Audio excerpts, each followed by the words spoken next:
And Massimo Giannulli's shocking split came out earlier this month, and now it looks like they're hitting the pause on their near 28-year marriage indefinitely.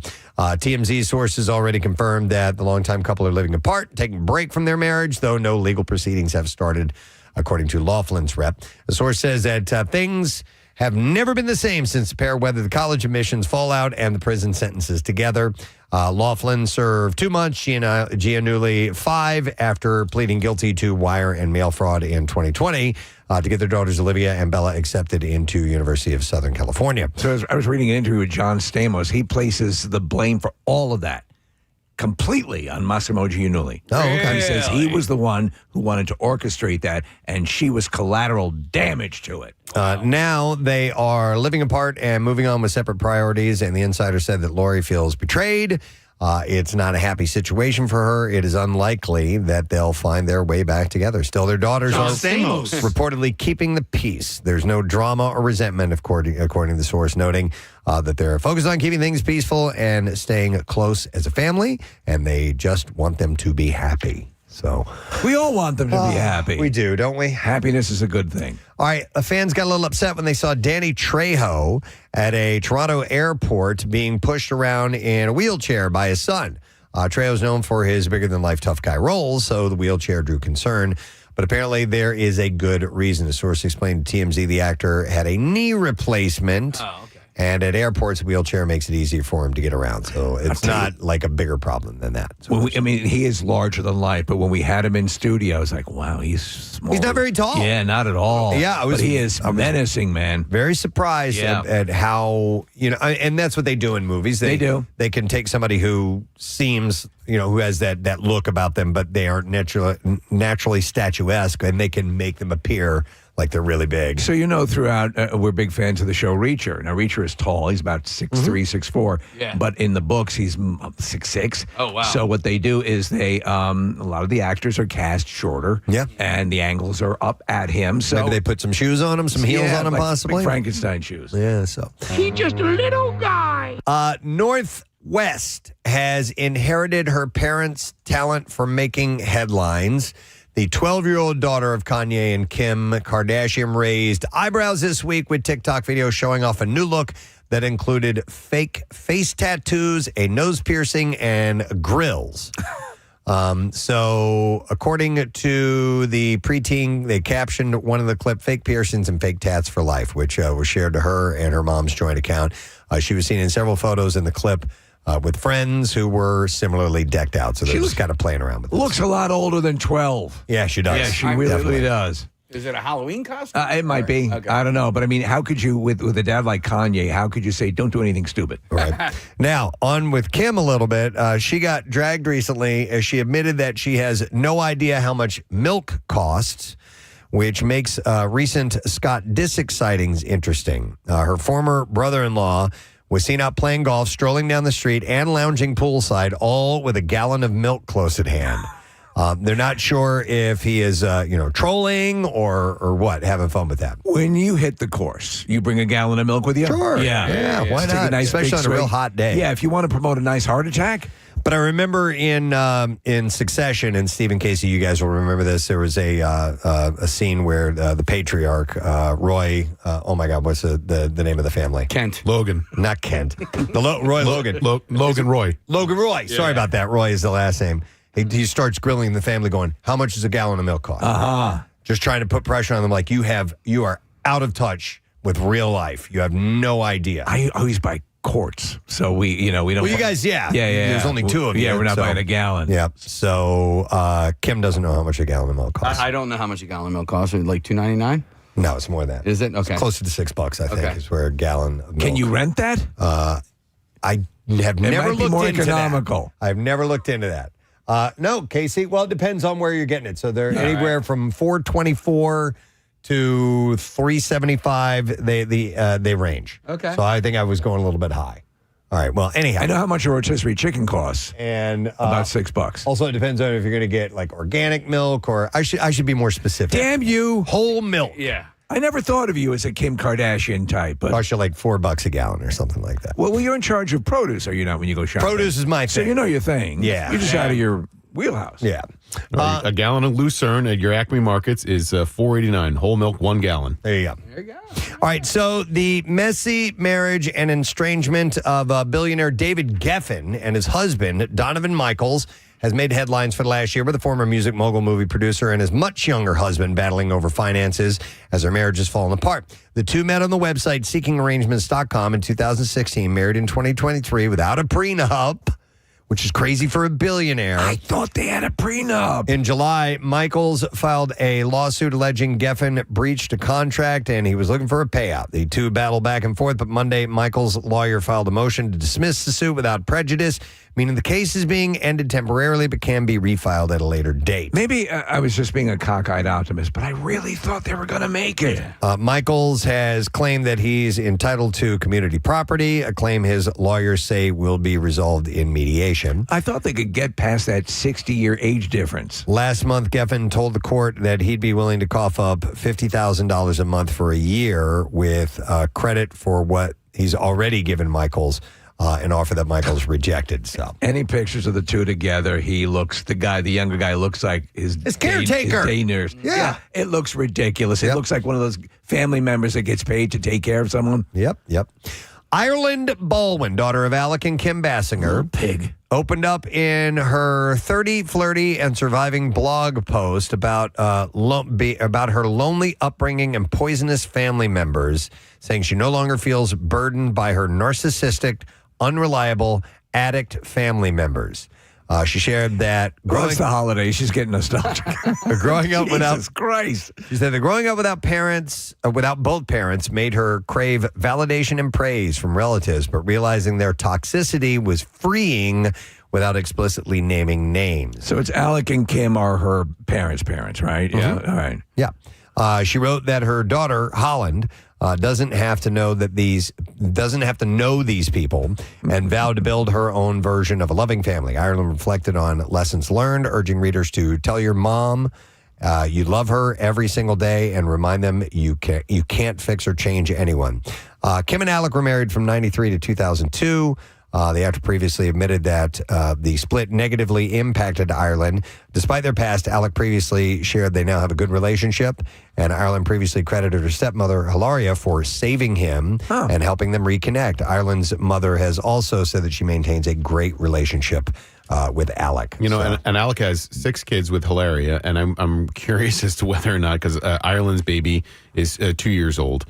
So Ireland's baby is about the same age as one of Alex's children with Hilaria. Right. And I wonder if they are able to bond as parents, as adults, where they weren't able to bond as father and daughter. Maybe the case. But apparently their relationship is okay. It's some other awesome extended members of the family. Best ever. That little pig. I love that little pig. No, little pig. She's like a 6'1" pig. Yeah. Adam Driver is blowing Star Wars fans' minds after he revealed that he almost starred in another franchise film. The actor who brought Kylo Ren to life admitted, I always was interested in doing another Star Wars since around 2021. He revealed that he noted to Lucasfilm president Kathleen Kennedy, with a great director and a great story, I'd be there in a second. That great director he's talking about, that would be Steven Soderbergh. The two developed a post-Rise of Skywalker project that was called The Hunt for Ben Solo. Wow. A story that Driver says was one of the coolest scripts I had ever been a part of. Kennedy and other Lucasfilm studio heads reportedly loved the idea, but when that idea hit Disney brass Bob Iger and Alan Bergman, they said no. As Driver puts it, they didn't see how Ben Solo was alive, and that was that. But he said, it is no more, so I can finally talk about it. It's interesting. I would like to see him as Kylo Ren reintegrate back into the cast of the Lena Dunham series Girl. Okay. I think that'd be an interesting way to approach that character. In a separate statement to AP, Soderbergh added that to Driver's sentiment, saying, I really enjoyed making the movie in my head. I'm just sorry that the fans won't get to see it. That the Ron Howard directed Solo movie had its problems, but I did like a lot of it. Did you guys see it? Yeah. It came out when there was a glut of Star Wars stuff, and so it kind of got brushed aside. It's a good movie. It just it came out at the wrong time. Yeah, that's when I was kind of bailing. I saw it once, and I was like, I remember, I guess, liking it, but I'm kind of done with that world. So there's a sequence, I guess, like a rail, like a train, basically, for all intents and purposes. It's pretty damn cool. Okay. Next year's Sundance Film Festival, set to run from January 22nd through February 1st, will honor its late founder, Robert Redford. Organizers announced the event will serve as a meaningful tribute to the actor and his vision that has inspired generations of artists. And highlights include a commemorative screening of his 1969 film Downhill Racer, and gatherings like Celebrating Sundance Institute, a tribute to founder Robert Redford. Of course, he passed away in September at 89 years old, so obviously they're going to have a big tribute to him. I was very happy to see this. Stranger Things fans are in for a treat. The 2-hour series finale will reportedly hit theaters on New Year's Eve, the same day that it drops on Netflix. Would you go see that in the theater? Yes, I would. Yeah. At least according to the Puck, What I'm Hearing Industry newsletter. The update comes after earlier reporting suggested a theatrical release was not in the cards. Yeah, I'd go, Steve, mainly because I want the communal aspect of it. Right. My youngest and I, it's our thing. We're deep into it. We recently rewatched seasons 3 and 4, and now we've doubled back and we're doing 1 and 2 again in anticipation of the new season. So to be with a big crowd of people that are way into it, even though it might ruin a little bit because there's going to be distractions with other people, I think it'd just be cool to be around other fans and see it together. So what I'm wondering is, with the opening of the Netflix experience at KOP, if they would do something like do Stranger Things for a day, where they do like a marathon. They should. So the movie follows Netflix's growing interest in theatrical releases following similar rollouts of K-pop Demon Hunters and next year's Narnia the Magician's Nephew. Final season of Stranger Things rolls out in 3 separate parts, November 26th, December 25th, and the finale on New Year's Eve. Did you do Connections the other day where the 4 across said K-pop Demon Hunters by any chance? I didn't finish it. Okay. Yeah. Lately I've told Casey, Connections has been stumping me lately. Yeah. Really? I've been having a hard time with it, yeah. So I gotta focus. Well, maybe you should put a pointy pubic hair in your pants. Maybe that'll clear things up. Something.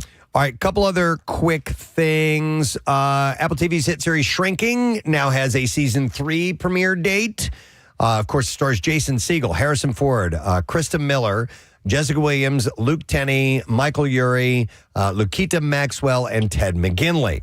It centers on Jimmy Laird, played by Segel, a grieving therapist who decides to give his clients his honest opinion instead of listening to their feelings and remaining removed from their lives. It's a great show. And Michael J. Fox is joining the cast this season. Season 3 will consist of 11 episodes and will premiere January 28th, with the following episodes premiering weekly on Wednesdays through April 8th. It's such a great show. 11 episodes. That makes me so happy. I know. It's like one more than we usually get. I know. Sort of like a bonus. I love it, too. Yep. That whole cast is so great. So very much looking forward to that. Is in many ways, I think, as impactful and as life-affirming as Ted Lasso. I agree. Yeah. It's from the same group of writers as well, or some of the same writers. All right. I was really thrilled to see this. We live in a video game world, but some people, a lot of people, still play board games. One of the most populars is Catan, which started its life as the Settlers of Catan in 1995. With its name shortened to Catan, the game took off, selling over 45 million copies worldwide in over 40 languages. Netflix has taken note, and they have secured the global rights to Catan and is now developing projects based on the board game across film and both scripted and unscripted TV, as well as both live action and animation. Well, they obviously have to cast Chris Catan.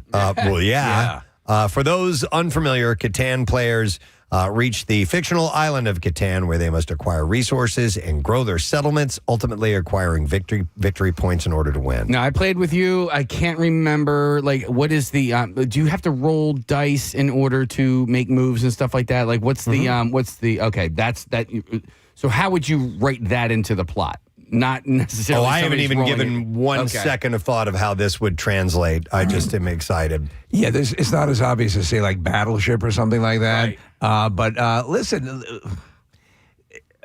a lot of the same mechanisms are still in place, like for a classic story of battle, and right. I mean, there's no battle. It's trading. It's just trading. I mean, there are you do raise an army. Right. You do have access to ports, but mainly it's gathering resources and building. It's a strategy expanding. game. Yeah, but yes, you have to you have to do it better than the other players do in order to gain what are called victory points. So maybe they could translate victories into bloody battles. Yeah, maybe. And what's crazy is, like, I mean, you know, in a show like this, they would sort of have to create a villain, but the reality is everybody's a villain. You know? And I don't know. It's a good question on how they would write this into a story. So we'll wait and find out. And then one last thing, HBO Max. It's about to get pricier. Starting now, if you're a subscriber, basic with ads is going up $1 a month to $10.99, with the standard plan raising $1.50 to $18.49, and then premium going up $2 to $22.99. Those price changes are already in effect. They're gonna. I mean, they got to watch this. I mean, right now, so many people are saying, "I've had enough," and cutting these things. Yep. So if they're trying to really make these models business wise, I don't think they're doing that. They're going in the wrong direction. Existing monthly subscribers will be notified 30 days in advance of their plan renewing, with higher prices starting from their next billing date on or after November 20th. Budget accordingly to this. Do you remember what the mindset was? I'm gonna cut the cable. I'm gonna stream. It's less expensive. So much cheaper. So much cheaper. Yeah. I did that, and now I'm paying what I used to pay. And Apple TV Plus just went up 30%. Wow. I mean, it's across the board. It's exhausting, and it really makes me just want to kill all of it. And HBO Max is I watch a lot. Finished up Task yesterday finally. Oh man. Come on. Come on. Why don't you turn off the mics and let's talk about it? I know. Hang on. We're just don't mind us for a second. No, I'm kidding. We'll do that later on. So awesome. All right, so we're ready for the clips. Here we go. Regretting You, When Secret Surface, Love and Loss Collide. Hang on, let's start again. What? Regretting You, I guess is the name of it, Regretting You? Regretting You. I think it should say, In Regretting You, when secret surface, love, and loss collide in a thrilling fight to heal and rediscover each other. McKenna Grace describes the difference in this role compared to her other characters. Here we go. Really very exciting. I've never been in like a romance movie or been put in that character position before, so it was very exciting to get to take that on, especially as like an adult, a legal adult in the industry. It was very exciting to get to take on something that's a little bit more mature. I love that she's still acting. She was the little girl in Captain Fantastic. Or no, not Captain Fantastic. In in Gifted. Yeah. Oh yes. In the movie Gifted with Chris Evans, and she was this little kid, and I'm like, it was like watching a Haley Joel Osment. Yeah. Like this child is older than they seem. Yep. And then she was in. She was in Captain Marvel. Yeah. She was in Captain Marvel. Oh yeah, that's right. Young Brie Larson. Yeah. Played the younger version. Yeah. But she was also in Designated Survivor and in The Handmaid's Tale. So I'm happy to see her continue on. She's a solid actress. Regretting You hits theaters Friday. Kind of courting a pop career too. So she's a singer as well. Here's our next clip. A gruff dad and his estranged daughter navigate family, laughs, and classic cars in the heartfelt sitcom Shifting Gears. And here Tim Allen talks about the joy of working with Kat Dennings. Kat is a real directing type of person. Most brilliant comedian. I mean, I can't tell you how many, when she does her stuff, I'll see her scenes, and I text her the other night when she did. I said, "You're just brilliant at doing this." And she's very self-effacing, doesn't take any credit for it. Yeah! New episodes of Shifting Gears will be found Wednesdays on Disney+. That's a sitcom that I actually watch in real time. I don't know how that ended up happening. To watch a scripted show at night on a network now seems nostalgic. And there you go. That's your entertainment report for you this morning. All right, we're going to take a break and come back in a little while. We'll do a little check-in with Fox Good Day this morning. Our friends from Lorenzo's and Sons are going to be stopping by, so we'll have some on-air giveaways for you to win some big old pizza pie from them. We'll be back in a sec. Stay put. You have an easy job, it says. I'm a trash man. Trash man. How is that an easy job? That looks like hard labor to me, man. You drive the truck. A monkey can do my job. There is, I know, and I've known a few trash men in my life. That love their job? That love the job. I agree. That love the I job. have as well. Yeah. I will say, anytime I see the guys going by my house, they're either like laughing or singing. Right. You've got a group that you work with. Listen, you know that it's got its dirty elements, but the trucks will do a lot of the work. But also, you're getting a bit of a workout yourself. Yeah. How old are you, Brandon? The only thing I can complain about is the weather. Okay. Yes. How old are you? I'm 30. Okay. 30. Man, I see those Why guys not? lifting some really heavy trash cans. I'm like, no way, dude. Brandon, do you need to work out outside your job? Your job is a workout, correct? Yes. Yeah. Yes, that's correct. Okay. But I also am able to work outside my job because I'll probably be done within the next hour. Oh, there you go, man. All right, you get done early. What time you get up in the morning? We start work at 7. I get up at 6.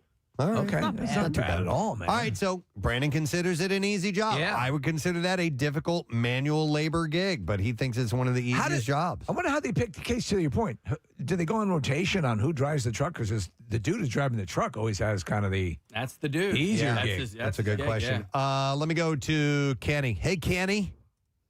It's taken me all this time to realize, but I love you. I love you. I love you. All right, Kenny, what's your easy job? Well, I'm not there anymore. Unfortunately, I had to move on. But I was a guard at the old Byberry buildings. After The asylum. were abandoned. We were all over the place, and it couldn't have been any more of an easy job. Oh, man. We chilled in the trailer for about 7.5 hours out of the 8-hour shift. The boss said basically just take a drive around every once in a while. Here's a TV. You can hook up your video games, and we did. my God. I mean, it was an amazing See, job. but I would, but that's for me. That would not be an easy job. That would be so boring that I would. Because you're looking for busy work to kill time. Yeah. I mean, you could honestly get another job while doing that job. Right. Do you know what I mean? Like if you could find a job that you could like Online? work for, online job, you could work from home. Kenny, quick question. Did you ever see anything of the paranormal? How much time you got? Wow. Are those buildings completely gone now? There's some that still exist. There's a self-help, like a halfway house, and there's a bank or something that uses Okay. Do the tunnels still exist? harder to flat. Do the tunnels still exist? No, they had to take them up too when they knocked it all down and All right. everything. Okay. All right. Thanks, Just wanted Kenny. to go there. What asylum was It it? was Byberry? Byberry. Where was that? that? Northeast Philly. Okay. And they used to do like the haunted houses and stuff like that early in the day, and then I guess I don't know if it was not safe like or the- whatever, but they completely shut it down. It's very similar to the one, and I'm having a brain, Penhurst. Penhurst, yeah. All right. Hang on. Let me go to Sam. We're talking about people who have the easiest job. Hi, Sam. Good morning. Hey, good morning. How you doing? Good. What's up? What's up, buddy? I mean, I really don't have an easy job, but I kind of find it easy because I like it a lot. Okay. I work at a auto detail shop in Westchester, Pennsylvania. Okay. See, I think Kathy, that would be a good, like, That would be cleaning something all day clearly long. getting something looking sharp, and it's sort of an expression for you, correct, Sam? I mean, you're right. Yeah, I take pride in my work, but some days I'll be delivering cars a lot. I'll go to like the Maserati dealership, drop off a Maserati, whatever. Like I get to drive some pretty cool cars, which also adds to. Oh, that's cool. No, that is cool. Yeah, I dig that. All right, so this isn't your shop that you own. You work there? No, yeah. I just work there. I'm also currently in college, so it's like kind of like a part-time kind of thing. I think that's great. Yeah. Because I've talked to like Thanks, Sam. Chuck down the hall, and he's like, when I retire, he's like, he would love to open his own auto detailing, not shop, but like he would come to your house. And like you're like, dude, I could do like one car a day, and like that would be it. You know what I mean? Because you make a decent amount of money. There was a service that we had come, and then they asked. They were a client here at the station for a while. Yep. And they did a pretty decent job. I think. Yeah, you can make a couple $100. Yeah. Easily. Yeah. And knocking out one a day or every other day if you just wanted to keep yourself busy. Yeah, my wife has had this guy come to our house. I just How you doing, baby? I know, and he just sets up shop in the driveway and to clean your car. Yeah, not to clean her clean your out. clock. But yeah, I mean, he Gonna buff your ass. probably does like one car a day. A couple of $100 a pop. Like yeah, it's a decent go. living. Yeah. Okay. Yeah. I'll go to Joe next. Hey, Joe, good morning. Hey, bitches. Hey, what? What's up, Joe? Hey, so I take care of dogs for a living. Are you like a dog walker? Yeah, Dog sitter? At your house, or you can come bring them to my house, Yeah. and it's awesome. And you consider it to be an easy job? Yeah. Well, I mean, all you're doing is taking the dogs for a walk here and there and just playing with them, and And- the kids help out. So. By the way, there's no reason to be embarrassed if you have an easy job. No. I think you win. You're lucky. I think it's a great job. Yeah. And so you're obviously an animal person to begin with, and so how would you make your own hours? Well, yeah, basically, but I mean, technically, I work 24/7. You know, I mean, I'm always. Oh, yeah. So. Okay, yeah, that makes sense. Yeah. All right. Like right now, you know, I have a puppy with me. I asked the owner if it was okay if I brought him to the beach and the in Ocean City, and you know, the beach is paying for itself basically right now. Oh, that's cool.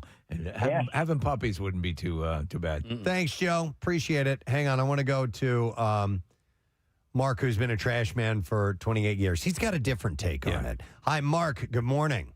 Hey, guys, let me tell you something. I'm going to debunk that guy's theory right off the bat. I guarantee he doesn't work for a major trash corporation because front-end guys, which I've been doing for 20 years now, go in at about 2:30 to 3. I'm fortunate enough that I can come in at 5, and that's considered banker's hours in the trash industry. He's going in at 7 o'clock in the morning and only working till 11. He probably works for a county that's picking up parks and recreations. I did residential for 7 years. It is one of the toughest jobs there is.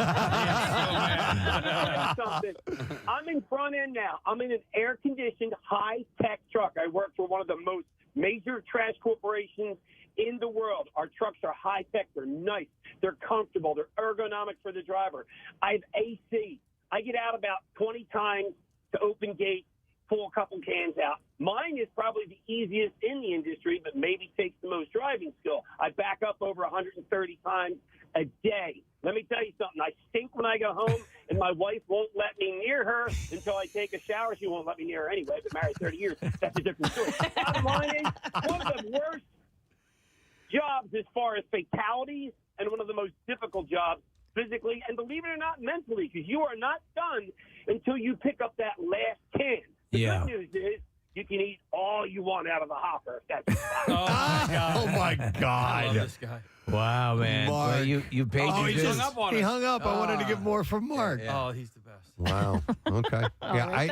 There is something, though, bizarrely, at least from our angle, Casey, like fraternal and romantic about that. You're out, you're different locations. You know what I'm saying? What is it? Is it working in trash? Yeah. As a sanitary? I don't know. As a sanitary napkin. God, but the smell. I know. The stuff those guys smell, and I know they're immune to it by now, but it's just Listen, disgusting. Just the smell alone makes your job not easy. I was walking down the street in Cape May a couple of weeks ago, and it was singing "Do What Diddy." I was not. I was holding my breath, Steve, because it smelled so bad because there was some rotten trash. Really? So behind one of the houses, but it permeated for like at least a half of a block. And then when I was walking back, I'm like, well, I'm going to walk on the other side of the street, and it was just as bad on the other side of the street. It made it across the street. Let's see who's been on hold for a long time because we got to wrap this up in just a second. Let me go to Kristen. Hi, Kristen. Good morning. Hi. Good morning, guys. Hey, what's up, Kristen? So I don't have an easy job. I'm a dog groomer. I get mauled on a daily basis. But I love it to death. My husband, on the other hand, he works in the IT department in a library. Yeah. This man spends 9% of the time watching YouTube, sending me memes. He brings, he's like, oh, I'm watching Terminator. I'm like, you found it online? No, I brought it from home. He's bringing his own movies. I knew I would need something to watch. I didn't do anything here. So he's got it. So what does he basically like, update the library's website or just make sure everything's running? So he helps with that, but he's in the computer lab, so he's got to help anyone who needs help with like any computer assistance. And he's like, from 10 to 3, I have people. Before that and after that, I don't. And he works 9 to 5. Mondays he does 1 to 9, but the best part is, twice a month, they then pay him to shut down the computer lab to play Dungeons and Dragons. Oh, man. That's an pretty easy cool. job. Yeah. I'm like, what? Don't come home and tired. Like, we have a 5-month-old. Help. Please. You're helping. Thank you, Kristen. We went whitewater rafting earlier this summer, and we were talking to some of the guides that were with us, and they were all college kids, which I didn't know. This was in Jim Thorpe. They're college kids, but from all over the country, not just in our area. And they travel here. And she was basically telling us that they camp out for the summer. Wow. And she said it's one of the greatest, easiest jobs. I'll never forget this gal in Maine. She was our whitewater raft guide. Her name was Wiggy. She was awesome. And same thing. Loved her job. Travels all over the place. Goes to different, depending on the season. You know, she'll head out west when it's warmer, and then head east. And just loved the job. One of Jace's surf instructors, too. She goes to Hawaii for the winters and then comes to Ocean City for the summers. A guy who would teach surfing in Costa Rica in the winter. He would be a snowboard instructor in Colorado in the wintertime. And in the summertime, he would go to Costa Rica and teach surfing. I'm like, damn, man. Did he die in a big wave off Australia? Or is that that was boating. That was after the bank robbery, and we don't talk about that. Yeah, I mean it's a legit career. The guy who ran our thing in the Grand Canyon, that's what he does from May to September, and he majored in that. He found a college and basically majored in adventure activities. That's cool. Yeah. All right, one last call, then we got to take a break. It is Jeremy we're going to go to. Hi, Jeremy. Good morning.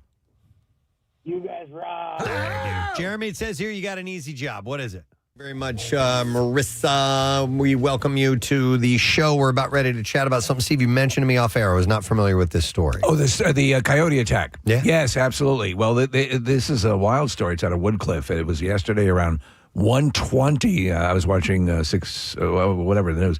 But anyway, the animal pounced on a 31-year-old housekeeper. It says here, leaving her with open wounds on her shoulder, arm, back, and leg while she was with a golden retriever in the backyard. And if you watch the footage, the coyote just comes barrel-assing into the backyard and starts attacking them both. I'm like, holy hell. Damn. So she's a housekeeper. She's obviously doing her deal out with the dog. And so my original thought is this dog's rabid. They all believe the coyote is rabid. So the dog is fine because just by happenstance, the vet for that dog lives across the street. So they were able to check the dog out. But the woman is going to, because they don't know, the housekeeper's going to have to go through that battery of treatments for rabies. But I mean, so they were describing open wounds on her shoulder, arm, back, leg. Damn. So she was pretty mauled up. Here's the footage up on the screen in the studio here, Preston. And then it went after the dog as well. But that coyote is very aggressive, in full attack mode. Yeah, I wouldn't doubt if that thing's rabid. If it's attacking like that, that's nuts, man. I know that they are in the area. I've never seen one in person before in our area. I saw one when I was out west ages ago in the Grand Canyon, but I've never seen one around here. I saw one in Valley Forge 3 or 4 years ago, and I was really surprised by it. It was bigger than I expected it to be, and I know that they're around here, and you just don't see them that frequently. Yeah. I'll tell you what, so I've actually seen a couple in Mount Airy, so 2 or 3. Yeah. Wow. So, and Preston, the first time that I saw a coyote in Mount Airy, it's before we had just moved into the area. We didn't have our fence installed around the house, and so they were doing some work. And I'm walking Chelsea at the time. Chelsea was about 55 pounds. And I see this animal come running right past Chelsea, bigger than Chelsea. And then it ran up to kind of a hill. My yard went up a little bit and stopped for a second. And I could tell it was a coyote, but it was bigger than Chelsea. It was bigger than a 55-pound dog. I am surprised at where I live that I've never seen any. I see foxes all the time. I see deer every morning. I saw a 6-pointer this morning. Wow. But I've never seen a coyote. Wow, that would freak me out a little bit. It freaked me out, and I was really glad we were putting a fence in at that point. Yeah. But, man, that's the notion. And obviously, if you have any animals, you have your dogs have rabies shots and all that stuff. You have to. You don't know what they're going to get. Especially your dogs are very, they're aggressive. Right? Yes. Yeah. They're very yippy, noisy dogs. You got to make sure that they're going to do that. Yeah. But the notion of that and the notion of, I'm hiking all the time, and we're out. There's a lot of opportunities, as they make it the point in the article and in the story, to encounter animals while you're out and about, and you got to be leery. Yeah, and so listen, I could beat up a coyote. I know I could, but when wild animals, I can do it. Yeah, when they go into attack mode, it's like it's a different mode. You know what I mean? Yeah. Like, Yeah, they go feral. I mean, they are feral. They will not care about their own safety to be aggressive and fight off the danger. I got between two dogs fighting. One of them was my dog, and this other dog attacked my dog. And that's no place you want to be. No. I literally had to pick up the attacking dog at risk to myself and throw the dog as far as I could. When I was a little kid, we lived in South Carolina for a little while, and the animal that we were supposed to be on the lookout for were bobcats. Yeah. Because they had them in our area, and I do remember seeing one time, and it was a little ways away, but that was always, Yeah. They could kick your ass pretty good. Maybe not kill you, but they'll F you up, man. And the way bobcats attack routinely is from behind. Oh, really? Yeah, they'll come in from behind, and the same way a mountain lion or a puma or all your various animals of that nature would attack, they attack from behind towards the neck. The only wild animal that ever attacked me. You were attacked by a wild animal? I was attacked by a wild animal, and I'm here to tell the tale. By the way, if you were attacked by a wild animal, 610-660-9333. It was when I lived in Conshohocken for a hot minute, right before and after I got married. And in the woods next to our house, I got attacked by a feral kitten. Oh, you told this story. Yeah. I remember, yes. Yeah. Could you beat that one up? Yeah, I could totally beat that one up. All right, good. Yeah. You said at one point it was dragging you into its lair. Yeah. But I fought, man. I was like, it's either me or him, or her. I couldn't tell. You were trying to save the kitten's life. I was trying. And the kitten attacked you. I saw the kitten running into the woods. I was like, oh, kitten, I'm going to save it, right? So I grab it, and it was like, and scratch.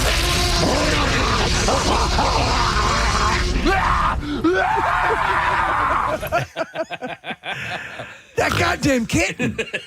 I tell you, man, when it probably like 6 weeks old. Kitten nails digging into you, they're like hypodermic needles. Yeah. And so what did it do? Did it latch onto you? Well, it went feral on me and was, and scratched and bit, and then I just kind of like tossed it, because I didn't want to kill it, Yeah. Now. I don't know if that thing was a rabbit or not. No, it was a kitten. And you never not a rabbit. You didn't. I'm still here. Oh, I know, but at the time you're just like, Yeah. Wow. Oh, Yeah. I would have absolutely gone and gotten checked out, man. Yeah, listen, with Ain't all worth messing with. We had there was a kitten we were fostering for a while, kittenish, and this is a slightly different, but it was we had a little cat enclosure, little cage, in the back. We're trying to hold on to the kitten and see if we can get it into a home. And be careful, this one can have a bit of an attitude. And like, you're not so bad. I'm putting my fingers through the deal. This is when I was in the early stages of learning how to foster properly. Right. Clamp. I'm like, this cat had the biting power of a Mako shark. Listen, I had a lovebird that when it bit you, and this thing is tiny. When it bit, it hurt. Like a son of a bitch. Yes. It's like, where are you getting all that jaw power? Yeah. Lovebird my ass. Yeah, love this bitch. I told you guys this story before, and for those who don't know, when I was in middle school, I had my Spanish teacher, Senor Huddleston, I remember. Would care for animals for the St. Louis Zoo, and he would care for big cats. And he was killed by a leopard, while he was at home alone, tending to these animals. It killed him. It was a horrible story. This was his own enclosure. Yes, at his home, at his private home. But so he, before that occurred, obviously, he would from time to time bring in animals in a case and show them at it was an after school event. And one time he came walking up and he had a baby mountain lion or something. Or maybe it was a wolf. I don't remember exactly. But anyhow, he had it in a large pet carrier and he comes walking up. I'm like, oh my God, wow. And I went over and I stuck my finger in there to try and pet it. He's like, what are you doing? Yeah. He's like, that thing will bite it off. Get your hand out of there. I know how to handle animals. Oh, God. Yeah, he was murdered. He was killed. It was eating him when they found it. It was crazy. Wow. Yeah. All right, let's go to some calls here. I do have people that were attacked by wild animals. We're going to go to Carl. Carl, good morning, sir. Carl! What's up, buddy? Long time. Awesome. So So, I grew up in Maryland, and my neighbor was building kind of a separate garage area with probably an illegal space up top for an apartment. But he said to my father that they were going to have a code person over, and can you come over and just act like you're working? My dad said, yeah, no problem. So this sounds weird to begin with, Carl. Yeah, well, so a female code person shows up, and a rabid raccoon runs up to them. And so my neighbor starts banging a shovel on the driveway to try to scare it off. It did not go away. My neighbor pulled out a Desert Eagle .50. I don't know if you know what that is. Yeah, it's a huge pistol. Yeah. The largest handgun. Kills this thing. The code person passed it immediately. Oh, that's funny. He left in a hurry. Wow. Well, when you're being attacked by a rabid raccoon and the person there pulls out the largest handgun on earth and blows it away, your day is pretty much wrapped up at that point. Well, I think he asked her, do you have any other questions for me on the property? So after this animal is killed, any idea who do you call if you Ghostbusters? This No, was you call so long ago. I was a kid. I was a young kid when this happened. So that's a good question, though. All right, thanks, Carl. Appreciate it. Man. If you have an animal that, and then more than likely that raccoon would have been rabid, right? I mean, if it's during the daytime, more than likely that's what they say. A rabid, you get attacked. It's not 100%, but what do you do if you have an animal that you believe? And maybe you pull out your Desert Eagle and blow it away, but the corpse is there. Are you asked to alert animal control? Yeah. I would guess. I mean, or you just call the police or whatever it is, and they'll send you to the 811 is call before you dig. What is the rabid raccoon I blew away with my gun? That's 888. Yeah. 888. We're gonna go to Tiffany. Hi, Tiffany. Good morning. Good morning. Hey, How are you? Good. What's up, Tiff? So we actually, over the last 2 years, we've had 3 incidents with rabid raccoons. We had to have a state trooper came out and killed one in our backyard. And I can tell you, they actually don't take it with you. You have to bag it up and put it out to the garbage. What? Yes. Yes. And then the second one, my husband shot under the deck. And about a month later, my daughter was playing with friends out in we have woods. We live in the woods. And she was playing with friends out in the woods. And came screaming around down the driveway. I came out from making dinner, and there was a rabid raccoon attached to the back of her leg. Holy hell! Okay, that could kill her. Yes, it was like I was in a movie. I had to run out and grab it from the back of her and throw it to the ground as hard as I could. And the dog came out at the same time and happened to kind of like it stumbled back into the woods. And we all had to go through the rabies protocol for the next 2 weeks. Wow! All of you did. Yes, So- because it's their saliva that is actually carries the virus. So tell us what that was like. Well, for my daughter, it was awful. I mean, her leg was mauled pretty badly. We had to go to the hospital. They actually told us the day we got there that we were lucky we didn't come the day before because they were out of the rabies vaccine the day before because a rabid horse had been in the area. What? A rabid horse? Hang on a second. Yeah, I know. Right? A rabid. Have you ever heard? Never in my life have I heard about a rabid horse. Exactly. 5 people had come in the day before because they had come in contact with a rabid horse. Is it a rabid horse because it got bit by a raccoon or something like that? Who knows? Who knows? I don't know. Not my horse. Got bit by a jockey. Yeah. But when we went into the ER, they had to give her the first shot in the wound itself, which was pretty gnarly. Yeah. So from beginning of the treatment cycle to the end, how many shots do you receive? 4 shots over a 2-week time period. That's not too bad. Oh my! Honestly, aside from that first shot that she had to have in the wound, it really wasn't that bad. Okay, because the Not old that we had to keep going back. and I know we've talked about this before. I've just forgotten, but back when I was a kid, it was like they give you the shots in your stomach. In your you remember stomach? hearing Not that? anymore. Not anymore. Not Okay. anymore. All right. Man, thank you, Tiffany. I appreciate that. I just want to think about a rabid horse for a little while. Because you can't outrun that son of a bitch. Yeah, right. I'm sorry. But I think of that movie Zootopia where like all those like the nice little animals get that virus. Do you know? I don't remember the details of Zootopia. So, but like you would think of like it was AIDS, right? It was not AIDS. I mean, this is awful, but you know what happens when a horse gets rabid? You have to shoot it. Like there's just nothing you can do about it, and it can be just attacked like anything else. By another animal that has rabies. But I'm curious about how a rabid horse would act. I mean, because does it get aggressive? Well, that's the thing. They become, these animals will become violent. If you want to see some really disturbing videos, Preston, I pulled some up, but I don't know if you want to watch them or not yet. Nope. They're not fun. So imagine there's a text on this one video. It says horse with rabies tries to attack people. So wow, okay. Imagine Seabiscuit coming after you with a foamed mouth. Yeah, I mean that's a nightmare. I never even thought about, but I guess why wouldn't they be susceptible to rabies as well? Imagine an elephant with oh my rabies. God, and they would never forget it. Never. Yeah. Where are the peanuts? Let me go to Jesse next. Hey, Jesse. Hey, how are you? Hey, Jesse. Sorry about that. Jesse. What were you saying, Jesse? If the animals can find the strength, why can't we? Exactly. Point. Yes, a callback. All right, very true. You were attacked by a wild animal, right?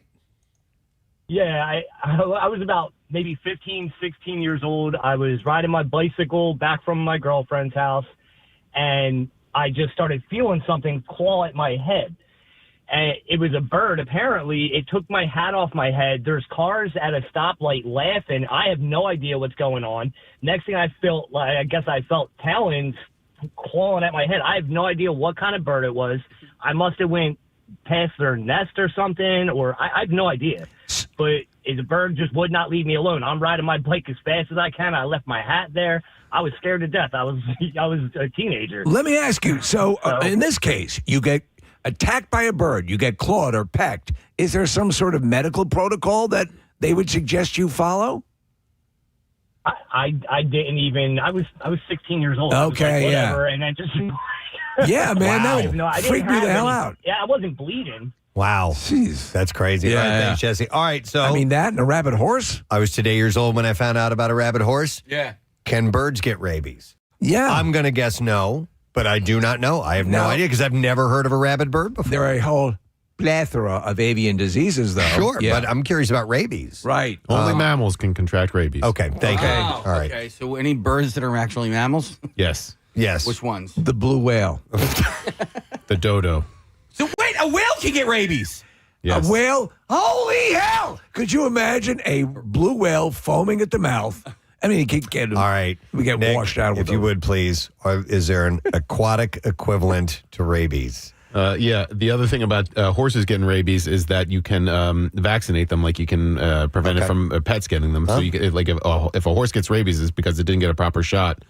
Rabies shots are essential for if you're a dog owner, pet owner. Sea land mammals like seals are more likely to get rabies than whales are. Okay. Which makes sense because seals would come up on the land and whales not so much. Yeah, like a seal, a sea lion. Okay. Blue whale Yeah. a day, But run away. a rabid seal could then affect Could bite a whale. a whale. A whale. Oh And my there you God. go. There's your movie right there, guys. That's it. That's a good point. Forget Cujo. Yes. Or if a raccoon jumps into the ocean and then the whale comes to the surface, the raccoon could jump on top of the whale, bite the whale, and then it. give it rabies. Here's what you're looking at: Free Willy, the next chapter. Yeah. Yeah. Or the riff on the lavalantula. Yeah. And those, Orca Sharknado. An orca eats a rabid seal and then I don't think I wonder if you ate a rabid animal, if the rabies would They said it's transfer in the that way. saliva. Yeah. I don't know. Hang on. I'm going to go What if you to. rotisserie prepare it? We're going to go to Miller,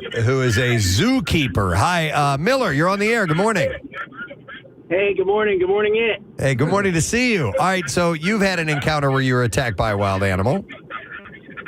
Yeah, it was early in my zookeeping career, like 15 years ago, and at the facility I was at the time, I was taking care of the ringtail lemurs, and we had this one Yazzie who was very nasty because he was hand-raised, so he didn't really have any inhibitions about people or fear or anything like that. So whenever we would take care of the island of lemurs, you'd have to walk around with a little hose with a nozzle because he respected the hose.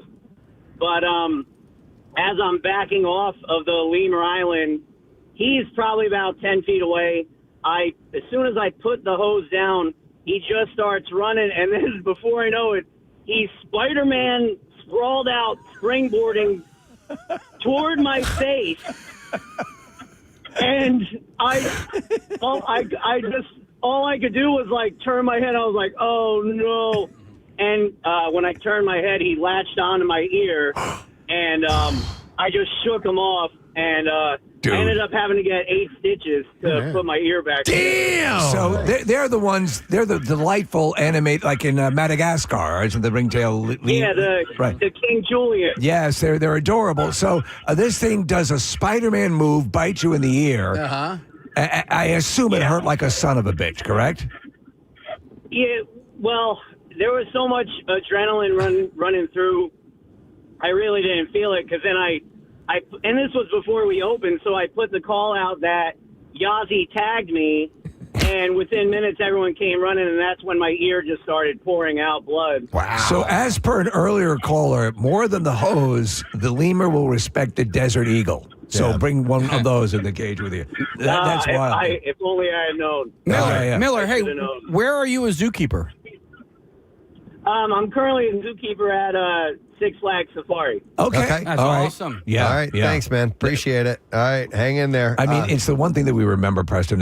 We love animals and love the whole thing, but animals are especially in this case, they're wild. Yeah. And they're going to do animals are going to animal. Yeah, without question. All right. We'll go to Jamie next. Hi, Jamie. Good morning. Hey, morning, guys. How are you? Good, man. All right. So we're talking about people getting attacked by a wild animal. How about you? Oh yeah, this was years ago. I was a kid, up in the Poconos, visiting my aunt's father at the time. So they had a place up there. So I'm out by the lake, and I'm just kind of being a kid. Maybe I'm 8 years old or so. I'm throwing rocks at some geese that are around the lake. So sure enough, one of them gets tired of it and comes after me. So I start hightailing it back to the house. And as I'm running towards the house, I can see it in the distance.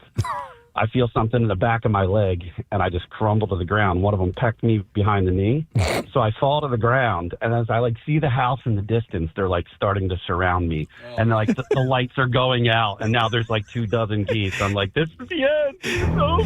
You know what I mean? So you were out of nowhere, he comes scooping in, running in. My aunt's father at the time picks me up. I'm crying. I'm a mess. This was a traumatic experience at the time. It was sure. You had a gaggle of geese ready to kick your ass, but those things are nasty. Yeah, they are. They do. Swans. If you've seen swan attacks, they Stop looking at me, Swan. There you go. They go bat-ass crazy. And even bats. Yeah, they're large. They're bigger than you think. And they can beat the crap out of you with their wings, too. I just love them surrounding you. Now you can't leave.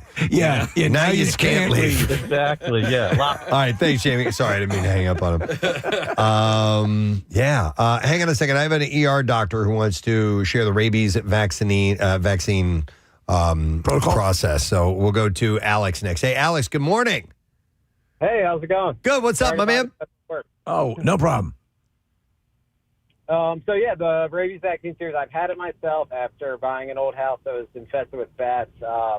But essentially, like the other caller was saying, over 2 weeks you get a series of 4 shots. It's on day 0, 3, 7, and 14. And those are all the rabies vaccine itself. But on the first shot, what she was talking about where they inject it into the actual wound, this is where the rabid horses actually come into play. So it's immunoglobulin, which is essentially the immune system's response to the rabies vaccine. But the way that they get it is from infecting horses with rabies. Huh. And then they use their immune response. They take that out of the blood essentially and put it into a bottle, and that's what they're injecting around the wound. No way. So they specifically go to horses to create this vaccine for rabies. I'm not doing that. Yeah, there might be other animals they use, but the most common one is equine derived. So are we to believe that they're consigning the horses to die, or what? By creating that vaccine? It's something they've been able to replicate without actually killing the horse at this point. I don't know that much detail into the science behind it, but I know that it is horse-derived. Wow. And you said... dose by dose. Did I hear you correctly? You moved into a house and you were that had bats and you were bitten by one of the bats? We woke up with like a lot of bats flying around the house. It was kind of a nightmare. So we, As a myself, precaution. my wife, Years ago, a friend of mine, Preston, bought a house. He woke up and there were a bunch of horses running around the house. Whoa, that's scary. And they had to get the rabies vaccine. You can't be too You don't know. Alex, that's so funny because I stayed at my brother's house in New Hampshire in August, and I decided to sleep on the screened-in porch, and there was a bat back there. Yeah. I didn't get attacked by it or anything like that. My wife was like, "You need to go get checked for rabies." I was like, "No, I didn't get attacked by it." She's like, "You were just in a room with it." Yeah. Did you?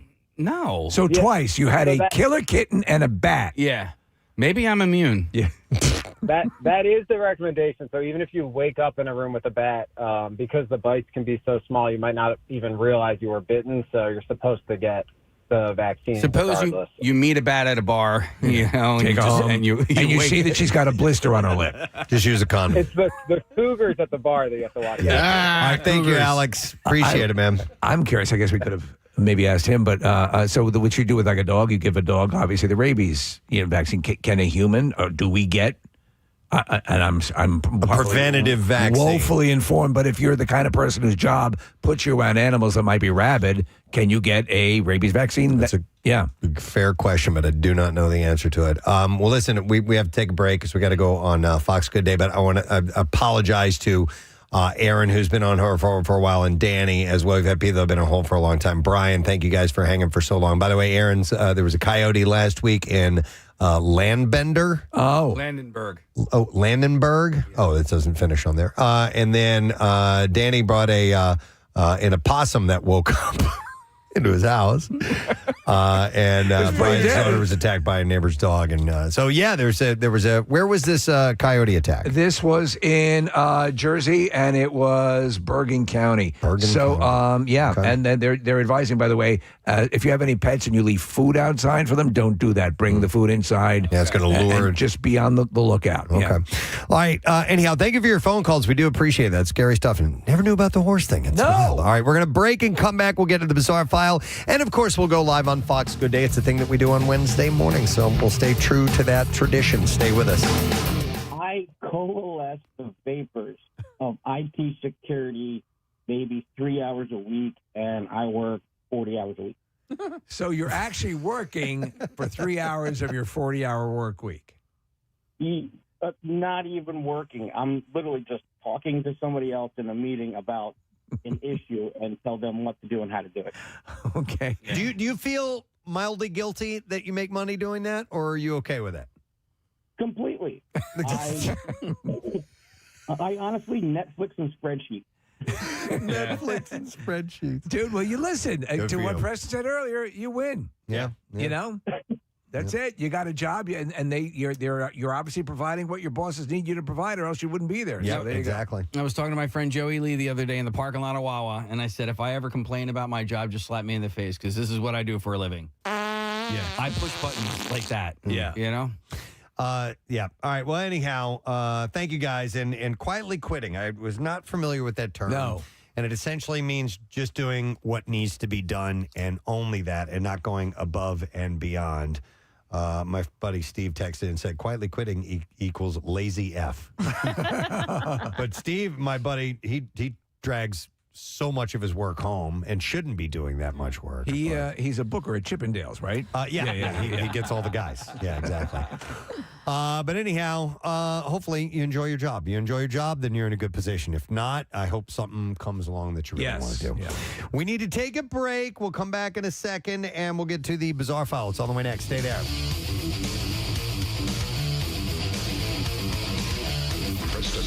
I'm starting to feel the buzz of excitement in the studio this morning. And the excitement that I have is that something will probably go wrong. So Yes, absolutely. And it's probably something, It's probably an exposed wire is what's feeling that buzz. That's what it is. And I also realized as we were getting prepared for this morning, I'm like, this is the fourth time we've done this competition. We should probably have some type of official recorded intro. We don't have one of those yet. No. So Steve is going to be doing it live for us this morning. So, Steve, are you ready? Yes. It is time for the Battle of the Self-Proclaimed Experts. All right, and it is the It's Always Sunny in Philadelphia version of this that we are doing. If you stop and think about this, so we've done Harry Potter, which is one of probably the most elaborate of the collections of work that you would have to be aware of. This is right up there. Oh, it's got to be beyond. If you think about the hours of programming. Good From point. It's Always Sunny in Philadelphia, it's got to eclipse the... It's amazing. The Harry Potter universe. So we reached out to our listening audience and we asked for you to tell us why you should be in our contest. And we got, as we figured, loads and loads and loads of great responses. Right. And they were really hard to narrow down, but we had to do it. And it's the only way to filter through and just find some people that we think might be good competitors. And we can't do a battle royale with everybody and then narrow it down and bracket it down to 2 people. So this is how we do it. Knowledge and passion. That's what we were looking for. All right. And we have 2 people in the studio. And I'm going to read the emails. Some of them are kind of long, so I'm going to read portions of the emails Reader's Digest version that were sent in. This one first says, Gadzooks Gang, as a stakeholder in kitten mittens and current student studying bird law at Patrick's Pub University, it's an honor to place my name in contention for this self-proclaimed expertise. 15 seasons and counting of Sunny content directly linked to my brain over the last 17 years have allowed my inner day man to shine through and have it be a huge piece of who I am, my personality, and quotes, situations I directly tie into my everyday life. I am incredibly thankful for what the gang has been able to create and produce for us over the years, and I hope my obnoxious ability to have that content as part of who I am win me the title. On top of that, the Preston and Steve Show has been my personal inspiration for wanting to work in radio/broadcasting, attempts at the difficult job front over the years of on top of recent historical events have led me away a bit, but the dream constantly remains whenever the frequency turns to 93.3. Hope to rid myself of all safety nets. Blending 2 of my passions is a dream, and thankful for the opportunity from you all. But anyway, see you later, jabronis. Cool word. Signed, the Golden God, who is currently untethered and whose rage has no bounds at all, James Bailey. Is here this morning. Good morning, James. I just wanted to make sure I could perform a successful ocular pat down prior to us starting here. Yes. Okay. All safe. You guys are all checked. All right, thank you. Thank good. He's wearing his goggles. All right. We are good to go. We're All right. all good. It's a pleasure to be here, guys. I mean, like a literal dream to be sitting here talking to you guys. So thank you. That's awesome. It is our pleasure, and thank you for all of your enthusiasm. We appreciate that. All right, and our next contestant sent in the following email. It said, you know what? Let me kick down a little thing to you that our founding fathers kicked down to me. And it goes, don't tread on me. And right now, if you guys don't pick me for this contest, you'll be treading all over me. If I'm selected, and when I do eventually win, I'm going to peak so hard that everybody in Philadelphia is going to feel it. If I'm unfortunately passed over as the self-proclaimed expert, I'll get all in your faces and point out your faults. But after I win, I'm relaxing. I'm getting blackout drunk, and you're leaving me alone. But Kathy, just a heads up, I'll give you $50 if you drink soup out of my shoe and take your top off. That's a good deal. I'm sorry, Kathy. She's done it for less. What color, by the way? Thanks. It's a lengthy email. I'm not going to get to all of it, but he was born and raised in South Jersey, graduated from Rowan University, a staff sergeant in the National Army Guard. Please welcome Alex Crespo. Thanks for having me. Morning, Alex. Happy to have you here. Thanks for being on board. This is awesome. Appreciate it. And again, sorry, Kathy. Well, listen, this is the way things are going to work with Battle of the So-Called Experts. I'm sorry, with Battle of the Self-Proclaimed Experts. All right, this is the way it's going to work. We're going to have 3 rounds of questions. Each round is going to be a different level of difficulty. Obviously, we'll start with the easier questions, move on to medium, and then we will get to the hard questions. The first round, questions are worth 1 point each. 1 point. The second round, questions are worth 2 points each. 2 points. And in the third round, where the scores can really change, it's 5 points. 5 points. Now, if we find ourselves in the event event of a tie. A tie. Oh my God, make it stop. We do have a tiebreaker question that will determine our winner. And I know I'm forgetting something. Oh, yes. Sarah Marshall. What? Oh, forgetting Sarah Marshall. Oh, forgetting Sarah Marshall. One of my So, as I ask the question, either one of you can buzz in at any time. Now, if you buzz in before I finish with the question. I'm going to stop where I am. You'll have to answer the question at that point. There may be more to it that you miss out on, but if you're feeling strong, you can go for it. Now, if you do get it incorrect, when you interrupt me, I will pose the rest of the question to your competitor, and they will get to hear the entire clue and then give us an answer. Yes. So they might have an advantage. That's up to you. That's where a little strategy comes into play. We need to test out our buzzers to see what they sound like. So let's go. Alex, if you could hit your button. That will mean that Alex has buzzed in first. That's great. And James, could you hit yours? Hey! All right. When you hear that, that's James, and he will get to answer the question. And that's how things work. We have our podiums set up here in the studio. If you're streaming on YouTube, you'll be able to see all of this live. Nick is going to be our scorekeeper. Nick, you all set? Yes, sir. All right. I don't have your mic on. This one? There we go. There you are.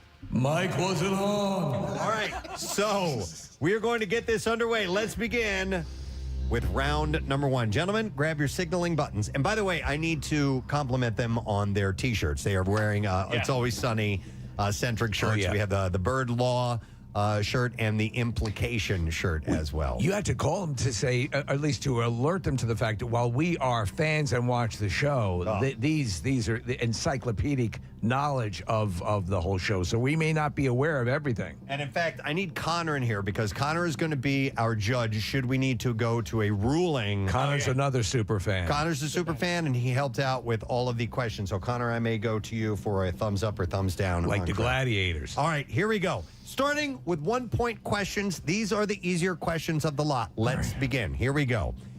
In what year did It's Always Sunny debut? Hey! James. August 4th, 2005. He knew the date. Oh, my God, that is correct. Absolutely.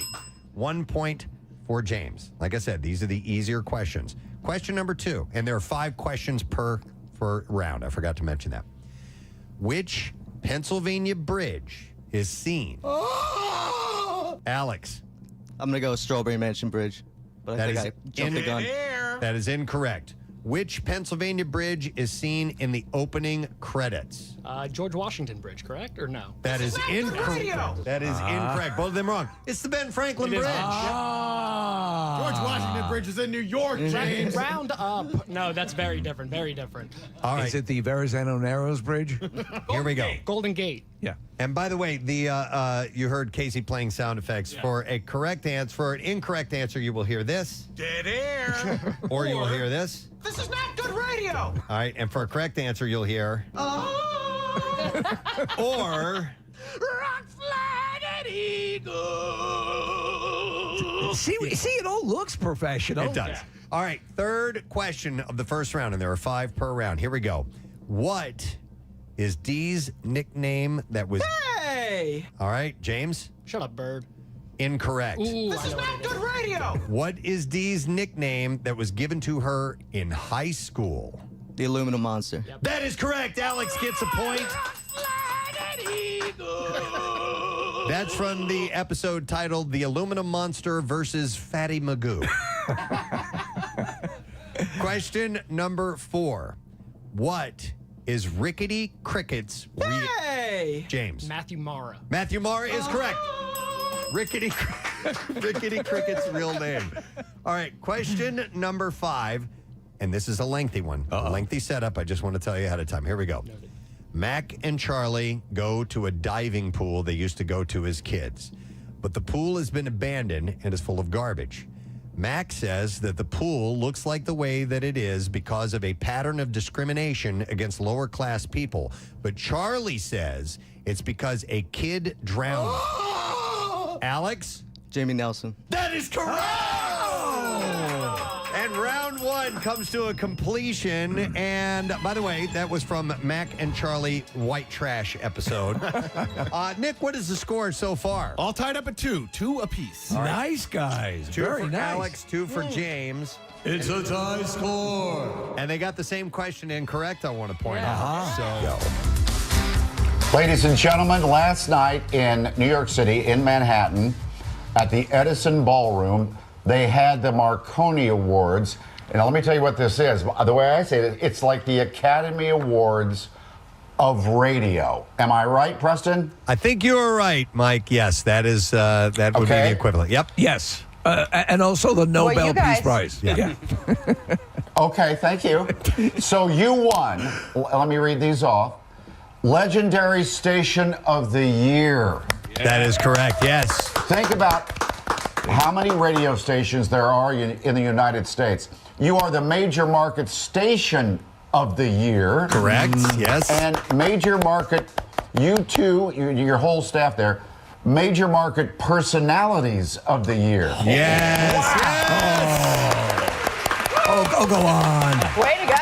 Yeah. Thank you. It shows you the power of bribery. Yeah. Yes. Yeah. And did you go to the awards? We did not. We have been nominated before. It's not our first dance, but our first win, actually. And it's a little bit on the later side. And they move it around the country. It's been in Los Angeles. It's been here in Philadelphia before. In Chicago. It was in New York last night. And it's just a tad bit late for our very early morning rise. So our program director, Chuck D'Amico, was there along with a large portion of the MMR staff. So there was proper representation. Well, Steve, this is a big, big deal. It's amazing, and honestly, the one thing that you learn to do in with this sort of deal is that you never, it's wonderful that you get it. You never rely on it. We've gotten some accolades before, like the National Radio Hall of Fame, which was a big thing, and it's cool. But the truth of the matter is that, as you well know, it always seems surprising and shocking, and it always seems like some sort of clerical error. So you just take it humbly, and because we know us, and whenever we go out and the show is recognized for things, it's incredibly wonderful and generous, and we get a little bit of the imposter syndrome, which I think is probably a good thing, But I'm happy to have this I get it. because this is by far the most lethal award ever Oh my created. God. Even more so than an Emmy. Oh Look my at this thing. Lord. You could kill several people with this. Yeah. Jeez. Yeah. They look like see-through Washington monuments. But Yes. I think, for all of us that grew up with WMMR as a legendary station, there isn't anything more legendary. No. And we used to say, WMMR. I mean, all of just the taglines and things that we feel like it's part of our DNA, too. That's And right. if you're not, thank you. If you're not from, and thank you, it's very kind. If you're not familiar, Marconi is the inventor of SpaghettiOs. Yeah. So, I did not know that. No. No, thank you for the compliments, to everybody. guys. Thank you. Karen, we appreciate it. We're lucky to be working at this legendary radio station with this group of people. And you guys are a part of guys, it. Absolutely. Well, I think we're a big part of it. I think that Huge. It's almost that he was robbed for not getting an award as well, You were obviously, right. the ancillary award. Exactly, Karen. Exactly. Are you two dressed alike? What's going on? Yes, we're twinning today. We're doing a little photo shoot later. I have a button collar here, Mike. I'm a little different. Well, the color's the same. Okay, excuse me, I didn't see that. Yeah. The mic was covering it. Congratulations again, and we'll see you. Love you guys. Thank you very much. Appreciate it. Yeah. So yes, we were gonna wait and have our program director Chuck D'Amico come in and make the announcement. We found out about the Marconi late last night, and we don't come out and talk about any accolades that we've received. It seems a little bit pompous to do that, but they wanted to talk about something. I'm like, well, okay, well let's have Mike make the announcement, and, right? And yeah, sure enough, he did. So yeah, it was a big night for WMMR, especially getting Legendary Station of the Year, Major Market Station of the Year, and as Mike had said, we got Major Market Personality of the Year. So. It's no shock that there have been changes and things that have been going on over the past couple of years, and the way and to have this, and honestly, your support means everything, and it's never flippantly said by any of us on this show that what it means, your friendship, your support, your kindness over these decades plus that we've had here is everything. We would not have the lives we have were it not for you. So your support, again, I'll just repeat and echo that until the end of my life, means the world. I'm curious, and hopefully somebody captured Chuck's acceptance speeches. I want to see them. I want to hear what he had to say. Yeah. But I was thinking about the show over the last year, and it was kind of an epic year. You know what I mean? It's been a terrible year. No, but I mean, just in what we have done as a show, just from events and stuff, and things that we've talked about, and busy. guests, and as far as I agree with that. Yeah. It's been outside of other things. Yeah. I've been happy with the product that we have done, that we have created on the air. Yeah. Without question. Yeah. But it hasn't come without some serious struggles this year. Yeah. And the station, too. Serious struggles this year. So I'm very proud of our group of people here. Yeah, the family here in Philadelphia is again at our sister station some of the finest people you will ever meet, and we're blessed to work in their company. Yep, most definitely. And by the way, you can meet one of those people today. Pierre Robert will be at Xfinity in Villanova. He's doing a live broadcast today. He's got a bin full of Marconi Awards he's going to be handing out. Come by and grab one. No, but stop by and say hello to the legend of the legendary radio station. Absolutely. That is WMMR today if you get a chance. What time is he? He's doing his whole show. Yeah, and actually, they have some bins set up for Camp Out for Hunger because Xfinity and Comcast are so generous when it comes to that. So if you're going to be anywhere near the Villanova area, it's right in the shopping center where First Watch is. My dry cleaner's there. I got to swing by the dry cleaner today. So I'm going to stop by and say hi to Pierre after our meetings this afternoon. And after he's done, Preston, he's going to hang out. And Pierre's wanted to do this, and Xfinity's agreed. He's going to provide 2 hours of tech support if you have any issues. Okay, any problems? Yeah, any problems with your Free? mobile or it's free. Yeah, Okay. He just loves it. All right. Give him a soldering gun, and he's good to go. You know who's helping him out, Steve, is my dad. We're now wearing a Tony Danza fan club shirt. All right, well, we got to get a look at traffic, so let's dive right in now. Marissa, what's going on this morning? Ben Franklin Bridge westbound is slowing between the Midspan and 5th Street. Then we are slowing on the Blue Route northbound from 95 to the Media Bypass, southbound from the Mid-County Toll Plaza out to Ridge, Vine Street Expressway westbound from 95 out to the Schuylkill eastbound, Boulevard Divine westbound from Pass Young to South. And again, right around the Blue Route, there was an earlier accident. It is cleared, but we are jammed all the way back to the Boulevard.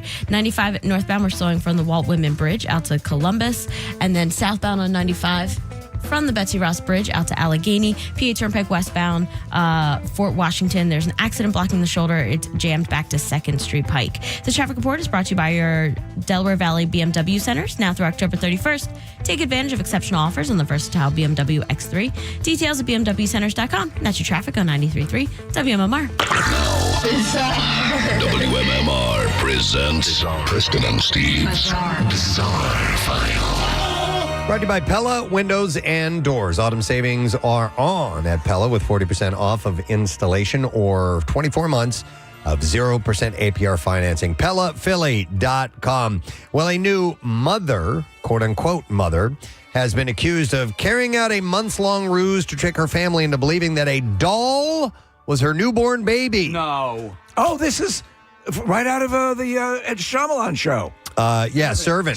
So this is in England. Kira Cousins allegedly donned a prosthetic bump, feigning childbirth, and presented a plastic reborn doll as her baby girl named Bonnie Lee Joyce. The 22-year-old announced the arrival of her daughter on social media earlier this month, asserting that she gave birth alone, with Bonnie Lee entering the world on October 10th, weighing 5 pounds 4 ounces. In the run-up to the supposed birth, Kira posted photos of ultrasound scans, videos of her extravagant gender reveal party. She also shared footage of the baby kicking in her belly, along with images of newborn clothes and items purchased for Bonnie Lee's by well-wishers, including a $2,000 buggy and car seat. Wow. She even made posts about hospital appointments and complications with the baby, alleging that antenatal test had detected a heart defect. However, uproar ensued when Kira was exposed online as a fraudster. Friends revealed how her family and the alleged father of the baby discovered 6-day-old Bonnie Lee was a doll after her mom found the prop in her bedroom. Screenshots of messages purportedly sent by Kira shortly afterwards seemed to show her informing the man she claimed was Bonnie Lee's father that their baby had passed away.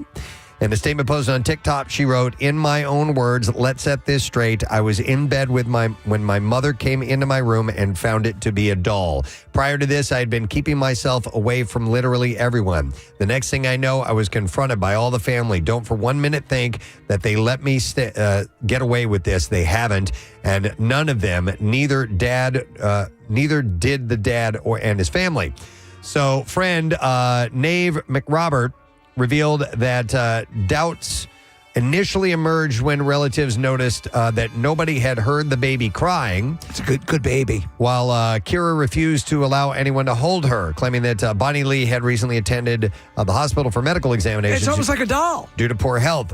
Nave shared screenshots of her exchanges with Kira regarding Bonnie Lee, alongside others displaying the doll in a collection of now-removed posts from the new mom.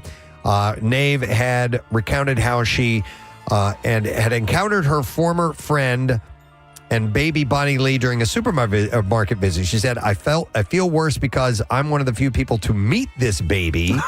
And if it totally used and drained, everyone got conned by her. Another family friend of Kira's who requested anonymity expressed shock at the news, but admitted that she had suspected the pregnancy was a hoax from the start.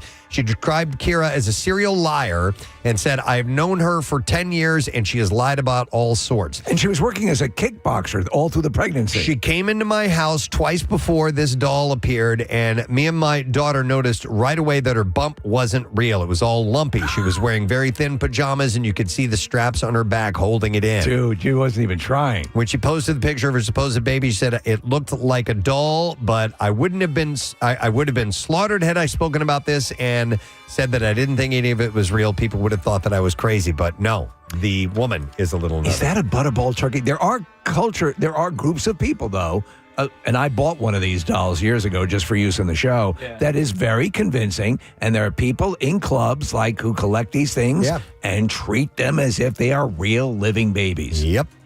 All right, another story in Florida. Putnam County Sheriff's deputies arrested a man after they say he had threatened his neighbor with a knife.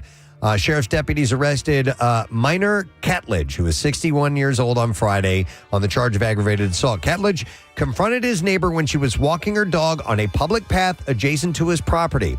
According to the victim, Catledge claimed the public path was his property and threatened to, quote, eat her dog if she trespassed again. Wow. Deputies responded and spoke to Catledge about the property dispute. They left believing the incident was resolved. About an hour later, Catledge went onto the victim's property and began threatening her and her family with a knife. While on the way to jail, Catledge told deputies he was going to beat the victim when he got out, so he was booked on a $5,000 bond. Still going to eat the dog? I don't know if he still has appetite for dog or not. I'll just eat your cat. All right, Steve, this is a strange story, but I love the name of this town because it reminds us of a movie. For almost a year, residents in the Rock Ridge area of Oakland have been on the lookout. Blazing Saddles. Have been on the lookout for a man throwing rocks through the windows of homes and cars. Is there a point to be made that he's simply reinforcing the name of the town? Maybe. One family was attacked twice recently, and they're finding out that they're not alone. Driving down the street, you can see boarded up windows scattered in the neighborhood. It was just 3 weeks ago when a rock came flying through the window of Louis Aguirre's home. He said, we literally just were sleeping at 6 a.m. We got rudely awakened with a big rock thrown through our window. Luckily, no one was hurt.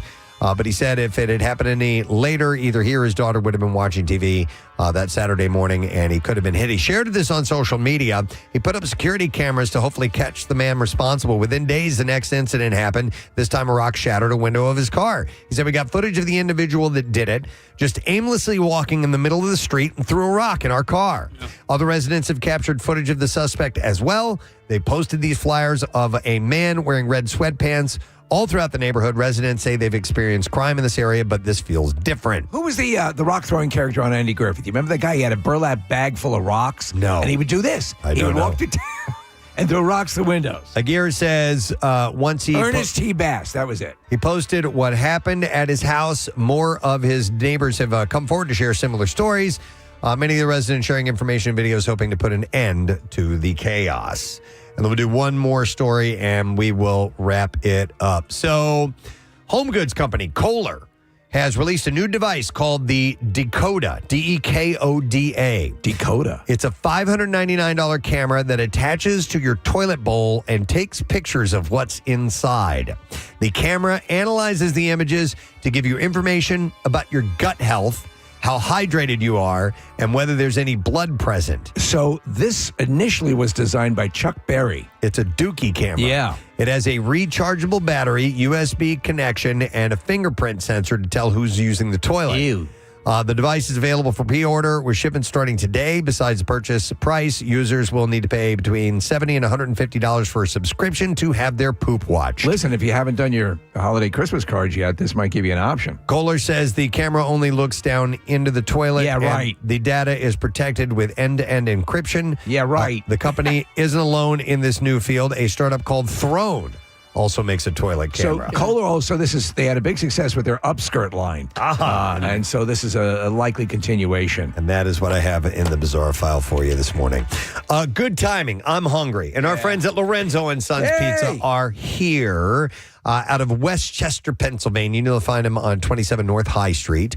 And they brought in lots of good stuff. As always, the giant pizzas are here. The Sicilian margarita, Lorenzo's Lava Lava. Oh, boy. The chicken parm pizza, the Mave My Day. Mave. And my personal mushroom, because Giuseppe always makes me a mushroom pizza when they come in. Was that made with your input, or was that just something he knew what you liked? And no, he knows that he knows that Rochelle doesn't like mushrooms, right? And that I never get to eat mushrooms at home, so he knows she's not here, so he brings me mushroom pizzas. Okay. I have a $50 gift card. Caller number 18-610-660-9333, and they've been serving the best pizza in town for over 5 decades. By the way, visit Lorenzo's at Lorenzo and Sons on High Street in Westchester, inside Stateside Live, and in Live Casino and Hotel Philadelphia. We'll be back in just a moment, so stay with us.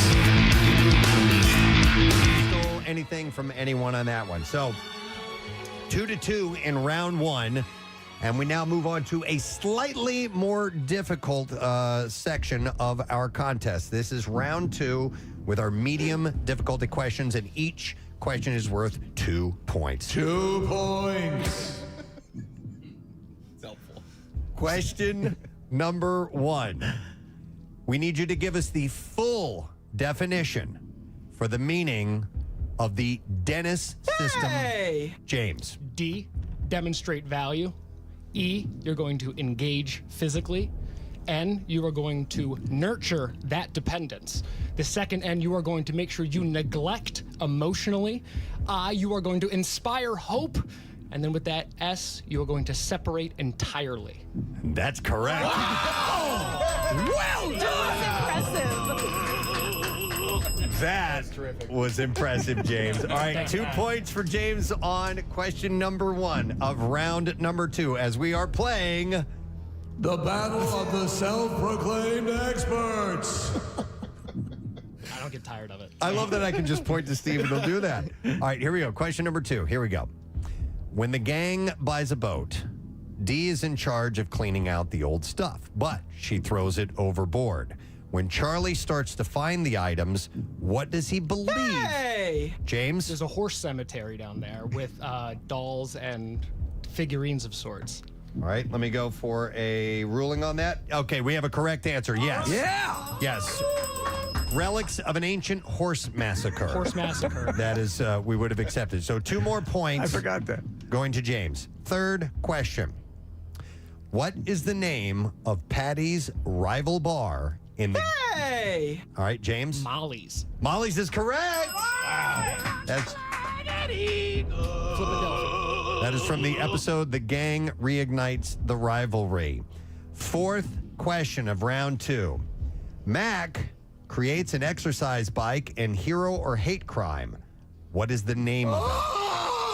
Alex. Am I allowed to say this on air? You can. All right, Ass Pounder 4000. Yes, the Ass Pounder 4000. I was thinking the same thing. By the way, the bloopers from that episode, some of the funniest things you'll ever see. I make sure, I watch my mouth a little bit. That's Nope, it's all good. All right, we can always jump out on you to do something inappropriate. All right, and then the 5th and final question from round number 2. Round number 2. Who is the local news reporter that Dennis fantasizes? Alex? Jackie DiNardo. Yep. That's correct. Yeah, Jackie DiNardo. And that is the end of round 2. Nick, what is our total so far? In round number 2, James got 6 points, Alex got 4, and now James leads 8-6. Wow. All right, 8-6. So it is anybody's game. It's anybody's game. Because round 3 takes us up quite a notch. These are the most difficult questions that we could come up with, and therefore they are going to be worth 5 points each. 5 points each. So this can absolutely take off. So Take off. I want to ask you guys, as far as the prize is concerned, because it is a VIP experience for the It's Always Sunny podcast at the Met. Are you more excited about the parking situation? Because parking at the Met can be really tough, or is it meeting the gang? I've never been to the Met, so I'm not too sure how the whole parking thing is, but. Talking past experience, parking is actually higher on that list than I'm proud to admit. Have you guys in this scenario? Have you guys ever had the opportunity to meet anybody from the show? From the show directly? No, okay, I've not. all right. So this is They're fantastic. Yeah. Yeah, you guys are going to love it. Whoever gets this is going to have a wonderful experience that night.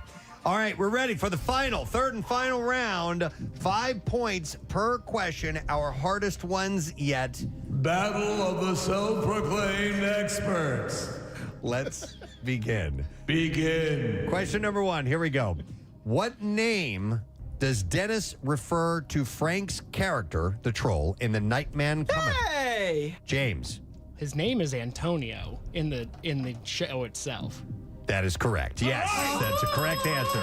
Antonio. Dennis refers to him as Antonio before he shoots him. Bang, bang. And that is from the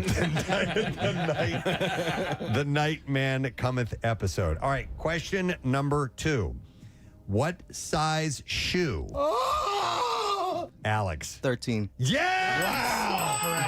Wow. To finish the question. What size shoe does Sweet D wear? And that is from the episode Who Pooped the Bed? A size 13. 5 points. All right, we have 3 more questions to go in round number 3. Here we go. Pappy McPoyle, the patriarch of the McPoyle family, has a pet Pocono swallow. Alex wants to answer. Alex? Royal McPoyle. That is correct! Wow, played. That is from McPoyle and Ponderosa, the trial of the century. So 5 points for Alex. Wow. 4th question in the 3rd round. What are the names of the 2 episodes that Preston and Steve are... Hey! James? The gang gets whacked, part 1 and 2. That is incorrect. This is not good radio! So I'll finish the question for Alex. What are the names of the 2 episodes that Preston and Steve are both in? All right. Charlie Goes America, all over everybody's asses, and Max Big Break. That is incorrect. It was indeed Max Big Break, but the other was America's Next Top Patties Billboard Model Contest. You starred in. Yeah, Casey and I were in the Charlie episode. That's correct. You might remember us from the high five we gave in the background. Yeah, in the van, right. I was in, Steve and I were in the one with the construction workers. That was the Billboard contest. And we were with and some, Max Big Break was the Eagles players were with us. The Flyers game. That's correct. Yes. All right. So the last question we posed to you has to do with the episode that Kathy was in. All right. The episode Kathy was in. In the episode that Kathy was in, Dennis looks like a registered sex offender was the name. What was the name of the sex offender? What a good question. In the episode that Kathy was in, Dennis looks like a registered sex offender. What was the name of the sex offender? Alex. Wendell Smart Eyes. Smart Eyes was his nickname. All right, I'm going to the judges, and they were giving a correct answer for Alex on that one. We would have also accepted Wendell Albright, but Wendell Smart Eyes is correct. And we go to Nick McElwain for the total. And how did we do after round 3? With 15 points in round 3 and a grand total of 21 points overall, our winner is Alex! Oh, my goodness. Alex rallied. I thought James had it. Listen, they're insane, both of them, with their incredible command of this knowledge. But at the end, Alex, you did it, man. Good job. Thanks, guys. Wow. Yeah, that was awesome. Good job. James, your knowledge is... I'm gonna kick a little ass. Hang on. Split ass in the USA. Gonna climb a mountain. Gonna soar a flag. Gonna fly on an eagle. I'm gonna kick some butt. I'm gonna drive a big truck. I'm gonna rule this world. I'm gonna kick some ass. I'm gonna rise. I'm gonna kick a little ass. Rock, flag, and eagle. Beautiful. James, your knowledge is impressive. Oh my God, he's got a bag of spaghetti. I forgot to ask you guys what your spaghetti policy was. Alex, did you bring some cat food to eat? I brought no cat food. I should have brought a bag of spaghetti. That looks pretty good right now. You want some? No, I'm good. Oh man, that's good stuff. They know their stuff. I wish we could send you both, guys. You know what? We might not be able to get James into the event, but we can set him up with parking somewhere around the city. Yeah, maybe we could do that. If I'm within the vicinity of the event, that's actually still pretty cool. Well, we are going to set up for Alex as the winner of the self-proclaimed expert of It's Always Sunny in Philadelphia, a VIP experience, tickets, parking, food and beverage, yes, and a meet and greet with the gang for the It's Always Sunny podcast live Monday, September 19th at the Met. Yeah. I don't think we could have had two better contestants. Great job, guys. All right, you know what? We had tiebreaker questions, and I hate to see these go to waste. Let's want me to ask these just for fun? This is for fun. We'll have you buzz in. All right, so Tiebreaker question. But not for points. All right. Just for the hell of it. Who did the Flyers? We're doing this. Who did the Flyers play during the shooting of Mac's big break? Wow. During the actual shooting of it. Not the actual murder. I'm gonna just say the Devils off of guess. Are we buzzing in? My fault. Nah, just go ahead. I was gonna say the New Jersey Yeah, I Devils. was going to say the Red Wings, but Nope, it was the Montreal Canadiens. there's some red in there. Played the Habs, yeah. All right, and then the last one, we had a second one ready to go. In Hero or Hate Crime, the arbitrator scratches the ticket. Now, buzz in if you do know the answer to this. And it revealed the ticket won $10,000 as Mac takes the ass pounder for. Hey! Yes. I'm gonna guess $14. That is correct. James would have got that right. As Mac takes the ass pounder 4,000 and his ticket and leaves. The others are presented with the bill. How much has Mac left? And it was $14. They used 3 arbitrators in 17 hours. The bill was $9,986. They decide that Mac should pay for it because arbitration was his idea, which will leave him with just $14 because $10,000 minus $9,986 equals 14. There you go. Of course, we all know how that works out. You guys were great. Thank you so much. Thanks for having us. For being so much fun and for the encyclopedic-like knowledge that you have of one of the great shows of all time. Let me ask him quickly. James, your favorite It's Always Sunny episode of all time. Wow. Wow. See, I got hooked early on, probably like late season 2, 3. Right. So I have an affinity for those. Season 4 is some of my just absolute favorite. Mac and Charlie as manhunters. And when they hunt Cricket down for that entire episode is one of my favorites. Okay. I'd probably go somewhere around that range, at least that time, manhunters. All right, good choices. And you, Alex? I think same thing. Those seasons 4, 5, and 6 were probably the best. But my favorite, I think, is probably Charlie Catches a Leprechaun. Yeah. Okay. Nice. That one's a later one, but There's so many to choose from. It's ridiculous. Yeah. Yeah. I know fantastic stuff. You guys love the Family Feud. The Family Feud It's just so episode. good. It's so great. I mean, when D buzzes in for the first time, Knocks it off the Smashes the podium. It's the best. And then you later learn that Charlie was the one of the survey members coming up with the answer. It was great. All right. Well, thank you guys again. We appreciate. Yes, go ahead, James. I just genuinely, I just want to thank you guys. Like, this is a literal dream of mine. Always Sunny. This was fun. I came into this like, yeah, cool. They get to meet the gang. Alex, literally have the time of your life. Yeah, Thankfully, I have tickets for the Sunday show. So, it would, best case scenario. I said it prior to us going there. Like, literally hearing your guys' voice through this feed right now live is unreal and surreal to me right now, and to be standing here talking to you. That's so very kind. this Wow. enough Very is beyond a dream and a life experience. So thank you guys. Now I don't feel so bad that you lost. Thank you, James.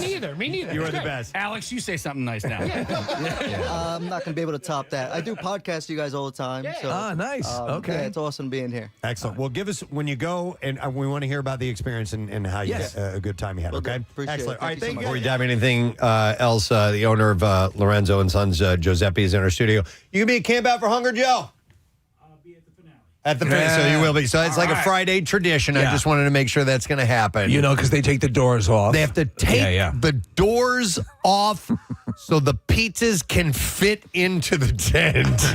That is how big they are. I recount this story, but just because it makes me crack up. The first time I was out going to get a large pie, they're all large, but from Lorenzo's, and thank God I had a sports back because that's the only way I could get the pie in the car. Yep. So if you come out on that Friday morning at Camp Out, you'll probably get treated to Lorenzo's pizza while we are there. And by the way, we had mentioned yesterday, we're open to suggestions for some interesting things to try out stunty-wise this year. I did get somebody with a hot air balloon reach out to me. Look promising? We'll see. I don't know. I haven't gotten back to them yet. So Don't we'll let see. them steal all your thunder if you're another hot air balloon company. Yeah. Get in on the action. We have this set up. If you have a company, a skill, and something that'll just kind of be fun for us to play with while we're there, and use for drawing more people in for whatever reason to come out and donate.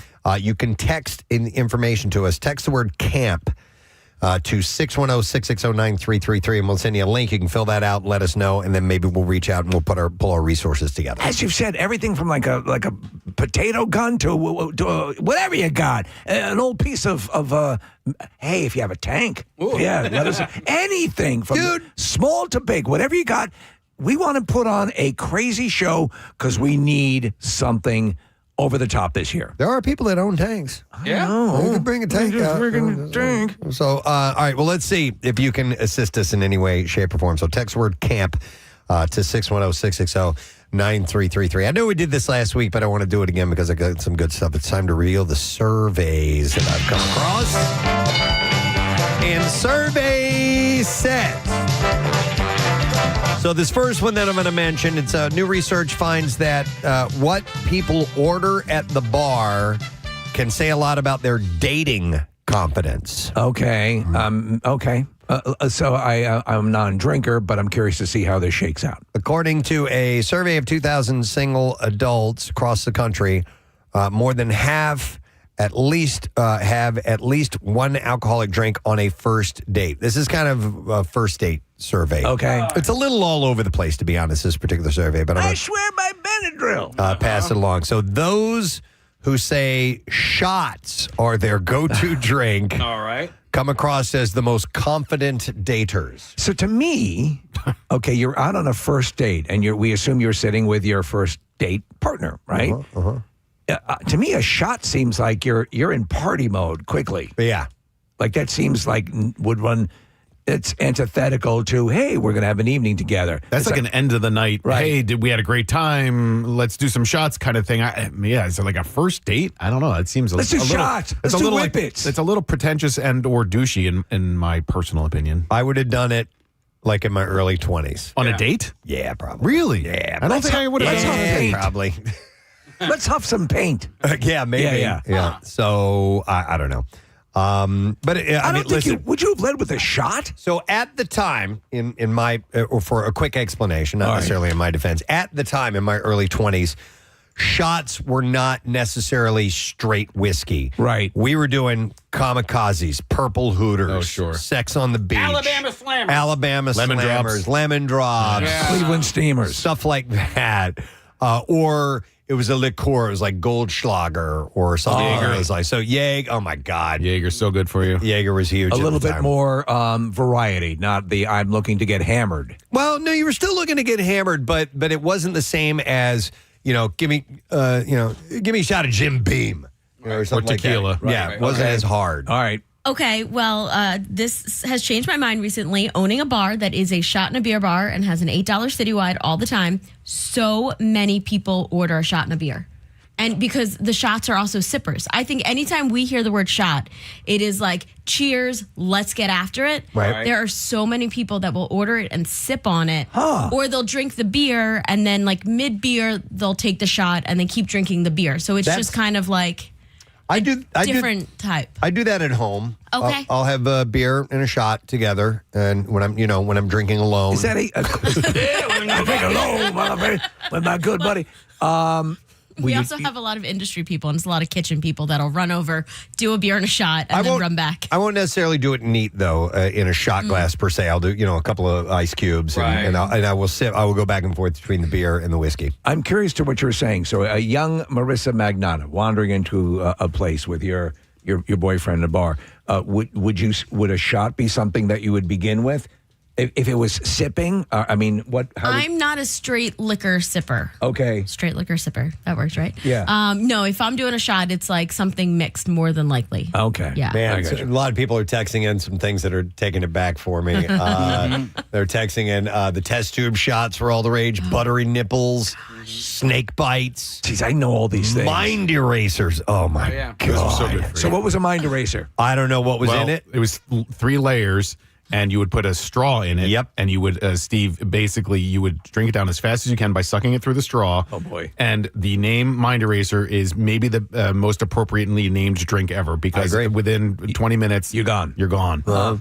And we would do it, Nick, where it would be 2 people. They'd fill up a full glass and there'd be 2 straws. Yeah, and you would slam it at the same time out of the same There's a first date. drink. Yeah, right? Yeah. Exactly. It's almost like 2 mind erasers and a colonoscopy. Lady and the Tramp, Yeah, you know? yeah. Do people do Jaeger still? I don't really recall. It's having a comeback. I believe it. Yeah. Yeah, I just believe saw it. something about it. It might have been in the Inquirer about Jaeger's becoming trendy again. I was a redheaded slut kind of girl. Oh, yeah. Really? Yeah. All right. Which was Jaeger, schnapps, and cranberry juice. Oh, my God. Wow. Jaeger doesn't have as much alcohol in it as you'd think. Yeah, agreed. It's like like Goldschlager or Fireball, where it's just kind of like low ABV. Yeah. So the people who have a shot as their go-to drink come across as the most confident daters. They're followed by people who take their drinks neat and those who love a classic margarita. Singles who prefer their cocktails on the rocks and tequila drinkers are more likely to initiate a connection, according to this survey. More than half of them, 56%, these are singles, identified as straight tequila, seeing themselves as bold, emotionally open, and spontaneous. And those who identify as palomas, which are one of my favorite drinks, are bubbly, lighthearted, and easygoing. While those who see themselves as margaritas, this is if you were to say what kind of drink would you be, I guess is I'll the have question. a $50 cocktail. While those who see themselves as margaritas enjoy being outdoors, living without regrets, and taking chances. What about the Irish car bombs, Preston? You ever do those? I remember those, yeah. I did those. That was a Boilermaker, right? You drop it pretty in the much. beer? Yeah, it's a what is it, Kahlua and Guinness. and Guinness. Yeah, and then chug that, and it tastes delicious. I remember how many times were we doing our St. Patrick's Day broadcasts, and those were just standard. We would call a Boilermaker a depth charge. Yeah, okay. Yeah. And we would do stupid stuff like tequila and beer. Yes. You know. Yeah. Was that? I'm sorry, but I thought the Irish Car Bomb had some Jameson in there too. Was it Kahlua and Jameson, and then Maybe dropped into a Guinness? You're right. Maybe Jameson, but it's been a long time since I've. You don't do those had at one home? of those. Yeah. Nah, I haven't And You done don't those. do car bombs at home? You guys remember the Dr. Pepper? It was essentially a car bomb, but it was just a beer with a shot of amaretto dropped inside of it. And then would you light it on fire, Case? The amaretto before you poured it in? Or am I thinking of something else? Is amaretto flammable? I think flaming Dr. Pepper. Yeah, Dr. Pepper was amaretto lit on fire and dropped into something. And Case, you're absolutely right. The Irish Car Bomb had whiskey in it as well. Okay. So like a Kahlua, an Irish whiskey, and then a Guinness. So no matter your drink of choice, 7 in 10 daters say that they're confident enough to shoot their shot when they're meeting someone new and going for it. So whatever. So I thought that was kind of interesting in the world of alcohol and dating. Next survey for you, Brett. Term I wasn't familiar with. You guys ever heard of job hugging? No. Job hugging. Trying to think. Nope. Okay, so it's a term. This is from Monster's 2025 job hugging report. Apparently, job hugging is staying in a job longer than usual for comfort, security, or stability. Something nearly half of employed workers say that they're currently doing. I've done that where you because of the security, at least having something, you hang on. I mean, when I was younger, I would I don't know, and I would quasi ghost a job. Mm-hmm. You know, if it was something where you could take shifts, but I still held on to it well past the time I should have left. Yeah, this is one when you know you don't like what you're doing. Right. But you stay because it's. I just love proctology. Well, it's security as far as financial things go.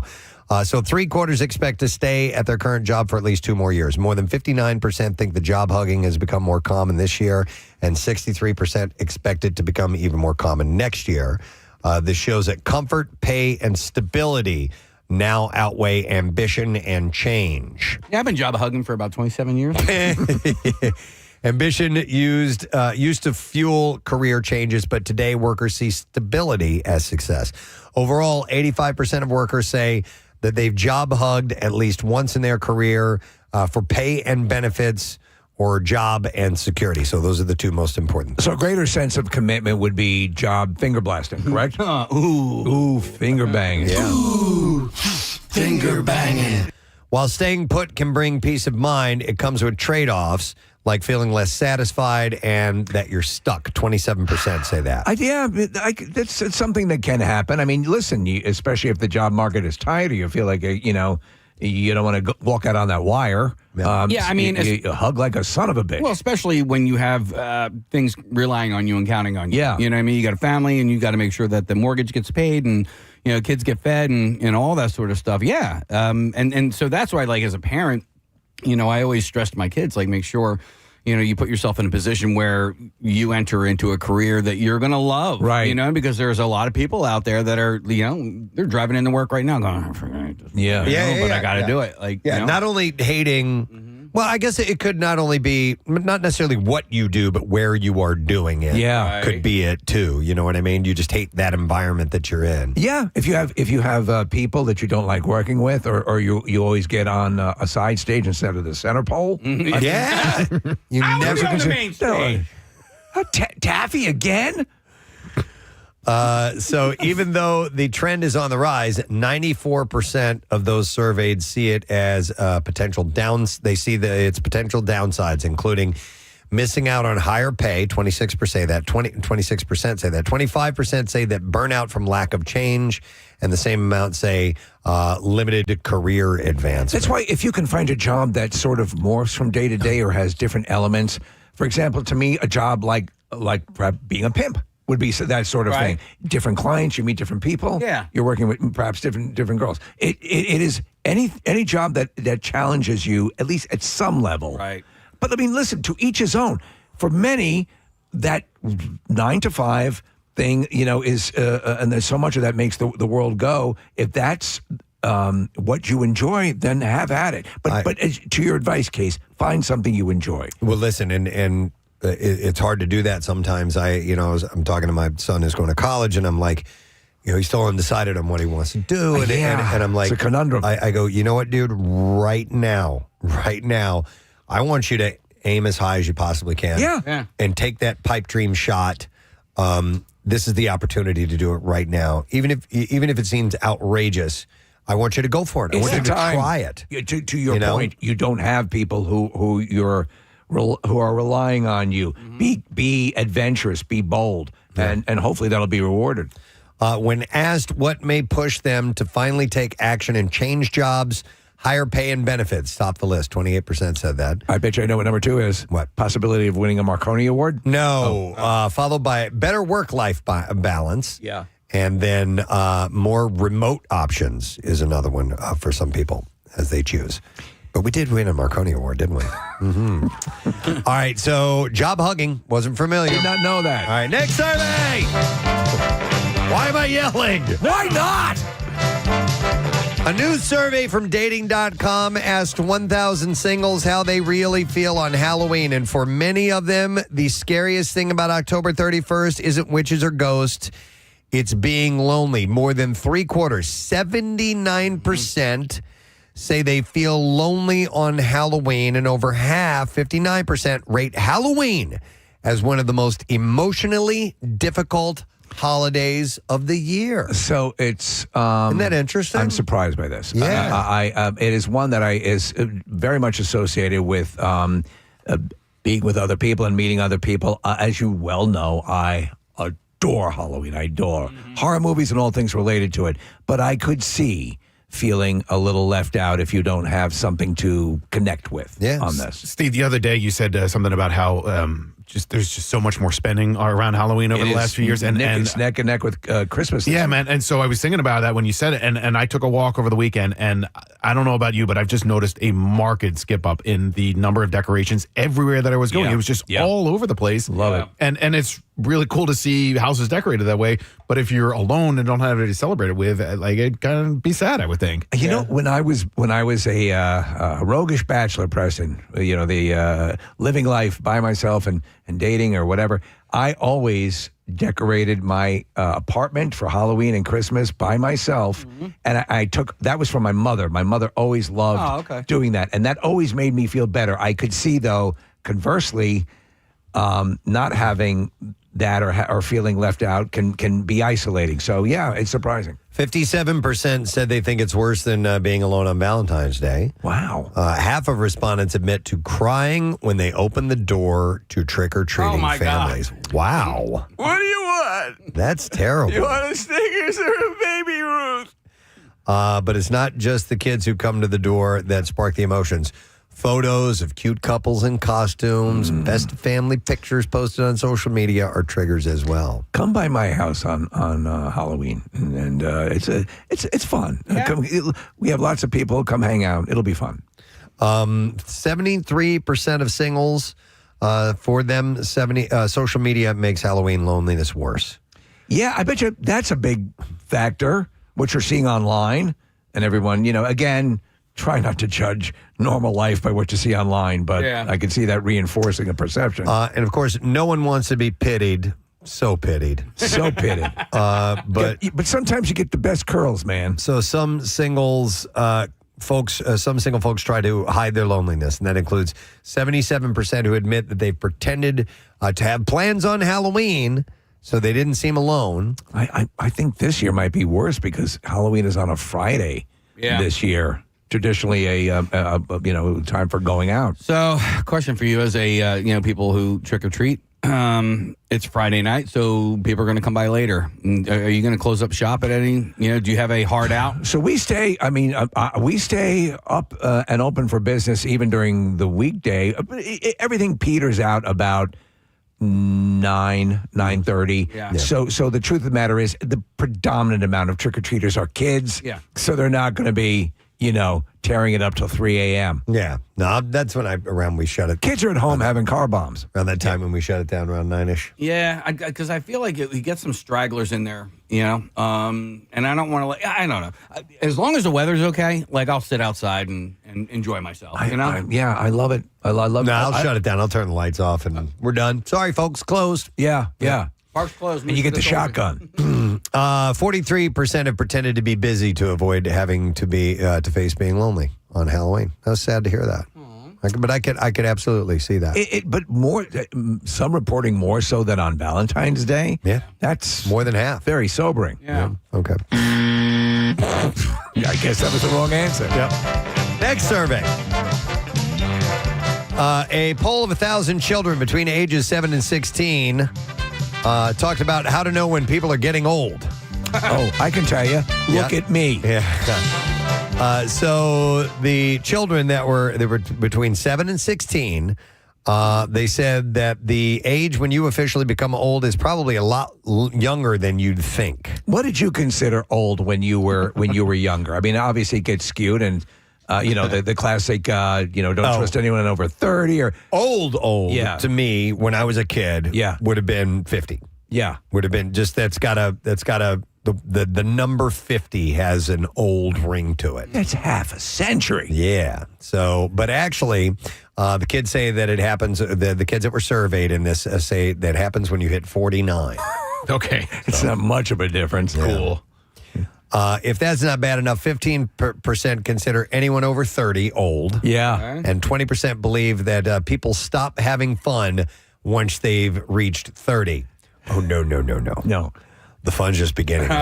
When you can lay claim to early dementia for excuses, it's wonderful. Well, in some respects, post 30, I had a lot more fun because you have a little bit more stability in your life as far as resources go. Hopefully, you've had a job for a bit, and so I was pretty poor in my 20s. I didn't have very much money at all, and so I was, any of the fun that I was having, I was doing it on a really low budget. So I was able to go out and have a little bit more fun in my 30s. Felt like a lot more freeing. I'll tell you, I mean, as my life has gone, looking back at my life, I'd say that things have gotten progressively better decade to decade. There have been down years and down times, but that's kind of what you hope for, right? Yeah. I don't know. In general, would you be able to make that? Yeah. Probably had more fun in my 40s than in my 50s. Yeah. I think. How was your golf game in your 40s? Hard to say. Oh, so much better. It was better? Yeah. Well, in my early 50s, it was better, I think.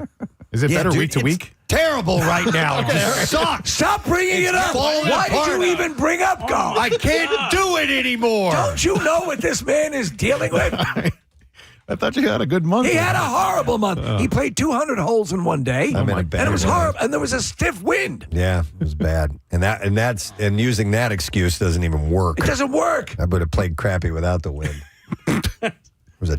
There was a time when I could play that game. I remember. It seems like only yesterday. What was your best stretch?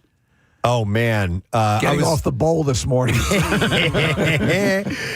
I was about 2.5 years ago. I was shooting in the mid to upper 70s like every time. Were you like ultra And it's cocky? not happening anymore. When were you playing with Matt O'Donnell consistently? Was that That was period? before I got at my best. Okay. So Do you think it's time to maybe move up to the senior tees? Oh my God! It's not that. It's not distance. It is not distance. Duration. I can still hit the ball pretty damn far. It's just a lot. How did we end up talking about this? It's very pertinent to this topic of whatever it is. I need a very good teacher is what I need. I need a really good instructor. So We're talking about life getting better as you're getting older. Yes. When some things get worse, like your golf game. There you go. You need like a whiplash level teacher. Yeah. Oh, what? From the movie? Yeah. So like J.K. Simmons screaming at me? Play better! I don't listen. I don't take my golf game serious enough for me to be bummed out about. Well, you don't have to wear that clown hair. But I got to sling the football with my son last week. Oh yeah, and I'm like, okay, I still got it. You know what I mean? Because I remember having a football catch with my dad, and he was in and around my age, and he'd throw it, and he'd really and he'd grab his shoulder. I'm like, dude, I don't ever want that. By the way, you have a good throwing arm for football. Your football game is good. I remember, Preston, it was sort of a rite of passage. My dad used to, in a way, toughen us up a little bit, and we'd go out and we'd play hardball catch, and my dad would burn it in, toughen up those palms. And I remember the first time that I got to the point where I could rocket one back, and I heard him go, oh. Yeah. And I'm like, the student has become the master. I got a text from somebody that says, Presbo is playing so bad he doesn't post his scores anymore. Vanity handicap. Oh, true. You've been found I would out. always, dude, on Instagram, I'd be like, look at that, 75. Yeah. I don't do it anymore. Now it's, look at that, I'm 75. Yeah, totally. Now you just post the one hole that you did well on. Yeah. Yeah. Hey, look, I drove to the golf club. Well, I'll give you one of these there. Okay. All right. Well, anyhow, according to Turning Older, 18% of the kids, they were between 7 and 16 years of age, say that people over 30 are boring, and 12% say 30-somethings are too old to play sports or exercise. Well, to that I say, am not. Now, I love this. So here are the top 10 activities that old people love according to kids. To kids. I want to hear this. All right, number 10, doing crosswords. I like doing crosswords. You guys do it all. We just had a conversation. But you know what? I did crosswords when I was in high school. Did you? Yeah. All right, number 9, complaining about the weather. Yeah,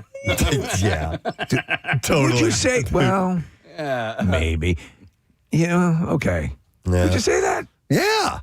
Well, at least talking about the weather a little part of our bit. job is to talk about the weather all I know, every day, but yeah. I still, when you're chatting with people, I guess we do. Talk about the weather a little bit. Yeah, I mean, it's not all of us. Little but bastards are I right. do. Yeah, but you know what? Also, kids listening right now, we're the ones who look ahead of that stuff, right? We're the ones that prepare you for the weather. It's as simple as that. Preach, brother, preach. All right? So, You got some event or something that you're really looking forward to? Yeah. We need to know that it's going to be possible. So we have your slickers and your galoshes ready for you. Yeah. Or whatever. I And mean, your but honestly- rubbers. No. What century are you from? You know, Slickers exactly. and galoshes. And the dog sled is ready. But listen, you guys, we take care of everything for you. You guys don't look at anything. You don't pay attention to anything, right? They're getting and then concierge service. When we go on whatever sort of experience we're on, and you need a pair of gloves and you forgot them, no, mom and dad got it for you. We took care of you. So Yeah. No, I hear you. All right, here are the other top activities old people love, according to kids. All right.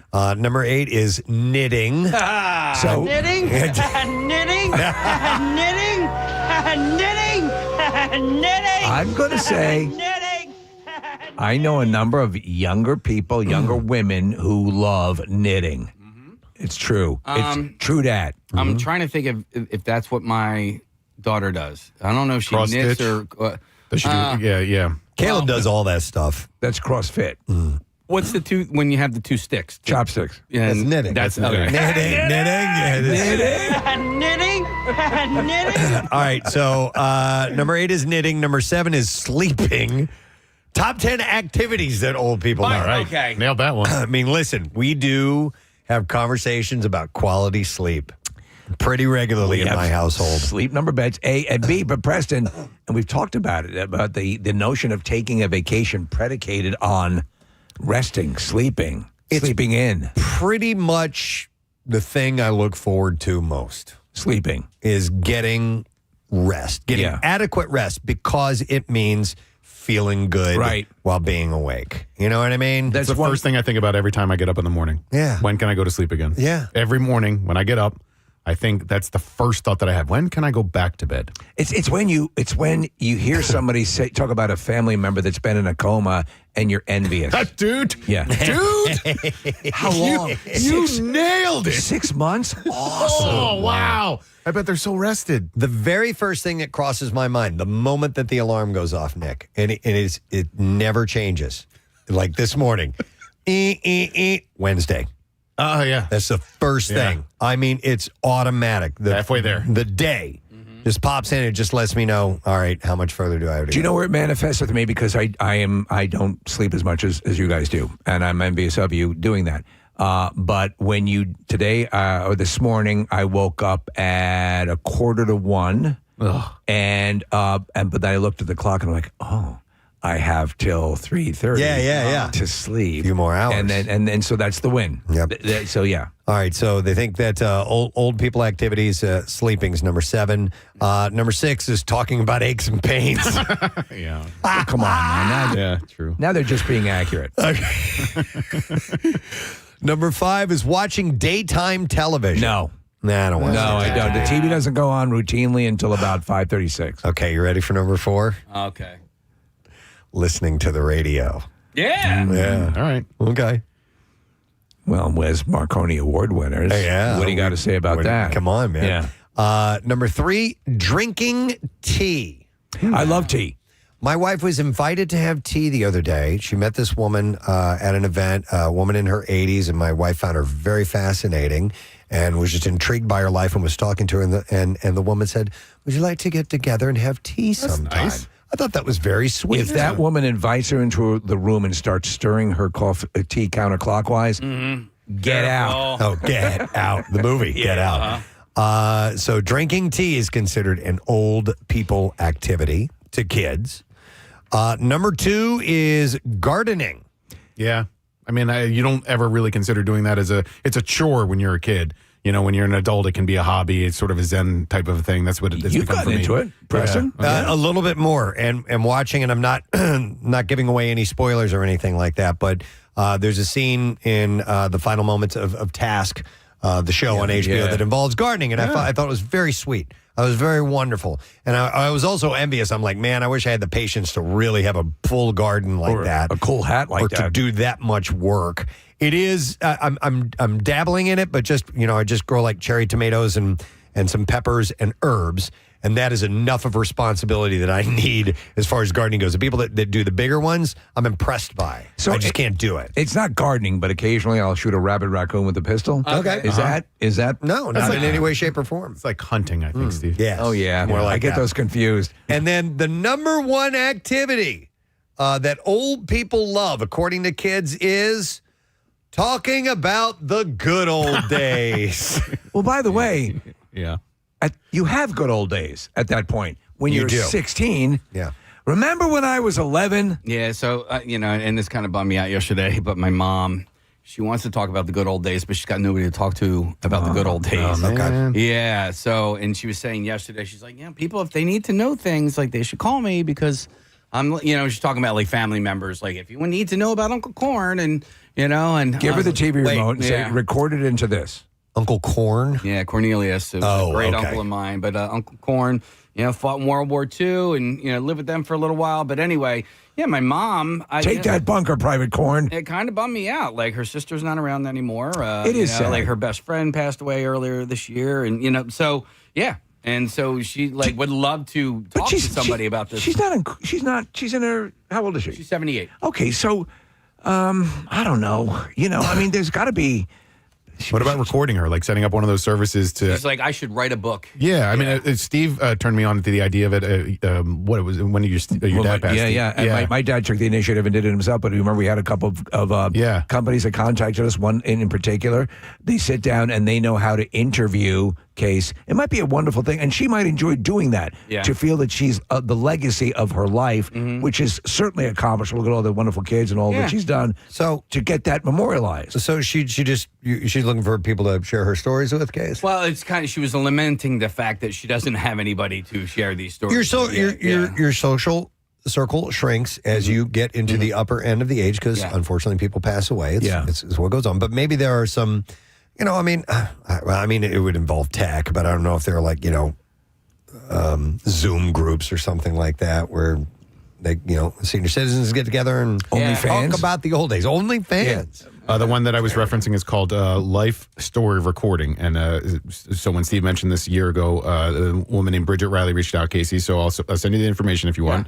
But it's lifestoryrecording.net. And their tagline is, every life is a story, and it's my honor to capture yours. So if your mom would be interested in that, maybe it'd be a way for her to talk. Thing. Yeah, great idea. I want to go to a call. I want to go back to sleep for a second because Jim was in a coma, and he wants to talk about that. Hi, Jim. You're on the air. Good morning.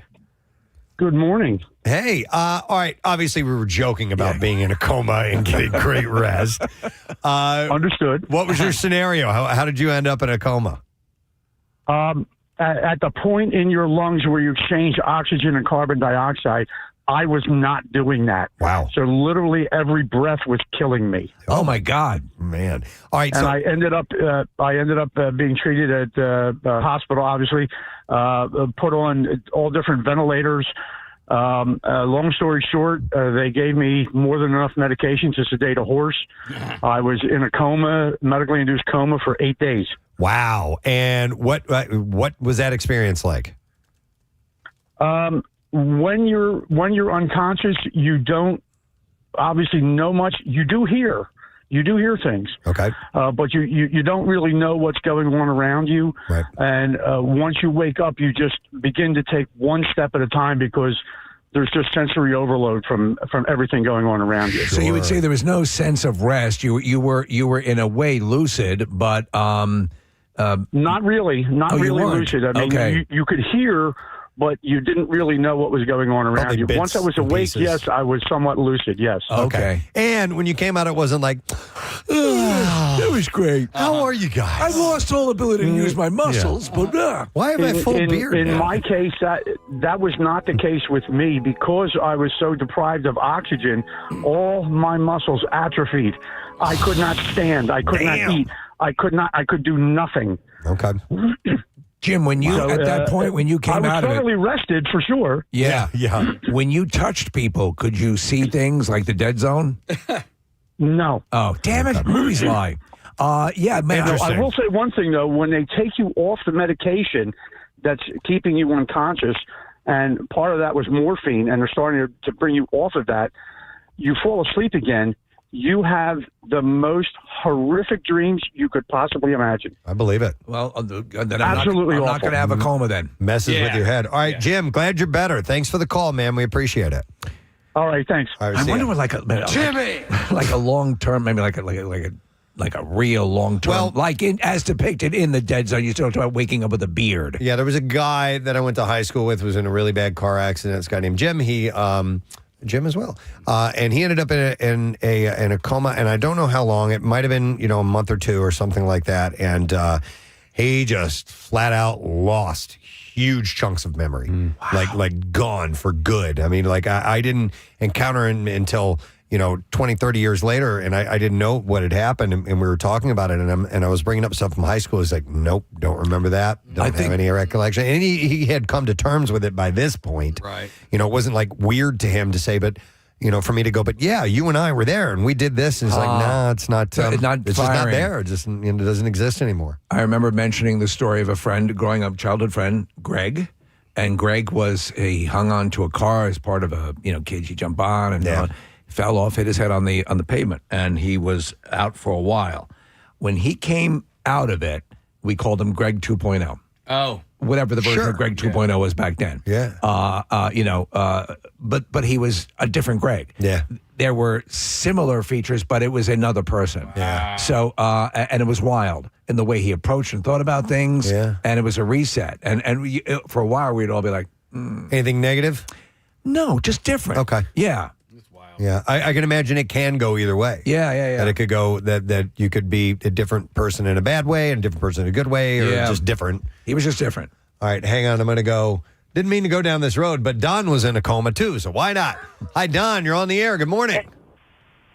Gadzooks, everyone. Gadzooks. What's up, bud? So, December of 2019, about 2 weeks before Christmas, I got broadsided, threw me into the passenger seat of the car from the driver's seat, fractured 3 vertebrae, C4, 5, and 6. I flatlined once at the scene, as in I was almost clinically dead. They flew me out. This was in Glen Burnie, south of Baltimore. I flatlined again on the helicopter. When I got to the hospital, they had me in a neck brace. I kept throwing a neck brace because I didn't like being restrained.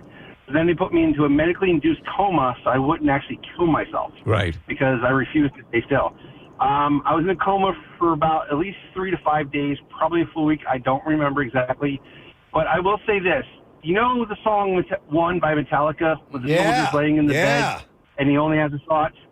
I would say if I can remember anything, it would be that. I had no senses whatsoever except for my own internal dialogue. Okay. Outside of that, I didn't see pearly gates. I didn't see Peter. I didn't see devil. I didn't see flames. I didn't see my last pass before I would say it was like a light switch on and off. Interesting. So outside of that sensory deprivation, that's all I can tell you that I might remember. So you had internal awareness. You knew who you were. You had your thoughts. You just didn't know what was happening in the outside world. That's wild. Yeah, I would say that's probably the best example is Metallica song. 'Cause when I saw that after the accident, that hit me hard emotionally. Yeah. Wow. Did you ever see? That's crazy. All right. Thank you, Don. Appreciate that, man. Well, guys, people wear your seatbelt. It will save your life. Good advice. Definitely. Good advice, man. You're right, buddy. We're gonna take what you say as Bible here. Yeah. You remember the movie based on the book Johnny Got His Gun? That's what that song is based off of. Oh, is it? Okay, yeah, I didn't know that. Okay, yeah. But I've never seen it. Yeah, no. yeah. I've just seen the video. They show clips of the movie. It's in that. Yeah, and the soldier loses all his limbs. And right. he can only communicate by like nodding his head. Yeah. It's pretty disturbing. Let me go to Ron. Was also in a coma. Wow. We need to get all you guys together. We need sometime. a coma club, and we need to have Sleep Number sponsor it. Hi, Ron. What's going on? What's going on, everyone? First and foremost, shout out to YouTube. Oh. I'm Thrasher the Bull, so they know who I am. You're the bull on YouTube. Yeah, Thrasher the Bull. Okay. First and foremost. Cool. Second, yes, I was in a coma. I was in it from December 2023. I didn't wake up to February of 2024. Whoa. Okay. And it was also medically induced like the other callers. What happened to me was I had trouble breathing. I had blood clots in my lung. Turns out like the right side of my heart wasn't pumping right. I was coughing up blood, and I had to go to the hospital, had surgery. In the middle of the surgery, I had heart failure, and they put me in the ECMO machine. So I missed out on Christmas. I missed out on New Year's, Martin Luther King Day. Arbor Day? So when you came out of it, do you recall what that was like? What is it like, or was it like waking up, like a standard? I was so first and foremost, just like everybody else was saying, they were surroundings. I was aware of some of my surroundings, but I was also very confused. I was fighting the nurses because it's like, what am I still doing here? Yeah. Who are you? Like I forgot a lot of things. Yeah.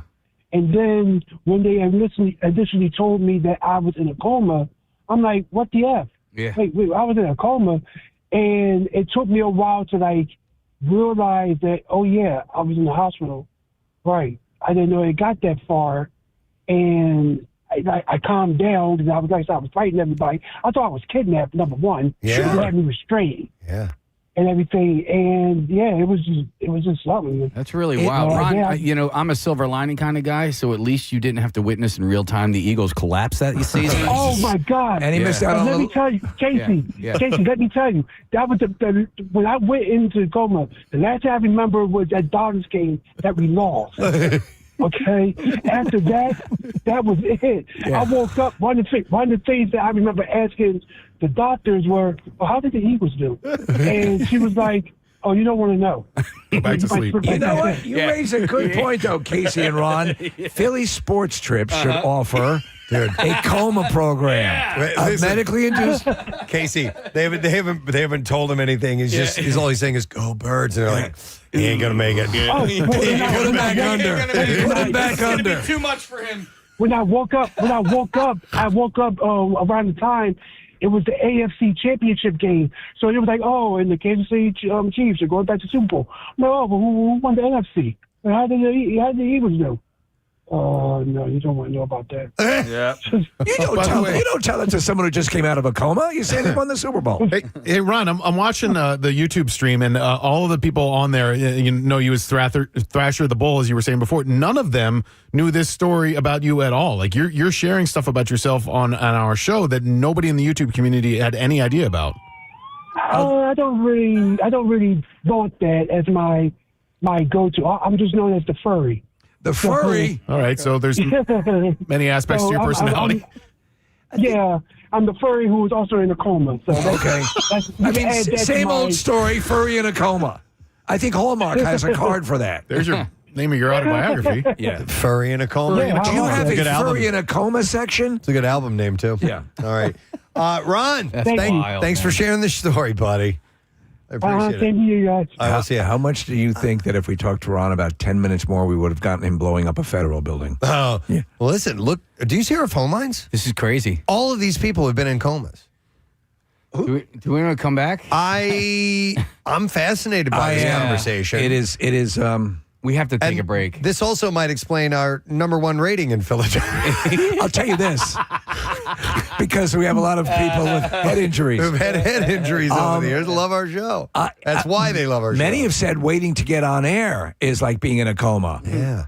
Well, maybe. Because we do have to take a break. It's 10 after 9, and we were supposed to be done like 15 minutes ago at least. Can our coma survivors? Are you interested in more of this? I want to hear a little bit more. We'll come back, and then we can spend a little bit more time. We can move on to something else if we feel the need to do so. So, yes, and I also don't want to tie up the phone lines. I have Lorenzo's Pizza gift cards to give away. You know what? Why don't you give them to the? Can you give some to the coma bee? Well, no. I mean, we got to share the love with everybody and give everybody a chance to call in and win. But imagine you survive a coma and you can't have pizza. We'll do some more giveaways in a little bit. All right. I'll just remind you, Lorenzo's. Hold on. Lorenzo's and Sons Philadelphia staple that has been family owned and operated since 1970. You can order Lorenzo's for delivery on DoorDash and Grubhub. I forgot we were doing survey says. I know. So we're going to wrap up survey says. Now we can do it. Yeah. Casey. Thank you. And it's now Coma Chat. Yeah. We'll come back with a few more of these. This is very, very interesting. Here's your character, Coma Chameleon. Here we go. I've got our theme song. When we return, we'll be right back.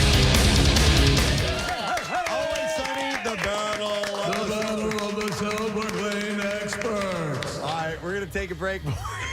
Brought to you in Dolby Vision. We'll be back in just a moment. Stay with us.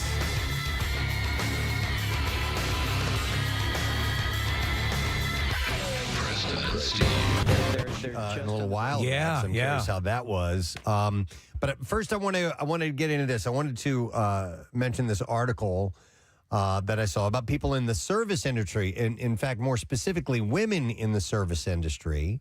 And apparently this was floating around on TikTok, like pretty much everything floats around on TikTok these days. But it was a bit of a social experiment to find out if sporting pigtails at work would earn more tips from male patrons. Okay. And I can guess. From servers to dancers, those who have participated in the experiment shared their experiences on TikTok.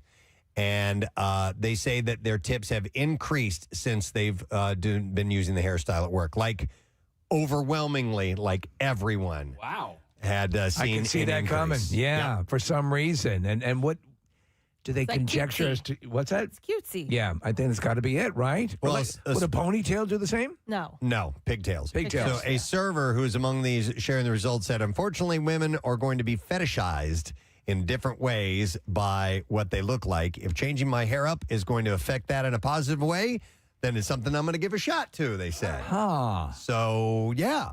So, apparently the pigtails experiment first appeared on TikTok after a server named Grace posted that she made more tips when she wore pigtails to work in a video. And she doesn't describe it as an experiment in the video, but points out how wearing her hair that way led to more tips. She said, when you wear pigtails to work, you make double the amount of tips as usual. Double? Yeah. Wow. Mm-hmm. I'd wear pigtails. It'd be hard, obviously. I'd have to pull my flesh out. We could glue some on to you, maybe, something I look like a that. rabbi. But it led me to thinking about what people in the service industry might do to actively try and get more tips, and that would be changing something, whether it be their appearance or whatever it may be. Did you ever you ever have a job where you had tips? Just pizza delivery. I never did. Never in my entire life. That was the only thing that I ever did. Did you have long hair then? Yeah. Did you put your hair in pigtails? No, I didn't put it in pigtails. You didn't think of it. Ponytail, maybe. Yeah. Okay. Yeah. I don't think it'd be the same, right, with a guy? Like a man bun? No, definitely if not. A guy please. with pigtails. Yeah. I was the coat check. That was the only job I had that was tips. Did you ever put your hair in pigtails to get it? No, Could you put your hair in pigtails now? Yeah, I could put. Oh, my hair in okay, pigtails, yeah. No, I just got they were there for a nice dinner, nice wine, and the majority of them would be a little tipsy when they were coming to get their coats, and so just toss the bills. I have seen Marissa wear pigtails on a couple of occasions. It's really cute, I think. But I've never seen you do I it would before, never. Kathy. Why not? It's just not me. you. It's not me. I would could you really see me as cutesy? Come on. No. But I would like can you to hold your hair out though? Just I need to see that sometime. What that would look like. So, dude, it would be super cute. Yeah. You know what? I also don't really have the hair for pigtails. You need either. long enough?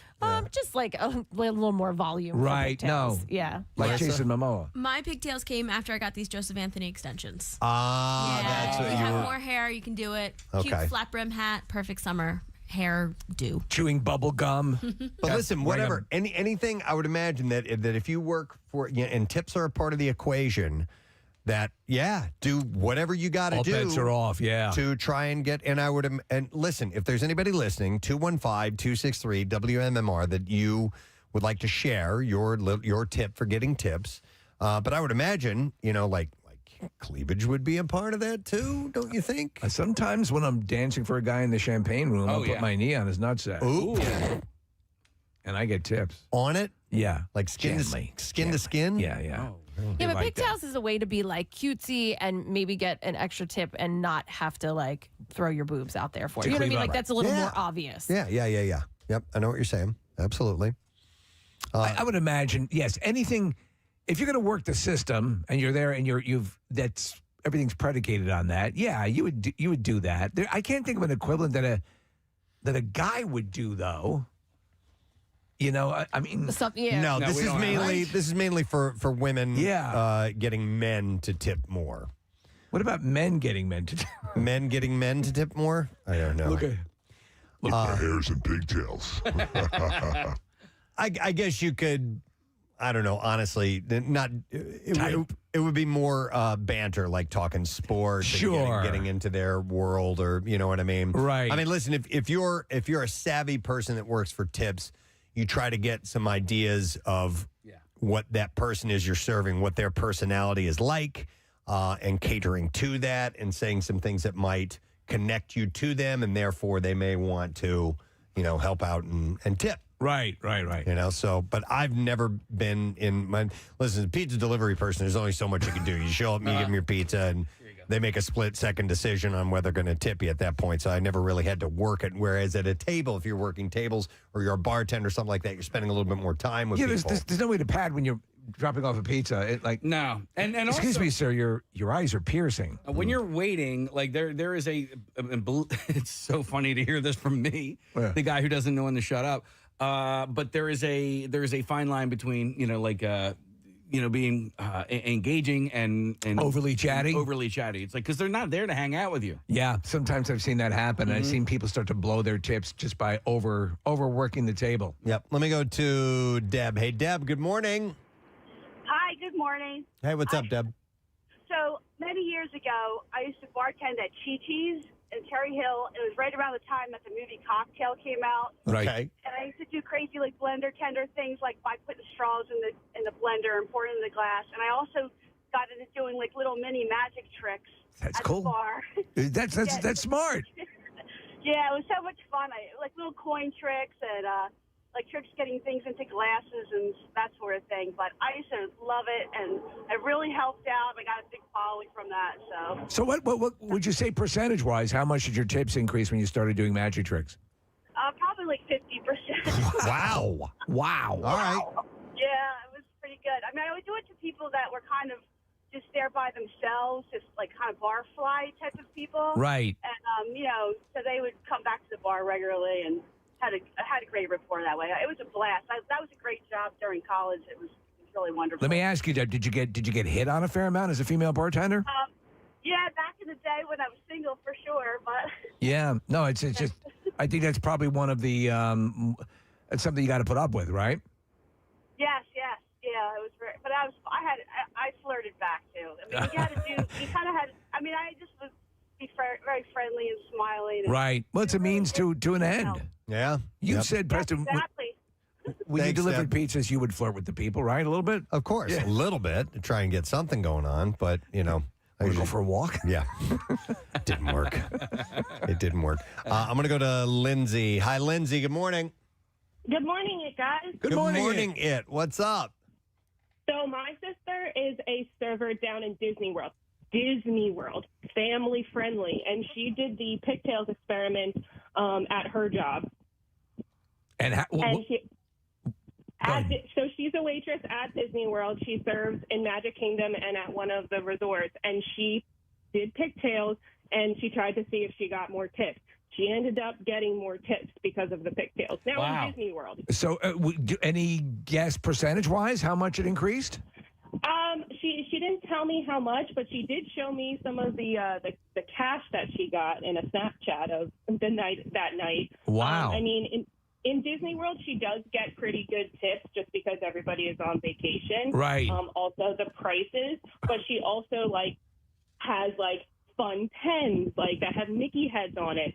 The other thing is, and it's very strange, she's done this as well. She's engaged, but she doesn't wear her engagement ring while she's on shift. Yeah. Listen, that makes sense.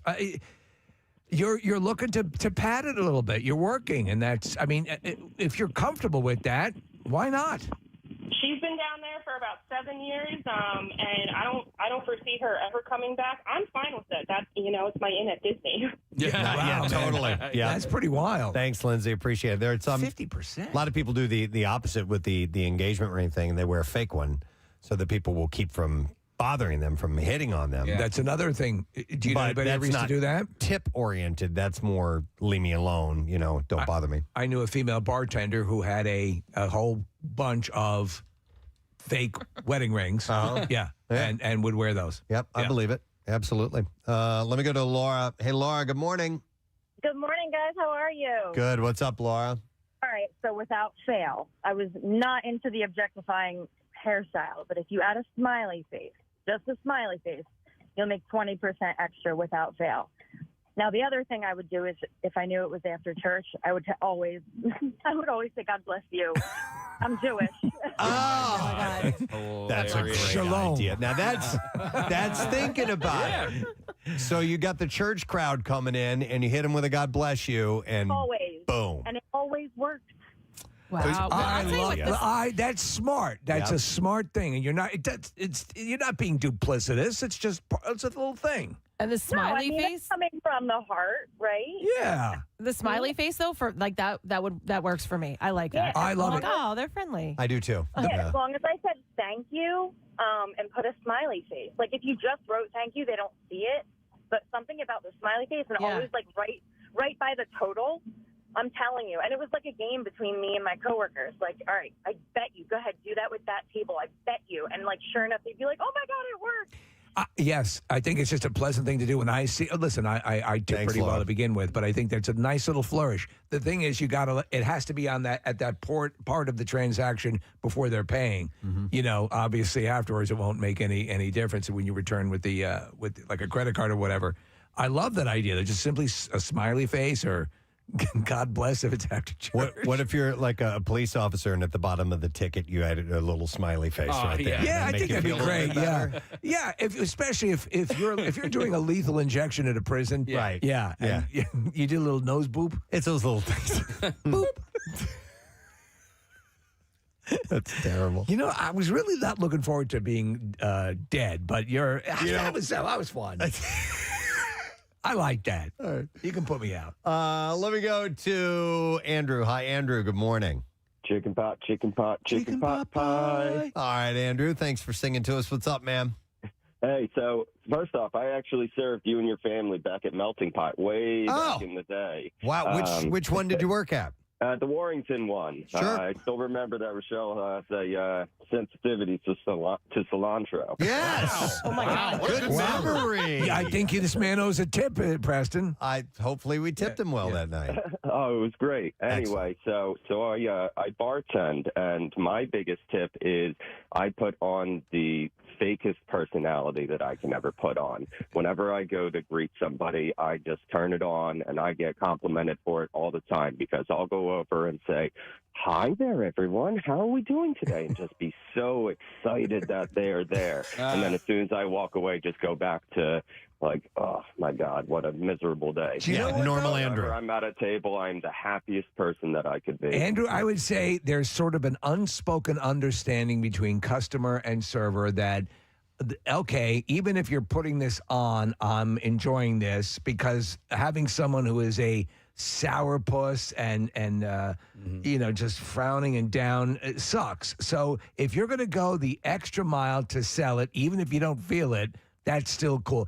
They're not demanding authenticity, but they just enjoy that you're kind of working it a bit, correct? Absolutely. If I can make them enjoy their 30 minutes with me by putting on a super fake ass and a big smile just to get, over a 20% tip, then great by me, and I hope you had a great time. So what's your degree of success with this? Averaging over 20% tip for putting on a big smile in front of everybody. That's There you worth go. it. And Worth then it. it makes it worth it. Yeah. So All right. worth it. Thanks, Andrew. You still at Melting Pot? No, they closed. No. I'm at a bar in North Wales now. All right. Well, enjoy, sir. Are there any Thank melting you. pots? Yeah, there definitely are. There used to be one in Chestnut Hill that they closed, and yeah, there's one in King of Prussia. We went there not that long ago, All right. actually. Here's a text says, as a male server, you got to sweet talk the old ladies to get at least a 10% tip.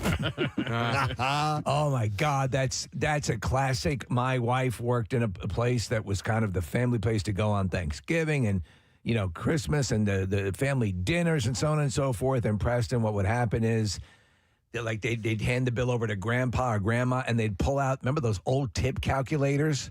So you just knew that you were going to get nothing. By the way, here's another text says, whenever my coworker wears stockings, older men heavily tip her, and we do not work off at tips at all. We work there an ophthalmologist. No.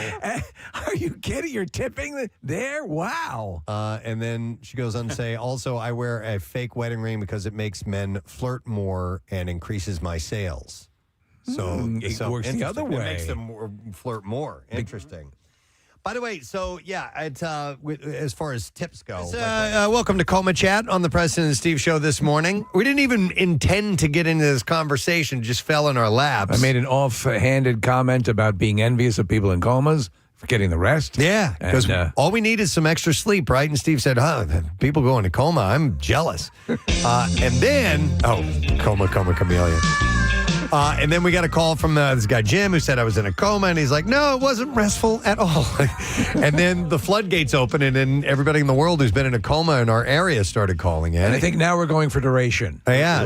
Who's had the longest? We will we'll chat with those who have had this issue in their lives. It is a mystery. Yeah. There was I know what I was going to bring up real quick.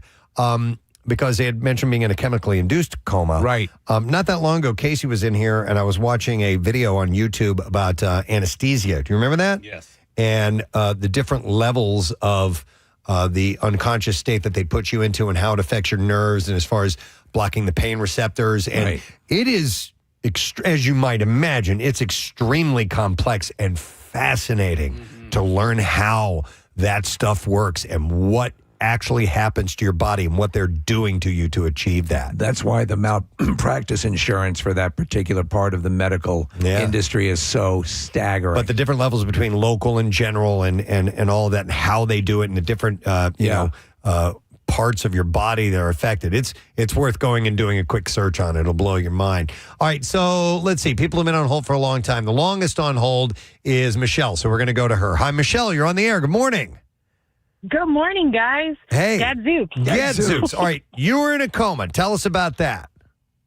So back in 2021, I got COVID and I had to be life flighted. They thought I was going to die. Like I wasn't even going to make the life flight to the next hospital. So my pulse ox, which is basically how much oxygen is in your blood, was in the 30s. They thought back then that you couldn't survive below like 80. So I was like a zombie. Man. And leading up to that, real quick, so you had COVID, so bad cough, having a hard time breathing, all of that. Actually, I don't remember having COVID. Wow. I was just kind of not. I had no moments of lucidity when I had COVID. I had maybe like one or two. My mom came and dropped off food for me at the place I was living at. And I told her, like, I'm not even going to open the door. I don't want to give you this. And I remember my now ex-boyfriend, he asked me if I wanted to eat soup. And then I don't even remember if I ate the soup or not. Wow. So yeah, it was really bad. How long, Michelle, were you in the coma for? So I was in a coma for 9 days. I was in the hospital at that point, a total of 19 days. I missed Halloween, which I was like super upset about. I'd freak the hell out. So what was it like? Can you recall any aspect of being under? Yes. So it's going to sound really weird, but if you remember old style TVs that were like the bubble TVs, like right before you would touch the screen of the TV, you felt like that static. Yeah. So I would have moments where I'd realize, like, I'm in all black. Why am I in all black? And I mean, like, the blackest of black, okay? And I didn't have a sensation of a body. I was just, like, floating, and I felt that static. And then I'd start to panic, and I'd be like, why don't I have a body, and why am I in black? And then I would have, like, this weird wash of like, hey, it's gonna be okay. Like, don't worry about being in all black and not having a body. Yeah. You'll be fine. What could possibly go wrong? Right. When you came out of it, was it like waking up from a deep sleep? Was it jarring? What was that sensation like? So I hallucinated like crazy because I had such a severe case of COVID. The nurses had to wear like hazmat suits, and I'm like, I have a very vivid imagination. I'm really into horror. So when a nurse would come in, I'd be like, that's an alien. I got abducted. Well, dude, you're coming out of this, you're under, and somebody in what looks like a spacesuit comes walking in. Yes. Yeah, I can see that. Yeah. And so I actually even had time before they took the intubation tube out. I was like strapped to a bed because they don't allow you to like move essentially. And so the only thing that I could really do anything with was my little like pulse ox monitor. So I was just like, I'm going to get this off my finger and that's going to make everything better. So they'd come in and they would try and explain like, remain calm. It's okay. But then I'd see like this alien and I just like freak out. So they'd put me back under for a little bit. Wow. But eventually I came out of it. They took the intubation tube out and, I started to hallucinate that my mom was outside screaming for me. So a nurse would come in and she eventually ended up asking, like, do you want us to call your mom? And I'm like, yeah, call her. Like when I say like you lose all of your mobility, like I had to like smash a phone up against my face because I couldn't close my hand. Yeah. That's how bad it was. You just in 9 days. You haven't used your body in that amount of time. Think about, if you sit down for a long time, how numb things feel. Yeah. Yeah. Yeah, it was wild. Yeah. That's so my mom crazy. had to explain that I got COVID. We're glad we're glad you're back. Yeah, so seriously. I'm glad I am too. All right. I think Captain Dale Thank you, was in a Michelle. coma for. You're welcome. I'll see you guys. When he had gotten. He was. COVID and let's not forget and that Rodney as well. we kind of, the COVID has come and gone and it was its thing. Dude, over 7 million people died from that. No kidding. I mean, that was, she's very lucky to be alive, especially in the early stages when they didn't know exactly how to treat people who were going through that. But I mean, that was the real deal. So good on her for making it through. We will go to Jake next. Hi, Jake. You're on the air. Good morning. Good morning. Sorry for bothering you guys at work. It's all good, bud. So tell us about your story. We're doing Coma Chat this morning. All right. Almost 3 years ago, November 4th of 2022, I was on my way home from work, which I'm a Baltimore City firefighter. And I was driving home from work, so 7 o'clock in the morning, most likely listening to you guys, because that's what I do every time to and from work. I most likely fell asleep and crashed into the back of a parked tractor trailer doing about 70 miles an hour. Oh, holy Jesus. My God. Yeah, and the trooper, when he got on scene, he pronounced me dead. So how long were you in a coma for, Jake? I was in a coma for there was a chemically induced coma because of my injuries. I broke my C2, 3, and 4, and I crushed my skull too, and I have a traumatic brain injury to my frontal lobe. So the recovery for that was a chemically induced coma, and that was about 5 weeks. They had me chemically chemically hit under. Yeah. And, Hey, baby. So let me ask you. I got to ask all the perfunctory questions. Any takeaways from when you were under for all those weeks? So it was my so that shift that I was working coming home from was my first shift back from paternity leave. And when I woke up, they woke me up intermittently throughout my sedation. And the first time I woke up, my wife told me I did not remember her as my wife or girlfriend. I was like, who's this? Right. And I remember waking up. When I woke up, I realized I was in the hospital because I'm a fireman. I know what I'm looking at. And I asked her what happened. And she said, you got in an accident. Your sons and I were not. And I looked at her, I'm like, sons? We only have one son. Like, I did not realize. You dog, that, exactly. I did not realize that I had a second son. So my accident happened November 4th. The last thing I remember is Halloween of that year. No kidding. Okay. Wow. Yeah. I know how you got the second son. Coma boner. Coma boner. Exactly. It makes so much more sense to me. He told me it was only 5 weeks. It was definitely 9 months. You had to do something. Wow. Dude, that is astonishing. Thank God you're now able to be in this world because that could have gone so bad so quickly. You will know that as a firefighter. Hey, and Jake, by the way, thank you for your service as a firefighter. I want to ask, are you from this area, or how did you find us? Yeah, I'm from Audubon, New Jersey. Born and raised. Okay. Oh, yeah. So, you guys have always been, I listen to you guys all the time. Podcasts, everything. I spread the word down in Baltimore about you guys, how much more.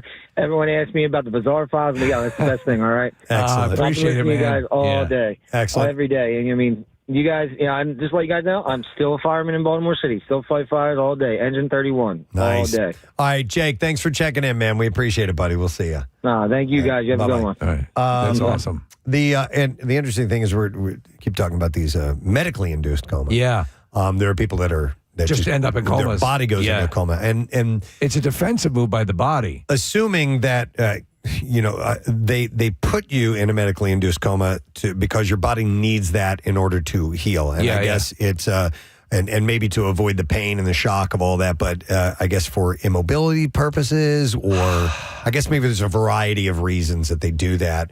Overall, that you need to be. I assume, like for example, we were talking about the one gentleman who was flailing and it was Michelle. I might have been knocking off the monitor. All those things are part of it, but I also I think if you're going to heal, in particular cases, that's what the chemically induced coma is. I'm curious about.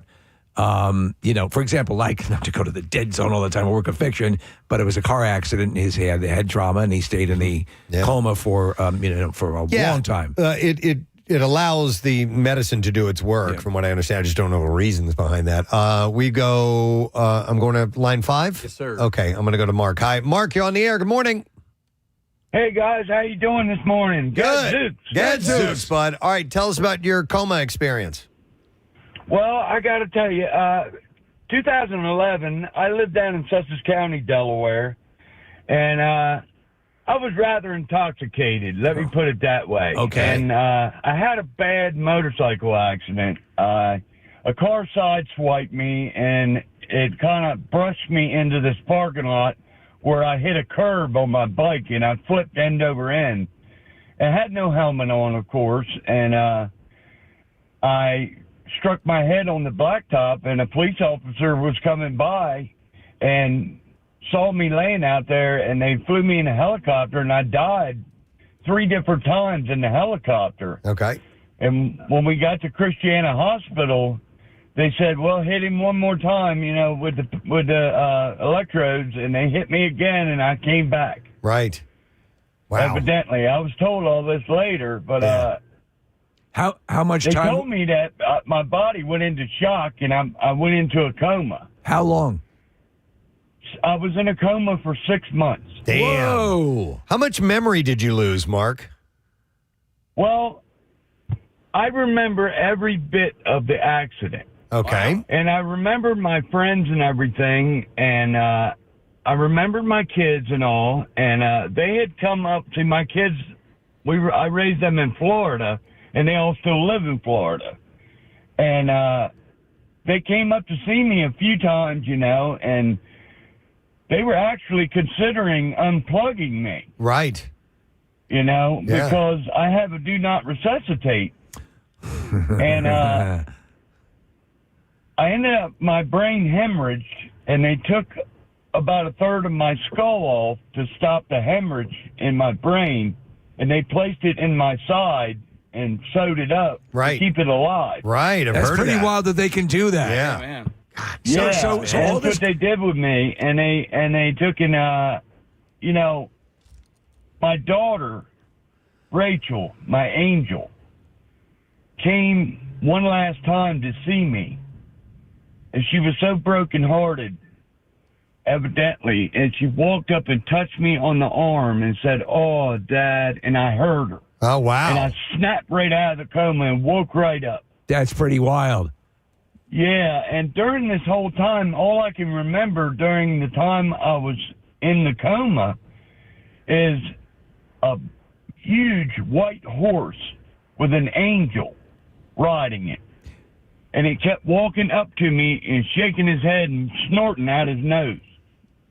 And that just repeated again and again. By the way, I don't know if you know this, but those things can be rabid. Yeah. So we found out earlier that horses can get rabies. Be careful out there. Obviously, thank God you survived, but that could have been a rabid angel horse, and the story could have taken an entirely different turn. So anyway, it made me change my life around, man. Good. Well, good. Good. Good. I no longer put those chemicals, no more Peruvian marching powder. No more. No more alcohol, you know. Good. I've cleaned up my act now. You and wear a life helmet is now. Good, Do you wear a helmet now? I listen to MMR every morning. Thank you, man. Are you wearing a helmet? You being safe? Are you on a? Did you give up the motorcycle?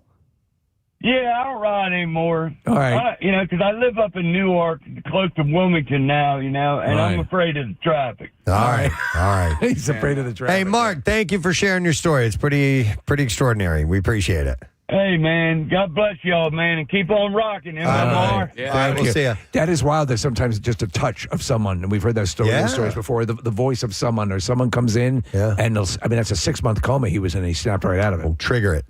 All right. A couple people on hold for a long time. Andy's been hanging in there for over a half hour, so we got to go to him. Hi, Andy. You are on. Good morning. Yeah, hey, Preston, how you doing? Good, my man. What's up? Well, I was in a coma for 67 days, and mine goes back to COVID. If you're talking about COVID before, I had an allergic reaction to COVID. Okay. And in 3 days' time, I was in the intensive care unit and wound up having both my lungs transplanted. Jesus. And I was put in a coma on November 18th, and I woke up on January the 14th the following year. I had no idea. You know, it was like I woke up the next day, you know, but I mean, I remember little things here and there, you know, like I guess my family visited me, and, you know, I think I remember seeing them, but I don't really know that I talked to them, but I don't really know that it was real or not real, you know. For you, Andy, it was fairly instantaneous, you know, like going to bed. And then all of a sudden you wake up the next day and you're like, oh, here we go. But for you, it was a long stretch. Yeah, it was. Yeah, it was like, you know, like when I woke up, my sister was there and the nurse was there, and they were like, hey, welcome back, you know. And I looked at them, I'm like thinking to myself, like, well, where the hell did I go? You know? Yeah, that's, you know? to me, that's an interesting part of it. That sort of thing where you go on, you're in there for that amount of time, and it just seems like the blink of an eye. When I passed out in the studio that one time, I had there was just a blip. It was a nanosecond, and apparently I'd passed out, and all that stuff was taking place. You had that, but on a much grander scale, and yeah, of course you're going to turn around and go, "What the hell are you talking about?" You know, it was definitely strange, you know. And the nurse was like, "Do you know where you are?" And you know, obviously, like, yeah, I'm in the hospital, you know, and I'm looking around, and you know, I was in Penn at Penn Medicine, and they were like, and I looked at the wall, and yeah, you're at Penn, and they looked at me, and they were like, well, you know, you had a transplant, and I looked at them, and I'm like, I had what? You know, like, you know, what the hell are you talking about? I had a transplant. Hey. And my sister was like, I don't believe you, or she's like, you don't believe us, and I was like, not really. So they kind of pulled my shirt up, and here's this scar that's on my chest that definitely wasn't there when I went to sleep. You know? Andy, with new lungs, how did it feel once you were made aware of that while you were started to become conscious of your own breathing? Like I would be going, oh, wow. Yeah. Every time I'm taking a breath right now, this is going into lungs that came from somebody else. Did it feel weird to find that out? And were you then aware of your breathing? Yeah, it was definitely strange. It was definitely different. You know, a lot of people have asked me, you know, well, do you have any premonitions of anything like that? And I'm like, well, no, not really. But, right.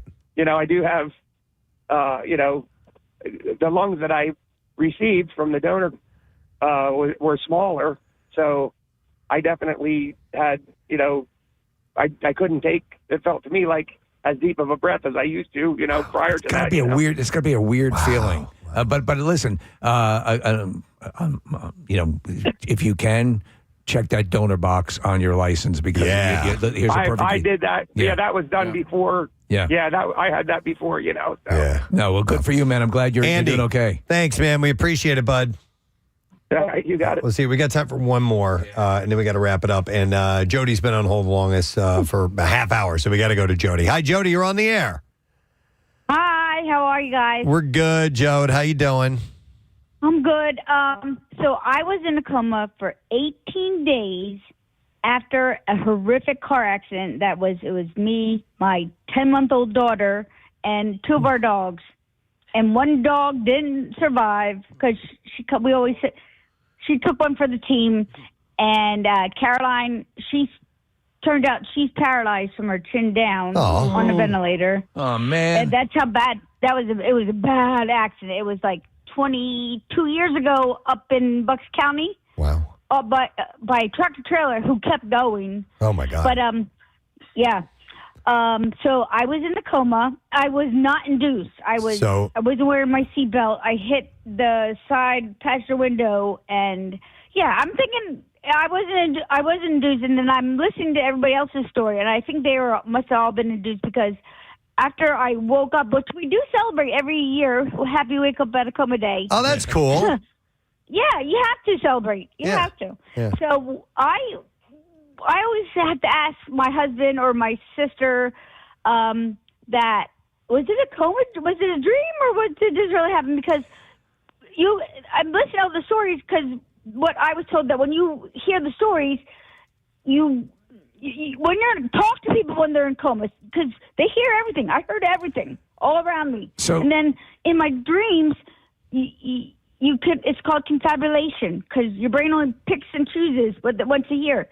So people were talking to me the whole time when I was in the coma, and then I had dreams. I thought I was down the shore. Oh, wow. I thought I was down the shore. Hey, that's interesting. Vacation. Yeah, there you go. Yeah, people would eat. People would eat, and I would smell. People would talk, and I would smell pizza. So I thought I was down the shore. I thought I was on the beach and boardwalk. So in my dream, which is kind of like, like that one lady was saying about being black and white. I thought I was down the shore when I was younger, being down the shore. Okay. And then I thought, I heard that at that time it was 2003. The movie Willard was coming out, and I had to ask my sister when I got out of the coma, was there a thing about rats? Because I would hear Ben. I heard Ben playing. Oh my God. The song Ben. Yeah. So did you ask, was that the remake or the original I was hearing? Well, listen. I didn't know. I kept saying, what's the deal with the rats? And my sister was like, what are you talking about, rats? I said, I kept hearing Ben. She's like, oh, you must have heard the commercial for the movie was coming out at that time. And then I said, what else was the thing, Mike? Oh, my father-in-law. My father-in-law wouldn't come near the bed. And it's all the rats. I thought maybe he was, in my dream, he died in my coma. My father-in-law died, and I had to go to the old Oxford Valley Macy's where the Macy's had upstairs had or Bambergers where they had the cooking things because I had to go buy an outfit. Well, I had to go buy an outfit in my dreams for his funeral. So I'm shopping in my dreams. You're busy in your coma dreams. It is exhausting. You're busy. I think it might be if you were. I think it's different for different people. It's different for different people. That's an interesting experience you had there, Jody. Wow. Well, we appreciate you relaying that. And you wear your seatbelt now, Jody? Please. Yes, I do. I made my youngest daughter, who's now 20. I made her sit in her car seat till she was a skinny thing. So she was like 13 until she got 80 pounds. So yes, I'm a big seatbelt. All right. Well, big seatbelt person. Do that and stay safe. All right. Thank you, Jody. Appreciate it. Yes. Take care of yourself. All right. That's wow. Enjoyed the Bambergers reference in that story. It wasn't Macy's. Yeah. Bambergers. Wow.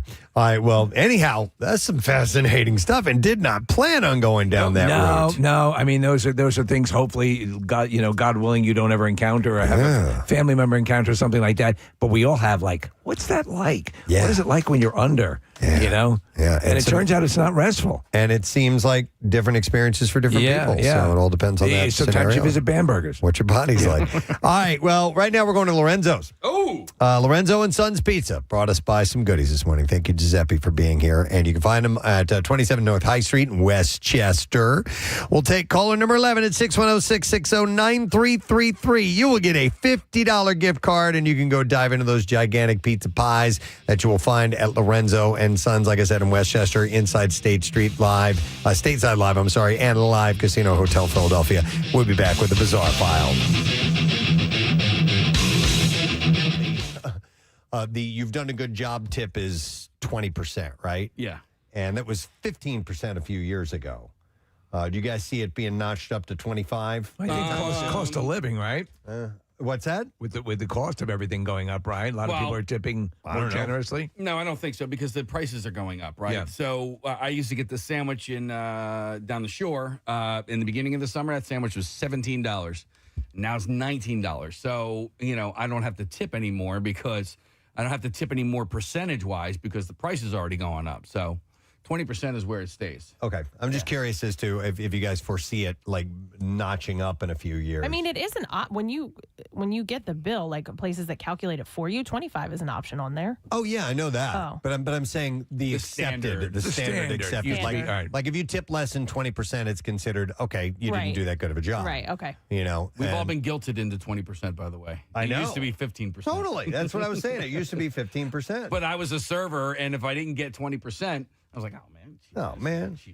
I was a server at a restaurant in the mall, and King of Prussia Mall, and it was a place that used to be called Bottom. Brew Moon, and then that became yeah. Rock Bottom. Yeah, so when I worked there, Casey, was Brew Moon, and it was a great restaurant. I really liked working there. And then Rock Bottom was a good restaurant as well. But people generally tipped less because they'd been shopping in the mall. And so it was not a great place to be a server because people would come in and they interesting. would have spent a lot of money while shopping, and then they felt like they were going to cheap out a little bit at the meal. That sucks. Yeah, it did suck. Yeah. So location, obviously. Yeah, for sure. Yeah. The only other time I was a server was this place called Murphy's Old Irish Pub, which is still in Alexandria. It's on King Street, and that was a great job. And Steve, we would have regulars there almost daily, and people would come in for lunch, and then Friday and Saturday nights people would come in, and you get to know the customers, and once you get to know them and there's a rapport, you usually get tipped pretty well as a result. You also appreciate when a customer understands that means everything. The tip means a lot. Yeah, and so. you knew which guys wanted coffee as soon as they got there, and when you get to know your regulars, it's a cool experience. Nah, love it. Let me go to Mike next. Hey, Mike, good morning. I have 3 testicles. Pretty close to sounding like Gary there. Wrong. Nice, Mike. All right, what's up, bud? I was working at a pizza shop years ago, and a guy would bring his daughter in, and he would dress up as Santa Claus, and she would dress up as an elf. As an elf. Yeah, that's so smart. I took my daughter and did the same thing, and we made bank.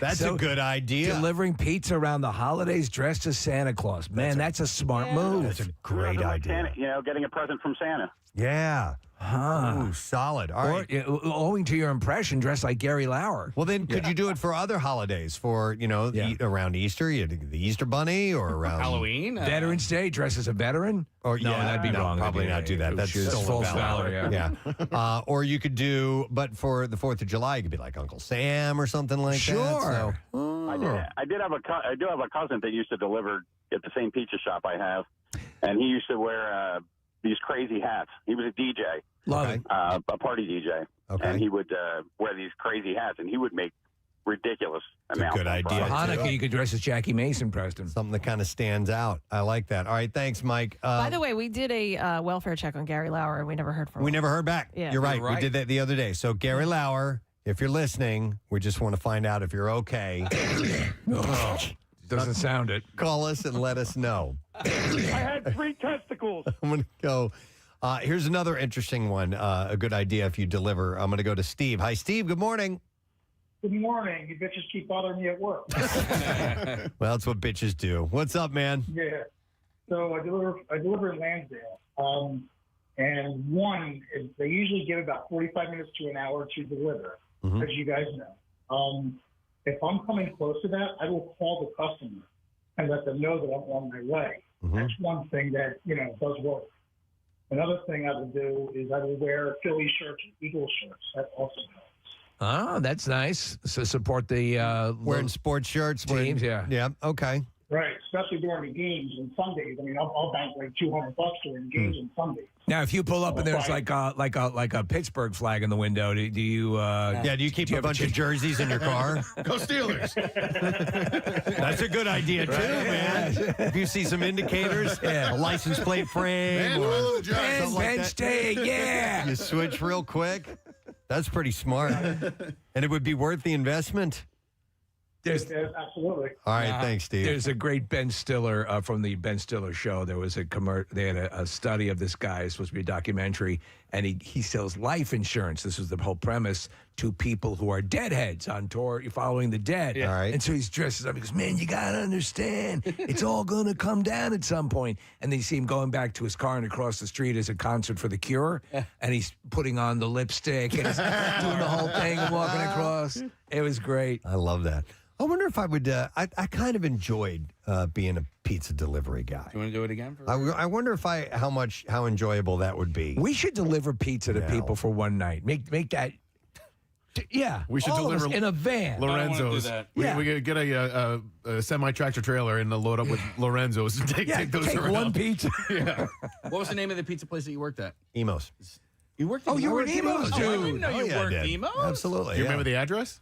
No, but Okay. I know it was on Olive Boulevard. I could tell you exactly Case. where it was. Did you point Casey in the direction? Good point, Casey, in that direction. Because Casey I had an will be in apartment right- your home area. That's part of the deal. Yep. Is it IMO or EMO? IMO. But there's tons of locations all over the place. So. Conveniently located? To me, I had an apartment right across the street from there. But it was I wasn't living in the apartment at the There's time. only one on Olive Boulevard. Really? In University City? No. No, that's no, not it. No. Those guys are losers. Anyway, that's a completely different part of town. Those are Omo. Okay. You got to look in Chesterfield. Chesterfield. That's emus, EMU. Hang on a second. I want to go to Chris. Hi, Chris. Good morning. Hey, good morning, bitches. What's up, bitch? I don't have much of a voice left from the Shinedown concert last night. Oh. Glad you had a good time. Oh, they're amazing. All of them are awesome. Nice. But I was pregnant with all of my kids when I waitressed. And all the at minute once? Well, all at once, all three at once. No, 3 different times. Okay. So you got more tips when you were pregnant? I got more tips when I was pregnant. You would start to even arch your back, do a little waddle, like when you're bringing things out. Playing on the sympathy. Exactly. You work it. You carry pictures of your babies inside your little folder that you're going to write down their menu, what their order was. Right. A quick question. When you were done having children, did you ever one evening consider stuffing a pillow under your...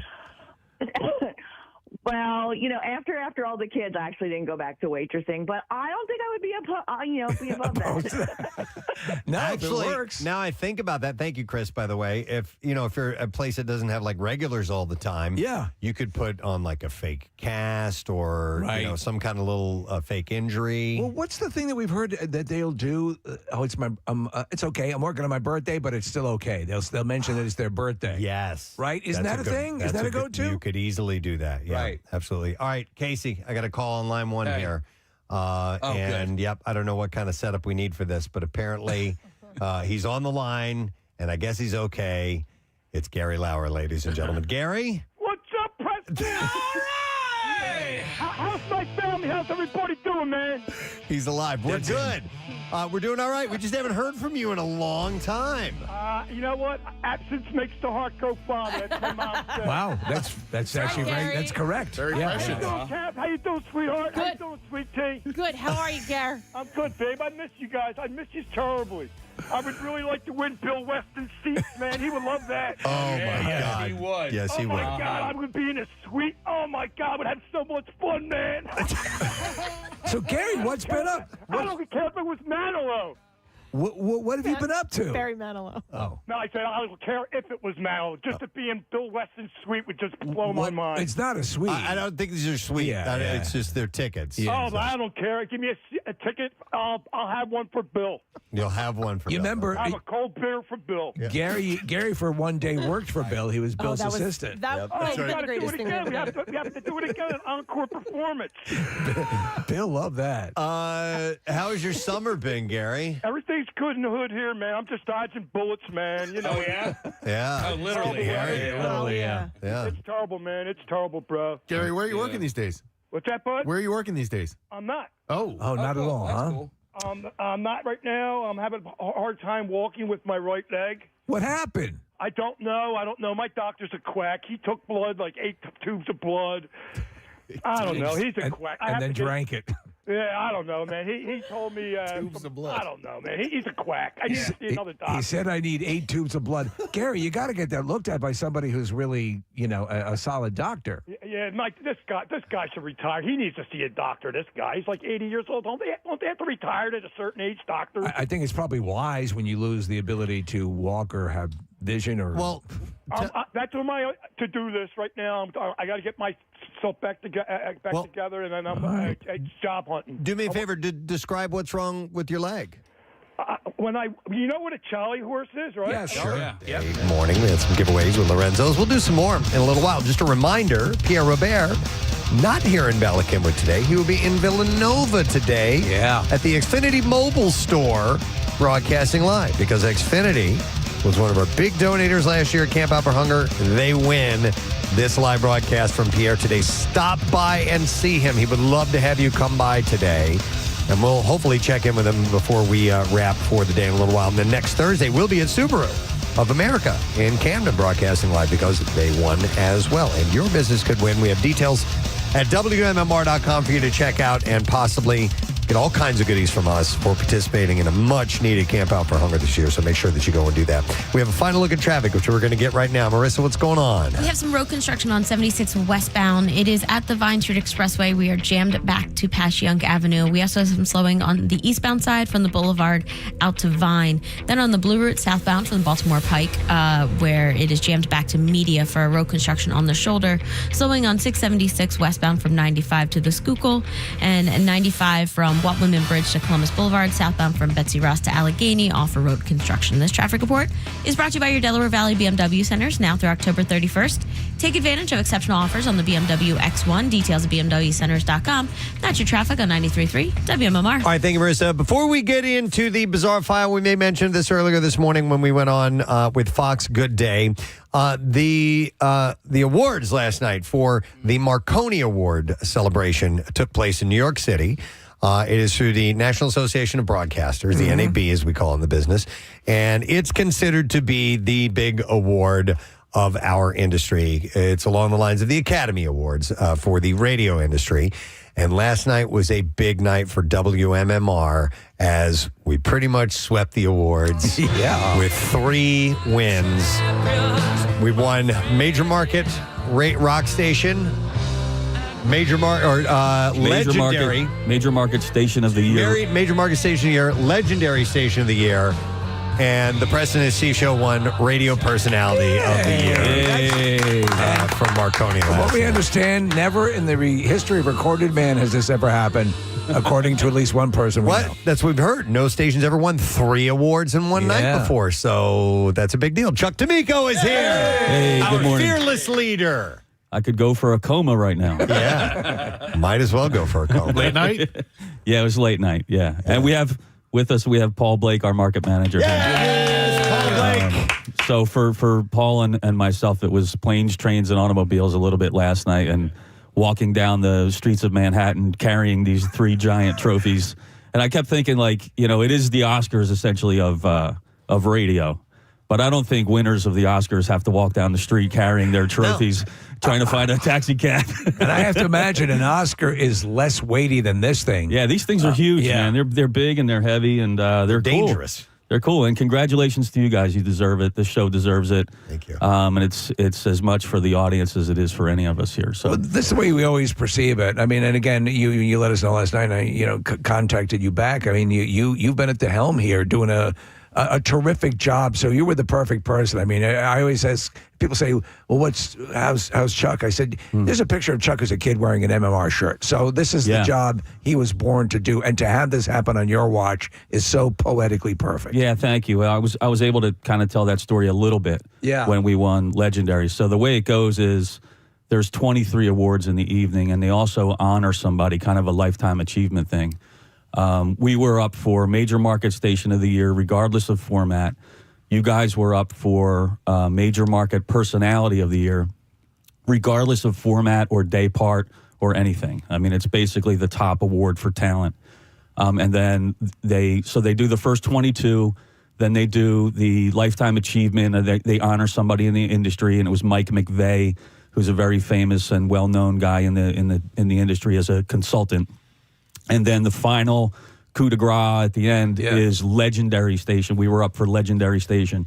I thought we had a really good chance for the first two, especially you guys, because you've been nominated so many times. Right. We're the Susan Lucci of the category. Yeah, I thought we really had a good chance for the first two. I was really not expecting the last one because that typically will go to a 100-year-old AM radio station that's still kicking, you know, in the hills of Sheboygan or something like that, and they deserve it. You know what I mean? Those types of stations are up for that. Of course. But after we had the first two, first of all, I didn't write anything for the third one. I wasn't expecting it. So the first two were which one of those came first? The major market station of the year. MMR wins that, right? And then the major market personality of the year. Then we won that, right? And then the legendary. This is the final award of the night. Yeah. All right. And you didn't have anything ready for this, for any of it. Well, I hadn't pre-written anything, so I scribbled some stuff down. I'm like, you know, I kind of wrote one that I could use for either legendary or major applicable market. for both. Just swap the. I'm like, if I get a chance to go up once for the radio station, I'll just say this. But and the winner is La La Land. But yeah, so I scribbled some stuff down, and it probably ended up being the best one that I had out of the three, because it was the last one. It was very loose. We had swept the whole thing. We had cleaned up. And it was just a lot of fun. And Paul came up with me, and we were able to joke around and have a good time and all that. But again, I mean, it feels great to be able to do this as a radio station. But, you know, there's only one thing that can make something famous. And without it, it's impossible to be famous, and that's fans. Yeah. You know, without fans, you're nothing. This belongs to the city. This belongs to the audience. This belongs to the listeners. And it's just a reflection on the effort that you guys put in and everybody here at the radio station puts in, on-air talent and off-air talent, to try to bring some value to the listeners' day, every single day. Yeah. By the way, something like Legendary Station of the Year, it's not really of the year. You know what I mean? Yeah. It means a station that's been around for a long time and deserves that legendary status, and therefore all past cast members and employees fall into that recognition as well. So. Yeah, and so what I said was something along the lines of, I agree that the radio station is legendary. We're not legendary because of our legendary automation system. We're not legendary because of our legendary voice tracking capabilities. Yeah. I said it's a legendary radio station because of legendary people who had legendary talent making legendary connections in a legendary city. Yeah. We're just so proud of that, it's something you never lose sight of. I mean, really, really, really. And then when you say that, I know you mean that with every ounce of your being, and that's the way we feel. And it's not just, it's something that you reflexively say. It really is never lost on. It's never been lost on. And the family that is what you know us here and our radio station, brothers and sisters here, it does mean that. I just am thinking right now of Chuck D'Amico's 8th grade class picture. Yeah. The one that he wore his MMR sweatshirt to. Mm-hmm. And the fact that you got to go up there on that stage last night and accept that award just brings me so much joy for you. Thank you. Yeah. It was, I even said it was a dream come true. I was a 12-year-old kid and fell in love with the radio station. And once I got in here, I refused to leave. How long have you been working here? Just over 31 years. Wow. Yeah. Paul, I remember the shot of you. You're 16 wearing an MMR tube top, and it's this is crazy. Yeah. Yeah, there were the days, right? But I just want to comment on what Chuck just said. I mean, for 31 years, he's been here, and for the last 2, he's been front and center. Yeah. But for 29 years, he has been the backbone of WMMR. Mm-hmm. And for last year, we were up for this award as well. You guys were actually. Mm-hmm. And, Chuck does not like being on stage. And he asked me endlessly, will you come up? And this was last year. I'm like, no, man, you got this. Yeah. So we're going up for 3, this year. And he's like, the same thing. He's like, I don't like this, man. I'm like, but you're really good at it. Yeah, hand him a couple of drumsticks and he's fine on stage, So I said, if we go 3 for 3, I'm up there with you. But until then, you got this. And he just crushes it. I mean, the raw emotion, passion for this radio station that Chuck has is unfounded. And I just want to thank Chuck for everything he has done for all 31 years. I've only been here 23. So, he's done an amazing job. And think of this as well. There's so many people before all of us, right? You guys have been here 20 plus as well. And there's so many people that have made MMR a legendary station here, not only in Philadelphia, but across the country. And that's so gratifying to be part of that. I mean, Chuck's been with the station for over half of its existence. And I'm proud to say about 40% of its existence I've been as well. But, to you guys, congratulations. Chuck made the joke off the air, and I know you guys have heard this, but, you guys have already been have been inducted into the Hall of Fame, the Radio Hall of Fame. And, that's quite likely the highest honor of all. And this was an elusive award that you hadn't had yet and been nominated a number of times. The work that you guys do in the city for the community, for our listeners, for the station, for our cluster, and for the company is just, unfounded, anywhere else. I couldn't be more proud of being associated with you guys, with this radio station. So I want to thank you personally.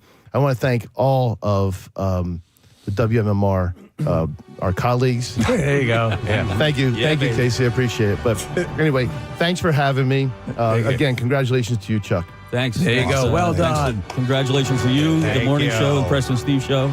The best in the world, and now the trophy to prove it. Yep. And again, thank you so much to the audience. Yes, of course. And I'm gonna and Kathy's a part of this too. Yes, Kathy's of part of course. this award too. We made sure to make that point over and over again. Thank you. For sure. Appreciate that. Now, one of these, there's so many. One of these is yours, and we'll figure out which one of these is yours. The pointy one. Okay. Yeah. By the way, it looks like you could literally stab someone to death with this. Oh, you award. you could beat someone to death or impale them. Whatever. You don't want to carry this and down the streets of Manhattan and trip over a curb or something. Yeah, exactly. That'd be bad. Might fall. It's like running with scissors. You got to be careful. Stop running with your award. All right, thank you guys. Appreciate it. Chuck D'Amico, Paul Blake, and a legendary radio station, 93.3 WMMR. Let's do the Bizarre File. WMMR presents Preston and Steve's Bizarre File. Brought to you by Horizon Services. Call the experts at Horizon Services for all of your home's electrical needs. Right now, get a free, no obligation electrical safety inspection with any paid service to catch any issues before they become a real scare. All right, speaking of a real scare, this is terrible. A man died Monday after a burial vault fell on him at a Dallas funeral home, officials say. Well, it makes things easy, doesn't it? Makes it quick, but no fuss, no muss. Yeah, I know there's a dark side to this, but we're going home before lunch. According to Dallas Fire Rescue, firefighters responded to a call about a burial vault falling on a worker at at Westland Funeral Home. The burial vault, brother. A burial vault is the vessel often made from concrete that houses a casket and protects it from the elements after burial. I have to imagine that weighs quite a bit. Yeah, when firefighters arrived, the man was pinned from the waist down by the vault. The department said the first responding units were able to lift the vault using hydraulic spreaders and airbags to free the man. He was immediately put into an ambulance, taken to just leave it there. a local hospital with serious lower bodily injuries, and he died from that. But that's man, messed up. All right, we need a lighter story than that. After that, literally, 4 people have been arrested for allegedly trying to smuggle about 8 kilograms of gold worth about $650,000 from Hong Kong to Japan by concealing gold powder in their underwear, sources said. Mazamori Nishimura is believed to have orchestrated the smuggling attempt by instructing 3 women in their 20s and 30s to wear underwear with concealed gold powder on a flight last year. That's why gold for smugglers, it has so many ways to be smuggled. Yeah. And here's another example. The 4 admitted to the charges, with one of the women telling investigators she was recruited by Nishimura, and the 3 women knew each other and joined the scheme in return for cash and travel expenses. There's gold in them there panties. The women are believed to have received underwear with concealed gold from another man in Hong Kong under... I was hoping you were going to do that. In Hong Kong, under Nishimura's instructions. I'm a police inspector in Hong Kong. Gold smuggling cases have been soaring in Japan lately on the back of the rising price. Yeah, there's a pipeline straight through to Hong Kong. Of the precious The four suspects. Yeah, we want a Marconi. Are suspect. They don't necessarily listen to the shows. No. They just know the legend. They look at the paperwork and go, yeah. The four suspects. How many years nominated? All right. These guys are suspected of having conspired to smuggle gold granules in pouches aboard a flight bound for Tokyo's Haneda Airport to evade taxes. I don't know if they were coming from Hong Kong or not. Hong Kong. Thank you. Phone addiction is a real thing that causes problems for many people, but there are ways to cut back on screen time. A man named Logan Ivey created a solution to his phone addiction by making his phone too heavy to use comfortably. He designed a 3D printed 6-pound stainless steel phone case that cut his daily screen time by more than half. Actually, that's kind of smart. Making the case that... Why not put it into a grizzly bear? Before making the case, he taped a dumbbell to his phone to test it out. The case took 2 months to develop and requires an Allen wrench to remove 4 screws, making it hard to take off quickly. I almost, when Casey started diving into his weightlifting phase that he's now been into for a while, I was going to buy him as a gift. They had a 6-pound coffee mug. Oh, yeah. You do curls with it? Yeah. Totally. Yeah. Some shoulder raises with that. Dude, they're like $150. They are. It was They ridiculous. sell beer mugs that are the same, that are just like insanely heavy. The idea is that the phone becomes too heavy to scroll for long periods, and you can't easily carry it on the into the bathroom or on walks. After 2 months of using it, he says he's saving 2 or 3 hours a day from scrolling. Yeah, we're looking at a picture of the 6-pound mug, and it's $189. This is 22-pound beer mug. 22-pound. Yeah. Forget it. Steve, you could have a friend and help them move those things out of the house. Yeah. During a heat wave. All right, this is disturbing. It's out of Cumberland County, Pennsylvania. A father and daughter were surprised at a local Halloween parade after finding a card amongst the candy. The pair had been enjoying the parade Tuesday night as vendors from around the area drove by, tossing out candy like any other year. But that's when they received something they weren't expecting. It was a card that was labeled Women for the KKK. The father and daughter I've never had that candy. Hadn't seen who placed it in the little girl's candy bucket and only found it after checking the candy following the festivities. A friend of the family posted the card to social media where hundreds expressed outrage over the message. The local CBS station there reached out to the organizers for the event, the Mechanicsburg Chamber of Commerce, who confirmed that no staff or organizers associated with the parade were involved in the distribution of the card. Preston, could it possibly refer to Kit Kats and Klondike bars? Maybe. Yeah. The television station called the number that was on the card and were directed to a voicemail that identified themselves with the Ku Klux Klan. Wow. It said, "We are a patriotic movement that says what others fear to say or do. Together we can make a meaningful difference in the lives of our people. We are blue-collar Americans who love our country, family, and freedom." So they probably had 2 baskets. One were these KKK cards, and the other one was full of candy. Yeah, maybe that was it. All right, and then one last story, and we will wrap it up. Okay. A major Amazon Web Services outrage, it happened day before yesterday, had the unexpected side effect of causing chaos in bedrooms across the U.S. Remember, there were problems with apps and computers and things like that. Yeah.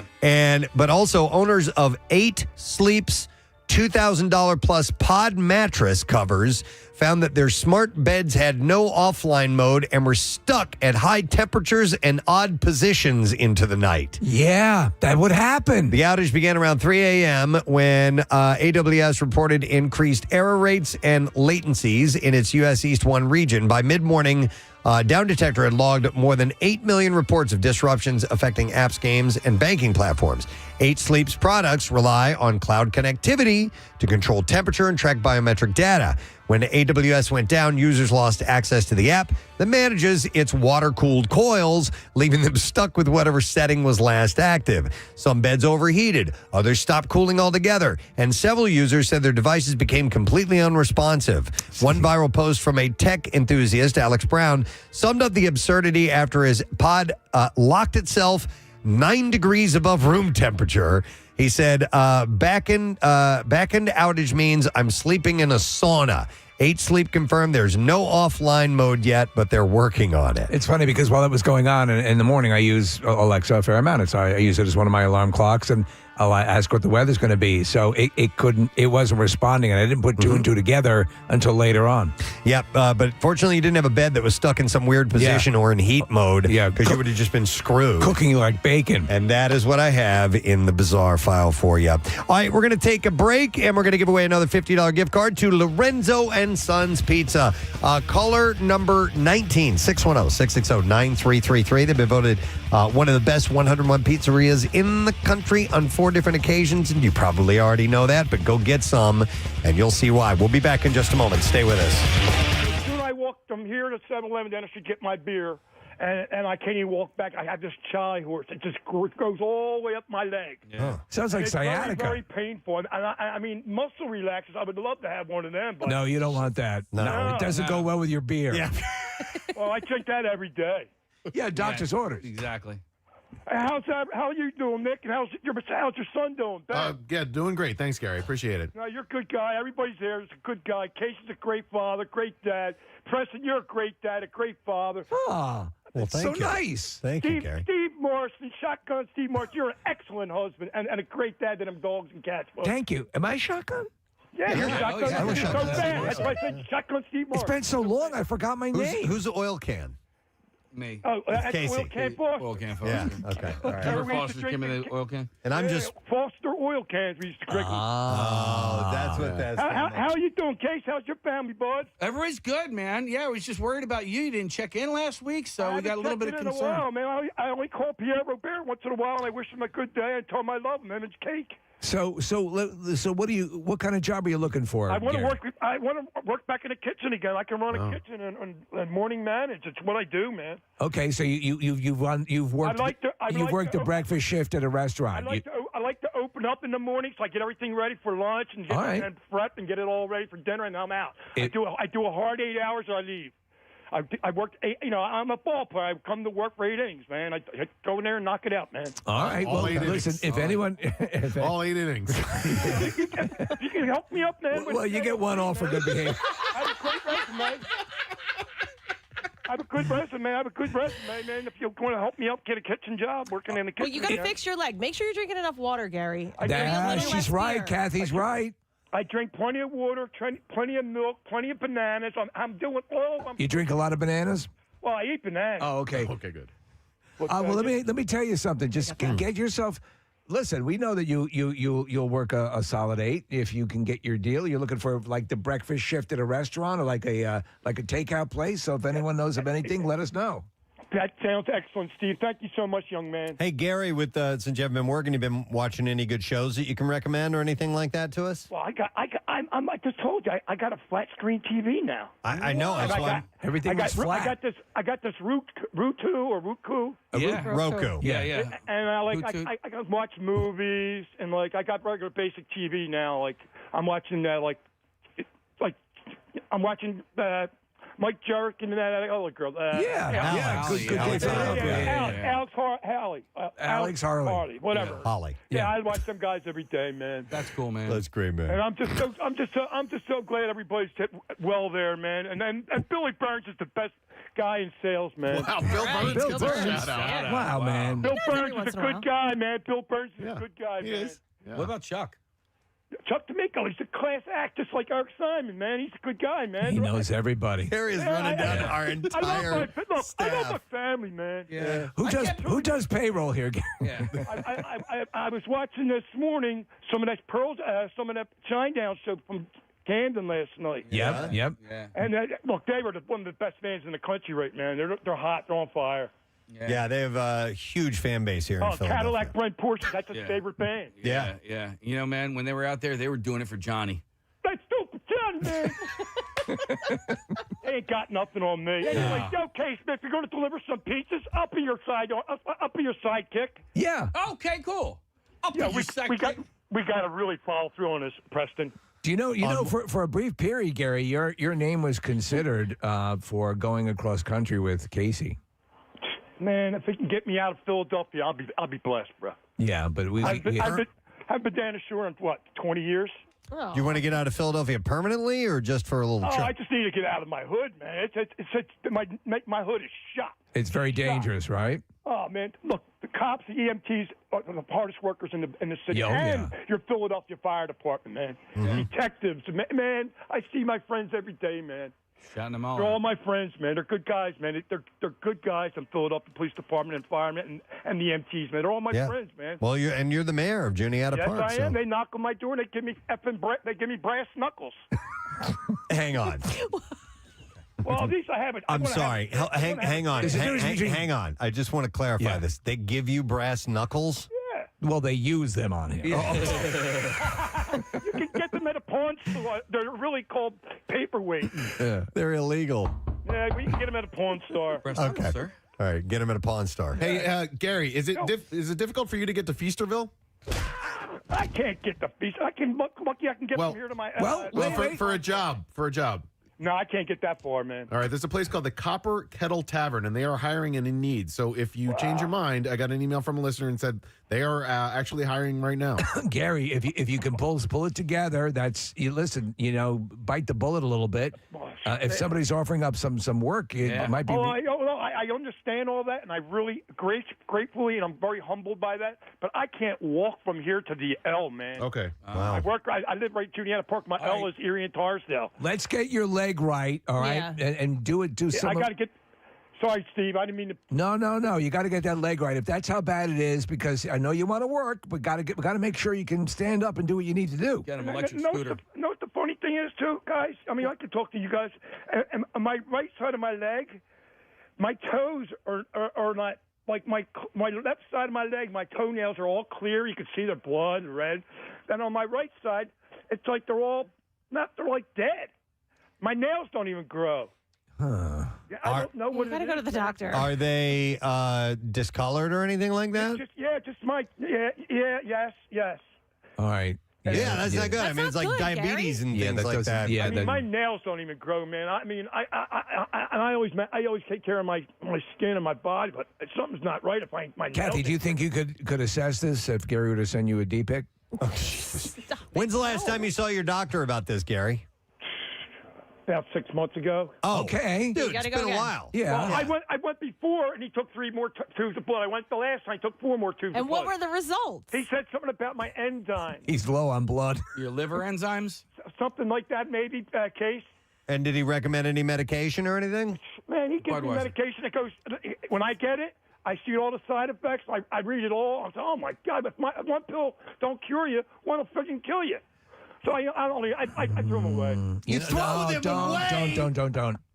Can't do that. The only thing I take is 800 milligram Motrin, and I break them in half. Gary, you have to listen to your doctor and take the prescribed medication. I know a lot of things have potential side effects, but if you've got something serious going on, you got to take the chance, the minimal chance that something might go wrong and fix the problem. I'm going to have to look into another doctor because this is not. This has been going on for too long now. It's upsetting me. Do us a favor and make sure that you follow through with that. So the next time we talk to you, you have a new doctor who's taking care of that leg. And then when that happens and you're ready to get a little bit more ambulatory. Wednesday morning. And we are working our way through a week, making it to a No Sabro Friday and giving away our Word of the Week prize this week, which is really cool setup at Dorney for the ultimate Halloween haunt experience. And we got you covered in every aspect. And there's only a couple of weeks left of that Dorney haunt experience. So make sure you're with us till the end of the show and get that letter and maybe win it. Go. Have yourself a hell of a time. In the meantime, we have something else to give away via the lesson question. We have a $50 Nifty 50s gift card that can be yours. And here's what we'll go with, something from the 9 o'clock hour. What is the name of Thrasher DeBull's autobiography and or album title? 610-660-9333. We're talking to Thrasher. He had been in a coma. Yeah. And he's one of our YouTubers. And what is the name of his autobiography and or album title? 610-660-9333. If you heard that and you think you know, call and we'll see if you can win. We'll do the trash while we're waiting. The trash business is a gold mine. 93.3 WMMR with Preston and Steve's Hollywood Trash. It is brought to you by, hang on, Horizon Services this fall. Make sure you get there. Cross one worry off your list before winter hits. Right now, you can get up to $1,150 off a new HVAC system replacement plus 0% financing. Steve, what's going on this morning? Well, the Food Network announcing next season will be the last for their long-running series, The Kitchen.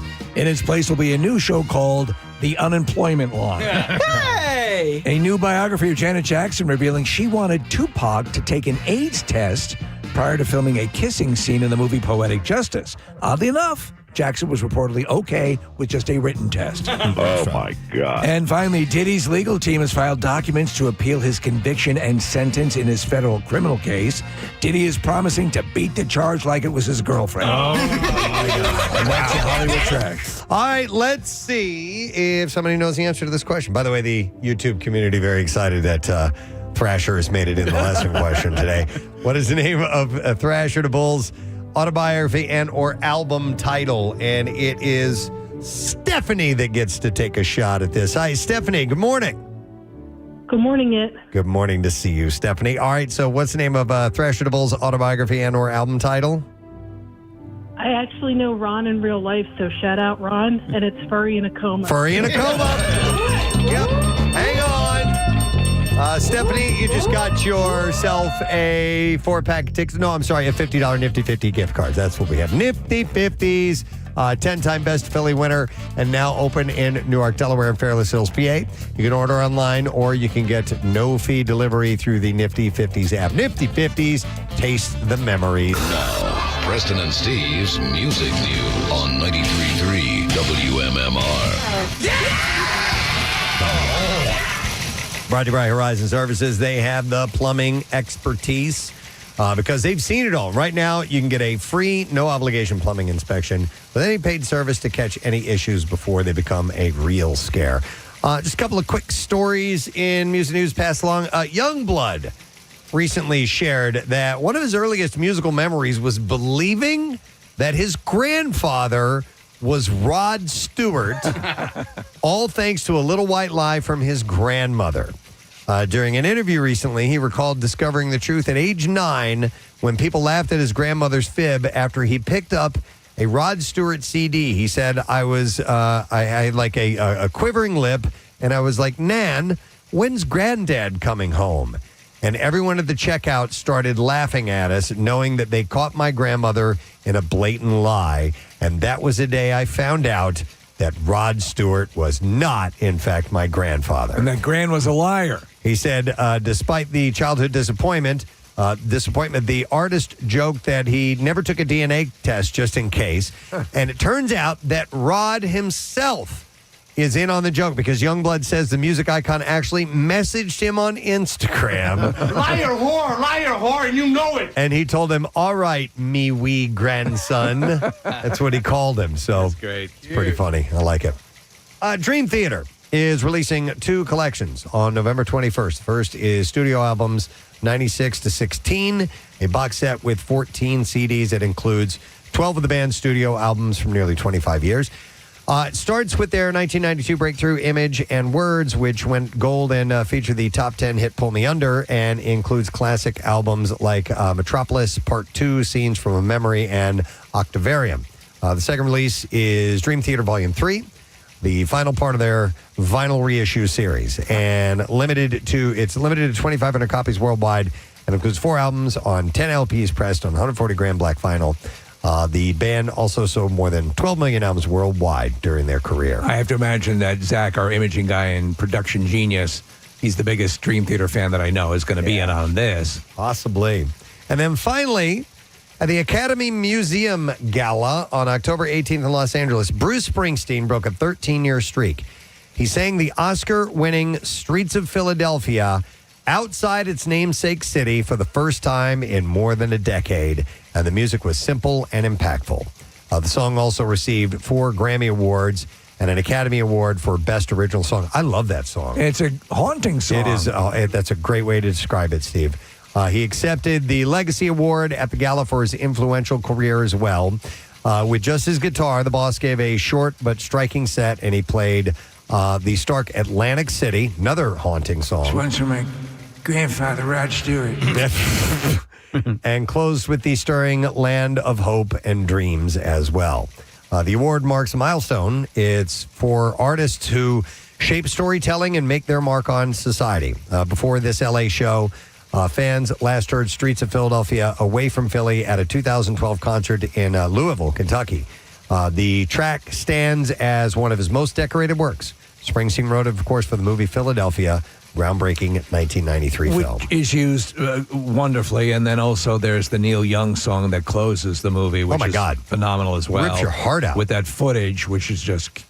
Of him as a little boy? Yeah. Just slays you. It's also called Philadelphia, I think, right? Isn't that the name of that song? I don't know. The Neil song? May very well be. I really like Bruce's video for Streets of Philadelphia, too. He's just walking around the city, and he's walking in Camden for a bit, so you see the skyline in the background. It's a great video. Nice. This one's called also Philadelphia. And that is all I have in music news for you. That means we can take one more break, come back in a second, wrap up our program. We'll get the letter of the day, word of the week, and Pierre Robert live at Xfinity in Villanova, the Xfinity mobile store. Be back in a moment. Or at least nice people offering jobs can help you get back on your feet, all right? Listen, that sounds great. And by the way, hey, real quick, if I may, I know I took up a lot of time. I wanted to know how hey, Sweet Tea, how's Chase doing? Good. He's great. Thanks, Garrett. Get yourself healthy, will you? You're the greatest mom ever. You really are. Thanks, So, Garrett, listen, go to the doctor. You might have a diseased liver, bro. So you might want to head on over to the doctor and not go and drink beer today, you know? I could do that. Okay, and make sure if you're prescribed something, take it, man. Well, if you see this Preston, man, of all them side effects, I'm like, man, this is going to hurt your liver. This is going to hurt your kidney. Good lungs. Well, if the doctor's telling you, you got to listen. Yep. I just think make sure it's a doctor you trust. So get a new doctor, get yourself checked up, get your leg back up and run. But you can't. Or if they're telling you to make some if you're not comfortable with the medicine, they're telling you to make some lifestyle changes. You have to do it. Yes, I'm all for that too. Also. All right. Because I lost some weight. I lost some weight also. All right. Well, I used to be $145, $150, and I'm not even nowhere near that now. Yeah, that's a little I'm really concerned about you, Gary. Yeah. Well, I really appreciate Preston, man. It's really, truly means a lot for me. And right now I'm inspired to do the right thing and look into a better doctor. You do that. We want to hear from you next week, all right? That you made some inroads, all right? I'll call you next Monday. In case, if you can't give me a call, we can talk about Bill Weston's tickets. Yeah, we're not going to talk about that. We're going to talk about getting you healthy. And listen, you can blame the doctor, but a doctor's is only as good as his patient, right? Yeah. So you have to listen to him. And I would recommend going sooner rather than later, today. Yeah, I need to. I definitely got to change doctors. I have to go doctor shop and definitely and Gary, look into it today. Gary, you got the time. You don't have work holding you back. So and I have medical insurance too, so I have to take advantage of this. Do it today. I will not put it off, Dad. All right. I like it. And then check back in. All right. I'll call you next Monday, Preston. All right. All right. We're going to hold you to it. Thank you. I'd like to thank Bill Burns, Chuck Nico, Eric Simon, and my Lord and Savior Jesus Christ. Romano, Steve Morrison, Preston Elliott, Nick McElwain, and my main man with the pots and pans, Casey Boyd Foster, and Marissa Mocha McNaughter. All right. Well done. All right, Gary. Hang in there, man. Have a great day. Thank you, guys. See you, buddy. Wow. Poor Gary. I didn't quite. Obviously, there's stuff going on with his toes and his feet. That sounds not good. Here's the deal. He's calling this doctor a quack. Yeah. His doctor prescribed him medication and he threw it away. And he's talking about enzymes. Dude, you can't mess around with that. No. You cannot mess around with that, and you definitely can't. If you've got a liver problem, you can't be drinking. Drinking beer, yeah. Gary, down to the 7-Eleven. come on, man. Yeah. All right, well, listen. That was a good call. It was important that we spoke to him, so I'm glad we did a wellness because something's going on, and hopefully we can kind of nudge him in the right direction to get something done. I had 3 testicles. And they'll want to see that. They'll want to check all 3 of those, too. All right, well, listen, we have to take a break. Yeah. We have our buddy Michael Giacchino is going to be joining us a little bit. So let's take that break and come back in just a moment. Make sure you stay with us, friend. So Casey sent me this article. It was from the New York Times yesterday. And in the NFL, there's a tradition that's been going on since the 70s. It's called the Rookie Dinner. And so the veterans have to take the rookies out to dinner, but the rookies have to pay for the dinner. Right. It's been shown in sports movies periodically, Yeah, so, but apparently there's starting to be more rumblings about is this a good idea or not, because sometimes the tabs, which can average between $5,000 to $25,000. Come on. Well, it depends on if they take advantage of them. Of course. You know, And I bet you the inkling quite often is to take advantage of them. It's Right. funny Yeah, that's to the them. deal. Yeah, The because higher they can get the tally. Well, because they had it done to them, too. Yeah, It's that type of thing. It was done to me, and we're going to do it to you. That type of thing with initiations, essentially, is what this is. But the point they're starting to make out is even though we see the NFL as, these high-dollar individuals, not everybody gets paid all of that money. No. And some of them and up front. And some of them might last a season, and they've blown money that in hindsight they probably should have kept. Yeah, they probably needed. Yeah. But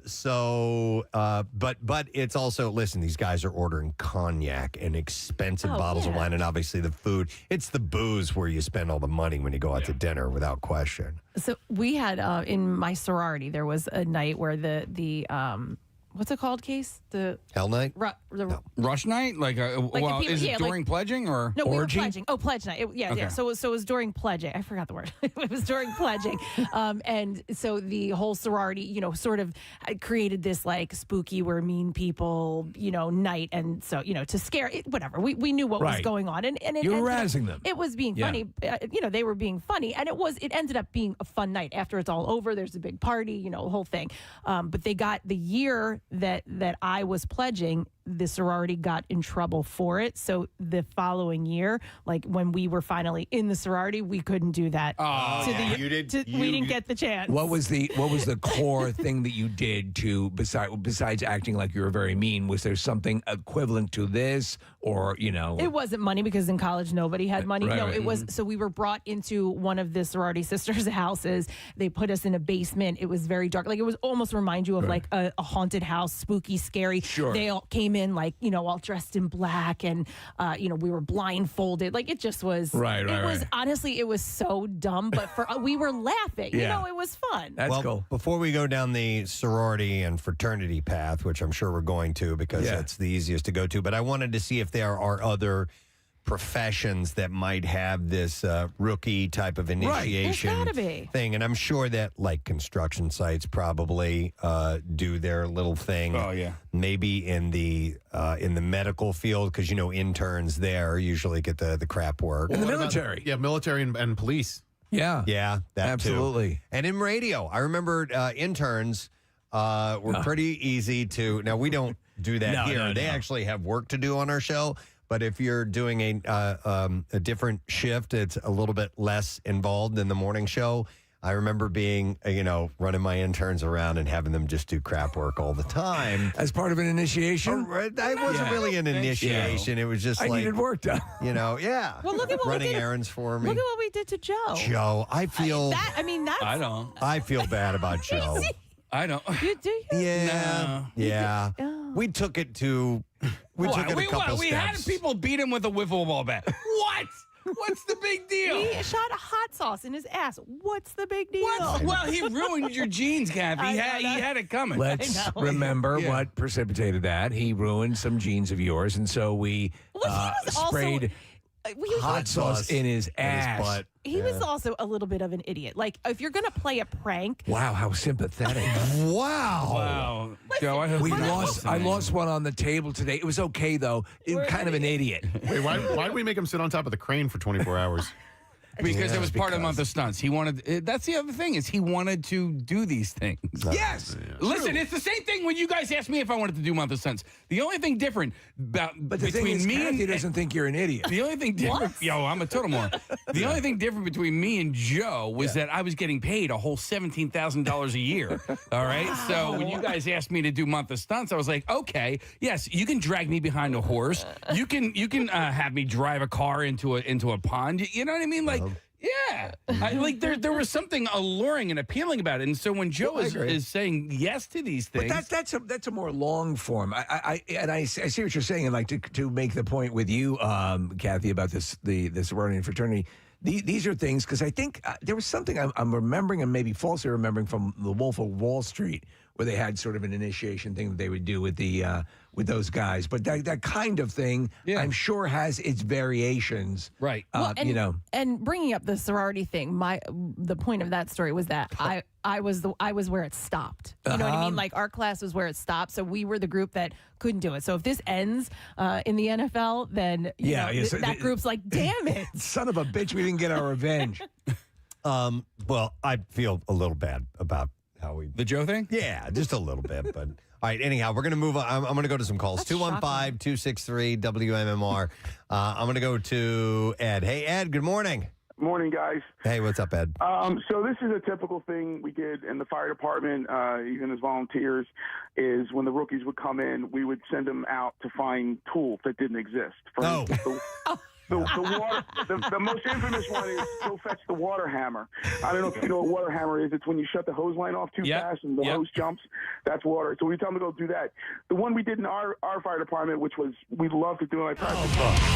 93.3 WMMR. That is new music from Cheap Trick and the riff that won't quit. Robin Zander is 72 years old. Did you hear him wailing at the end of that? I'm blown away. I would not have. I love Cheap Trick, but I would not have expected that to be in their quiver at this point. I wouldn't have guessed that was them either, hearing that for the first time. I love it. And sorry, guys, I hit the wrong knob in here. I tried to turn up my headphones. I turned up the monitors and nearly exploded the speakers here in the studio. All right, 10:45 on this Wednesday morning with the Preston and Steve Show, coming to a close for the day. I would like to thank everybody for being a part of our program. Thank you to Mike and Karen over at Fox 29. A little check-in this morning. And also thank you to Chuck D'Amico and Paul Blake from our radio, from our offices here at WMMR for stopping in. The Marconi Awards were last night, and MMR swept the awards. There's no other way to describe it. It's a complete sweep. The radio station won Best Major Market Station, Legendary Major Market Radio Station, and Major Market Personality was the Preston and Steve Show. So we won that. We won our first Marconi ever last night, which are akin to the Academy Awards of radio. So thanks to Chuck and Paul coming in to recap the events last night in New York City.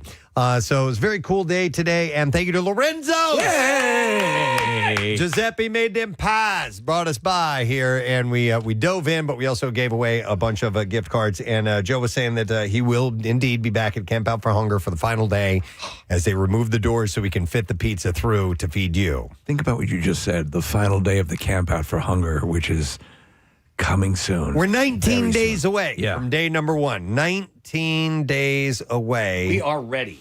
And yeah, right? Yeah. Ready-ish. We are never ready. No. And this year we're like less than not ready, but we'll be there. We'll be ready, and we'll have it ready to go. In fact, we're looking for some assistance from you. If you have any interesting something, an idea for us to do outside, because, there's so many people out there that have unique stuff, something interesting. In the past we've had these gigantic obstacle courses, and we've used everything from fire hoses to inflatable swinging arms, and you never know what's out there. And so we want suggestions. If you have anything that sounds interesting to you that we could use, let us know. You can text word CAMP to 610-660-9333. We'll send you a link that has a form that you can fill out and tell us about it. And you never know. We might use something. Exact. Don't for a second think, they wouldn't need this. Let us know. Maybe we would. Maybe we can find something interesting to do. All right. Via the magic of radio, if I hit this button and bring this little knobby thing up here, I might be able to hear one Mr. Pierre Robert. Pierre, you there? Greetings and good day, good citizens. How you doing, sir? Very well, thank you. How are you kids? We're doing great. So I've been mentioning throughout the program this morning that you were doing a live broadcast today. Would you like to share the details on that? I would love to. We're here at the Xfinity store in Villanova. It's 775 East Lancaster Avenue. Easy to get to. It's a little mini kind of mall thing, and perfectly positioned right next to the Starbucks. And so I'm in heaven. All the Xfinity information you could possibly want, and Starbucks right next door. So it's perfect. And we're here because, as you mentioned earlier, Preston, they are the second prize winner And so they get the booby prize, which is me. And that's what the prize is, I believe, this coming year. You guys are going out to Subaru next week. Is that right? Yes. Yeah, Thursday we'll be there. So as we mentioned yesterday or the day before in our crossover, it's taken us a little while to honor. Here it is, October, but you have to coordinate with whoever wins as to what's a good time to come. And in the case of a place like Xfinity, they've got so many places. Where would you like us to go? And so they picked Villanova, and here we are. It's really a lovely location, nice and sunny, really cool store. So come on by. And we also have bins out for people to contribute, and you can bring food right here, which is way cool. Excellent. Get started in your donations. All right, excellent. Well, let's get the letter of the day if you're ready, Pierre.